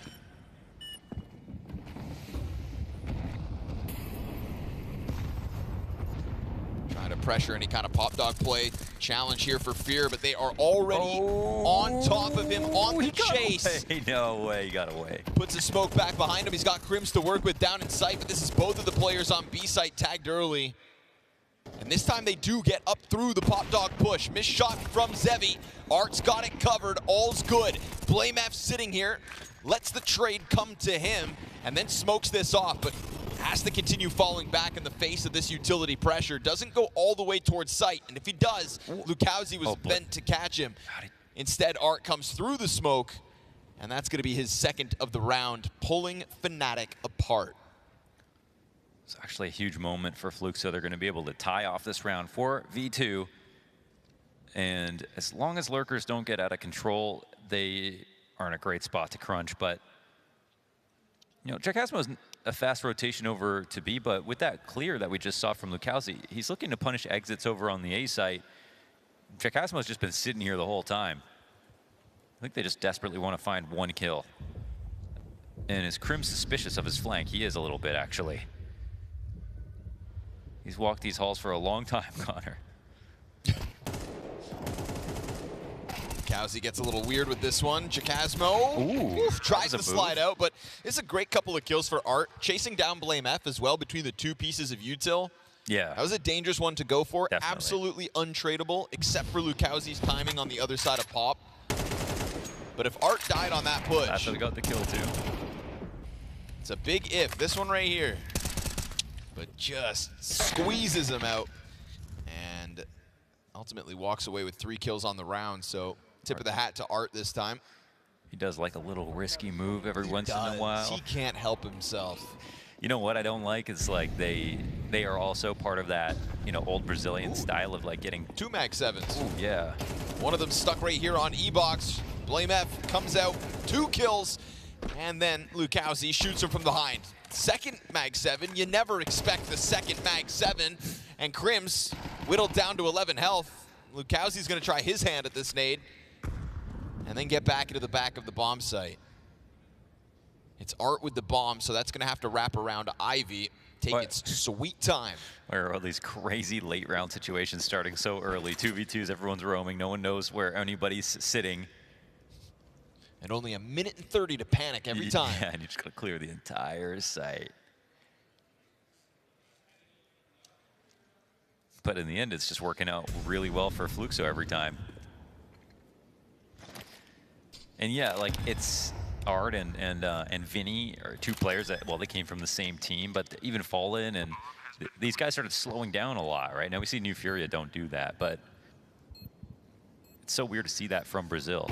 Posted and misses the shot. Fear trying to slide out for a second chance at it, and KRiMZ, again, 11 health. Doesn't even get his hands on that op. It's going to be the 5-7 for the clutch as far as he's concerned. Is there any chance? not playing with a kit. Can't stick around. Art right here, ready for it. And Fluxo, one more, now sitting pretty in the lead. Double mag 7 caught them off guard for a second, but it's still, again, like you said, with over a minute to kind of figure things out. Yeah. I think Fluxo have been playing multiple rounds, kind of one step ahead of Fnatic in those moments. And so 11 rounds into this game, they have themselves the lead. One thing that makes sense with Art slowing down is he played a fast out because everyone was playing slowly at the end of CSGO. So if everyone's speeding up in CS2, he can't play like that. It's got to be against He built the a foundation on trying to play differently. They stole his whole flow, bar for bar.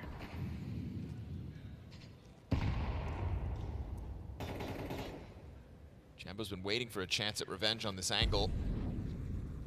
Don't know if he's going to get it at the end of the day.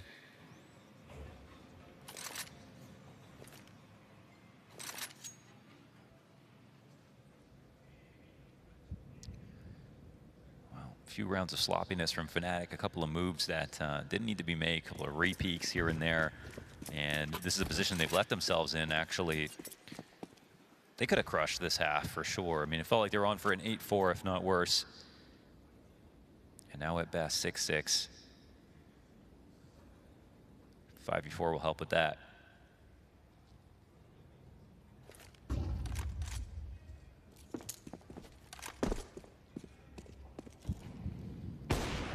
Oh, okay, well, answer back. Zar just ran all the way to that. KRiMZ finds his. blameF peels back, gives them space in the final round of this half. And that'll catch Kai off guard, this deep angle, but blameF steps right back into an unexpected hold. And it's a clean headshot out of Zevi. So we said man advantage would give them an edge, but Zevi's still fighting on deep within that oil drain. And as Art gets onto the bomb site, op in hand, bomb planted, and Zevi still just kind of floating out here. And I like that Fluxo are trying to take this fight to Fnatic, not give them space, but rather take it on their terms. And so man advantage be damned, it's not just Fluxo with a lead, but a 2-round buffer going into the CT side.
Fluxo, and they're going to end that T-side with a comfortable-looking 7-5 lead.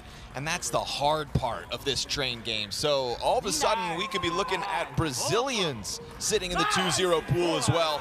A pistol, a follow-through, and Fluxo could be riding this wave forward over top of Fnatic. Yeah, I think it's definitely Fnatic's own sloppiness that got him into the spot. It doesn't mean that the map is over, which is kind of crazy even to consider that with Fnatic's start in this match. But, well, they can tie up some easy loose ends. Jambo, quick drive-by, double kill made easy by the Glock. Outer yard looking wrapped up, but Descenti's got the answer. And Art's gonna take a look at it.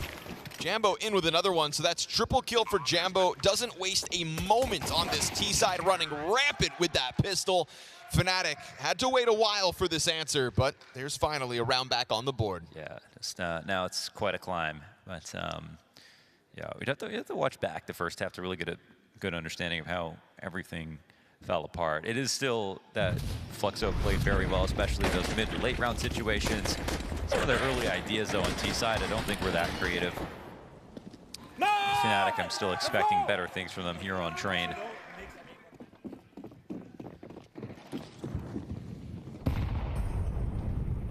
They're very close to losing to Red Canids earlier. If they don't scrape this win after their start in this map draw, you wonder how much worse it could have been.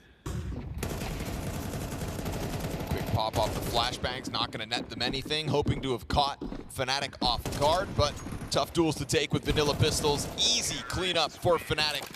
It's pistol and conversion again. Remember, 4-0 start back on the CT side. 5 of the first 6 rounds. Trying to tap back into that again.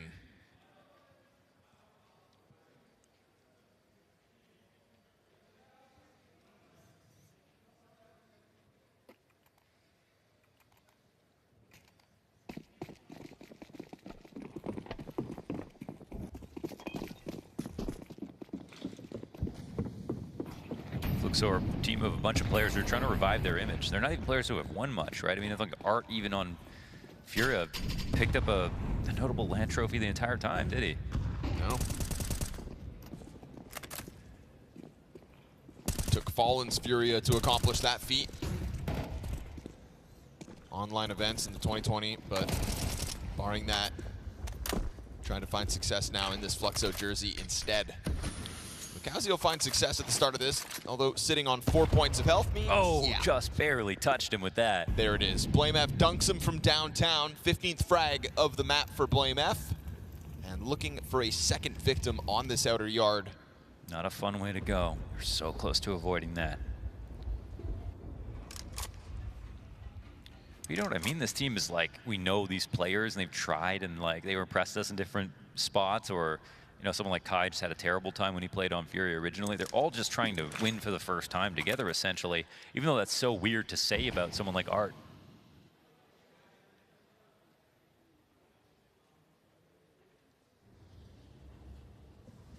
And really trying to just be yet another legacy, right? Story of a team that kind of gets written off, rides the momentum of the first wave of a major.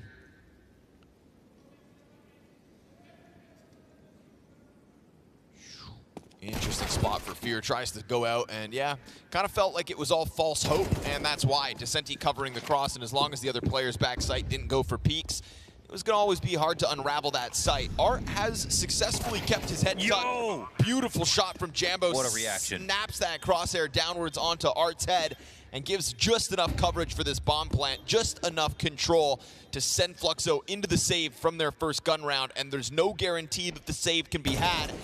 We've got blameF on the hunt already, and it is Fnatic back to the lead. That is, yeah, some pretty monster stuff out of Jambo. Man, that's a moment that literally could have ended it. There was barely any time. There wouldn't have been time to put that bomb down again. That would have been such a precarious spot. The walk up to that duel was fine. He was not ready for it, essentially. And yet here we are, Fnatic take back the lead. Felt like after the first lurk into Z that was it. It looks like we're going to probably win the round.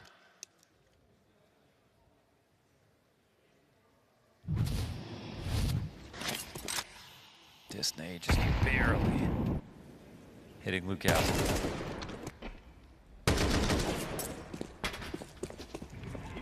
Nice, Dima, блядь.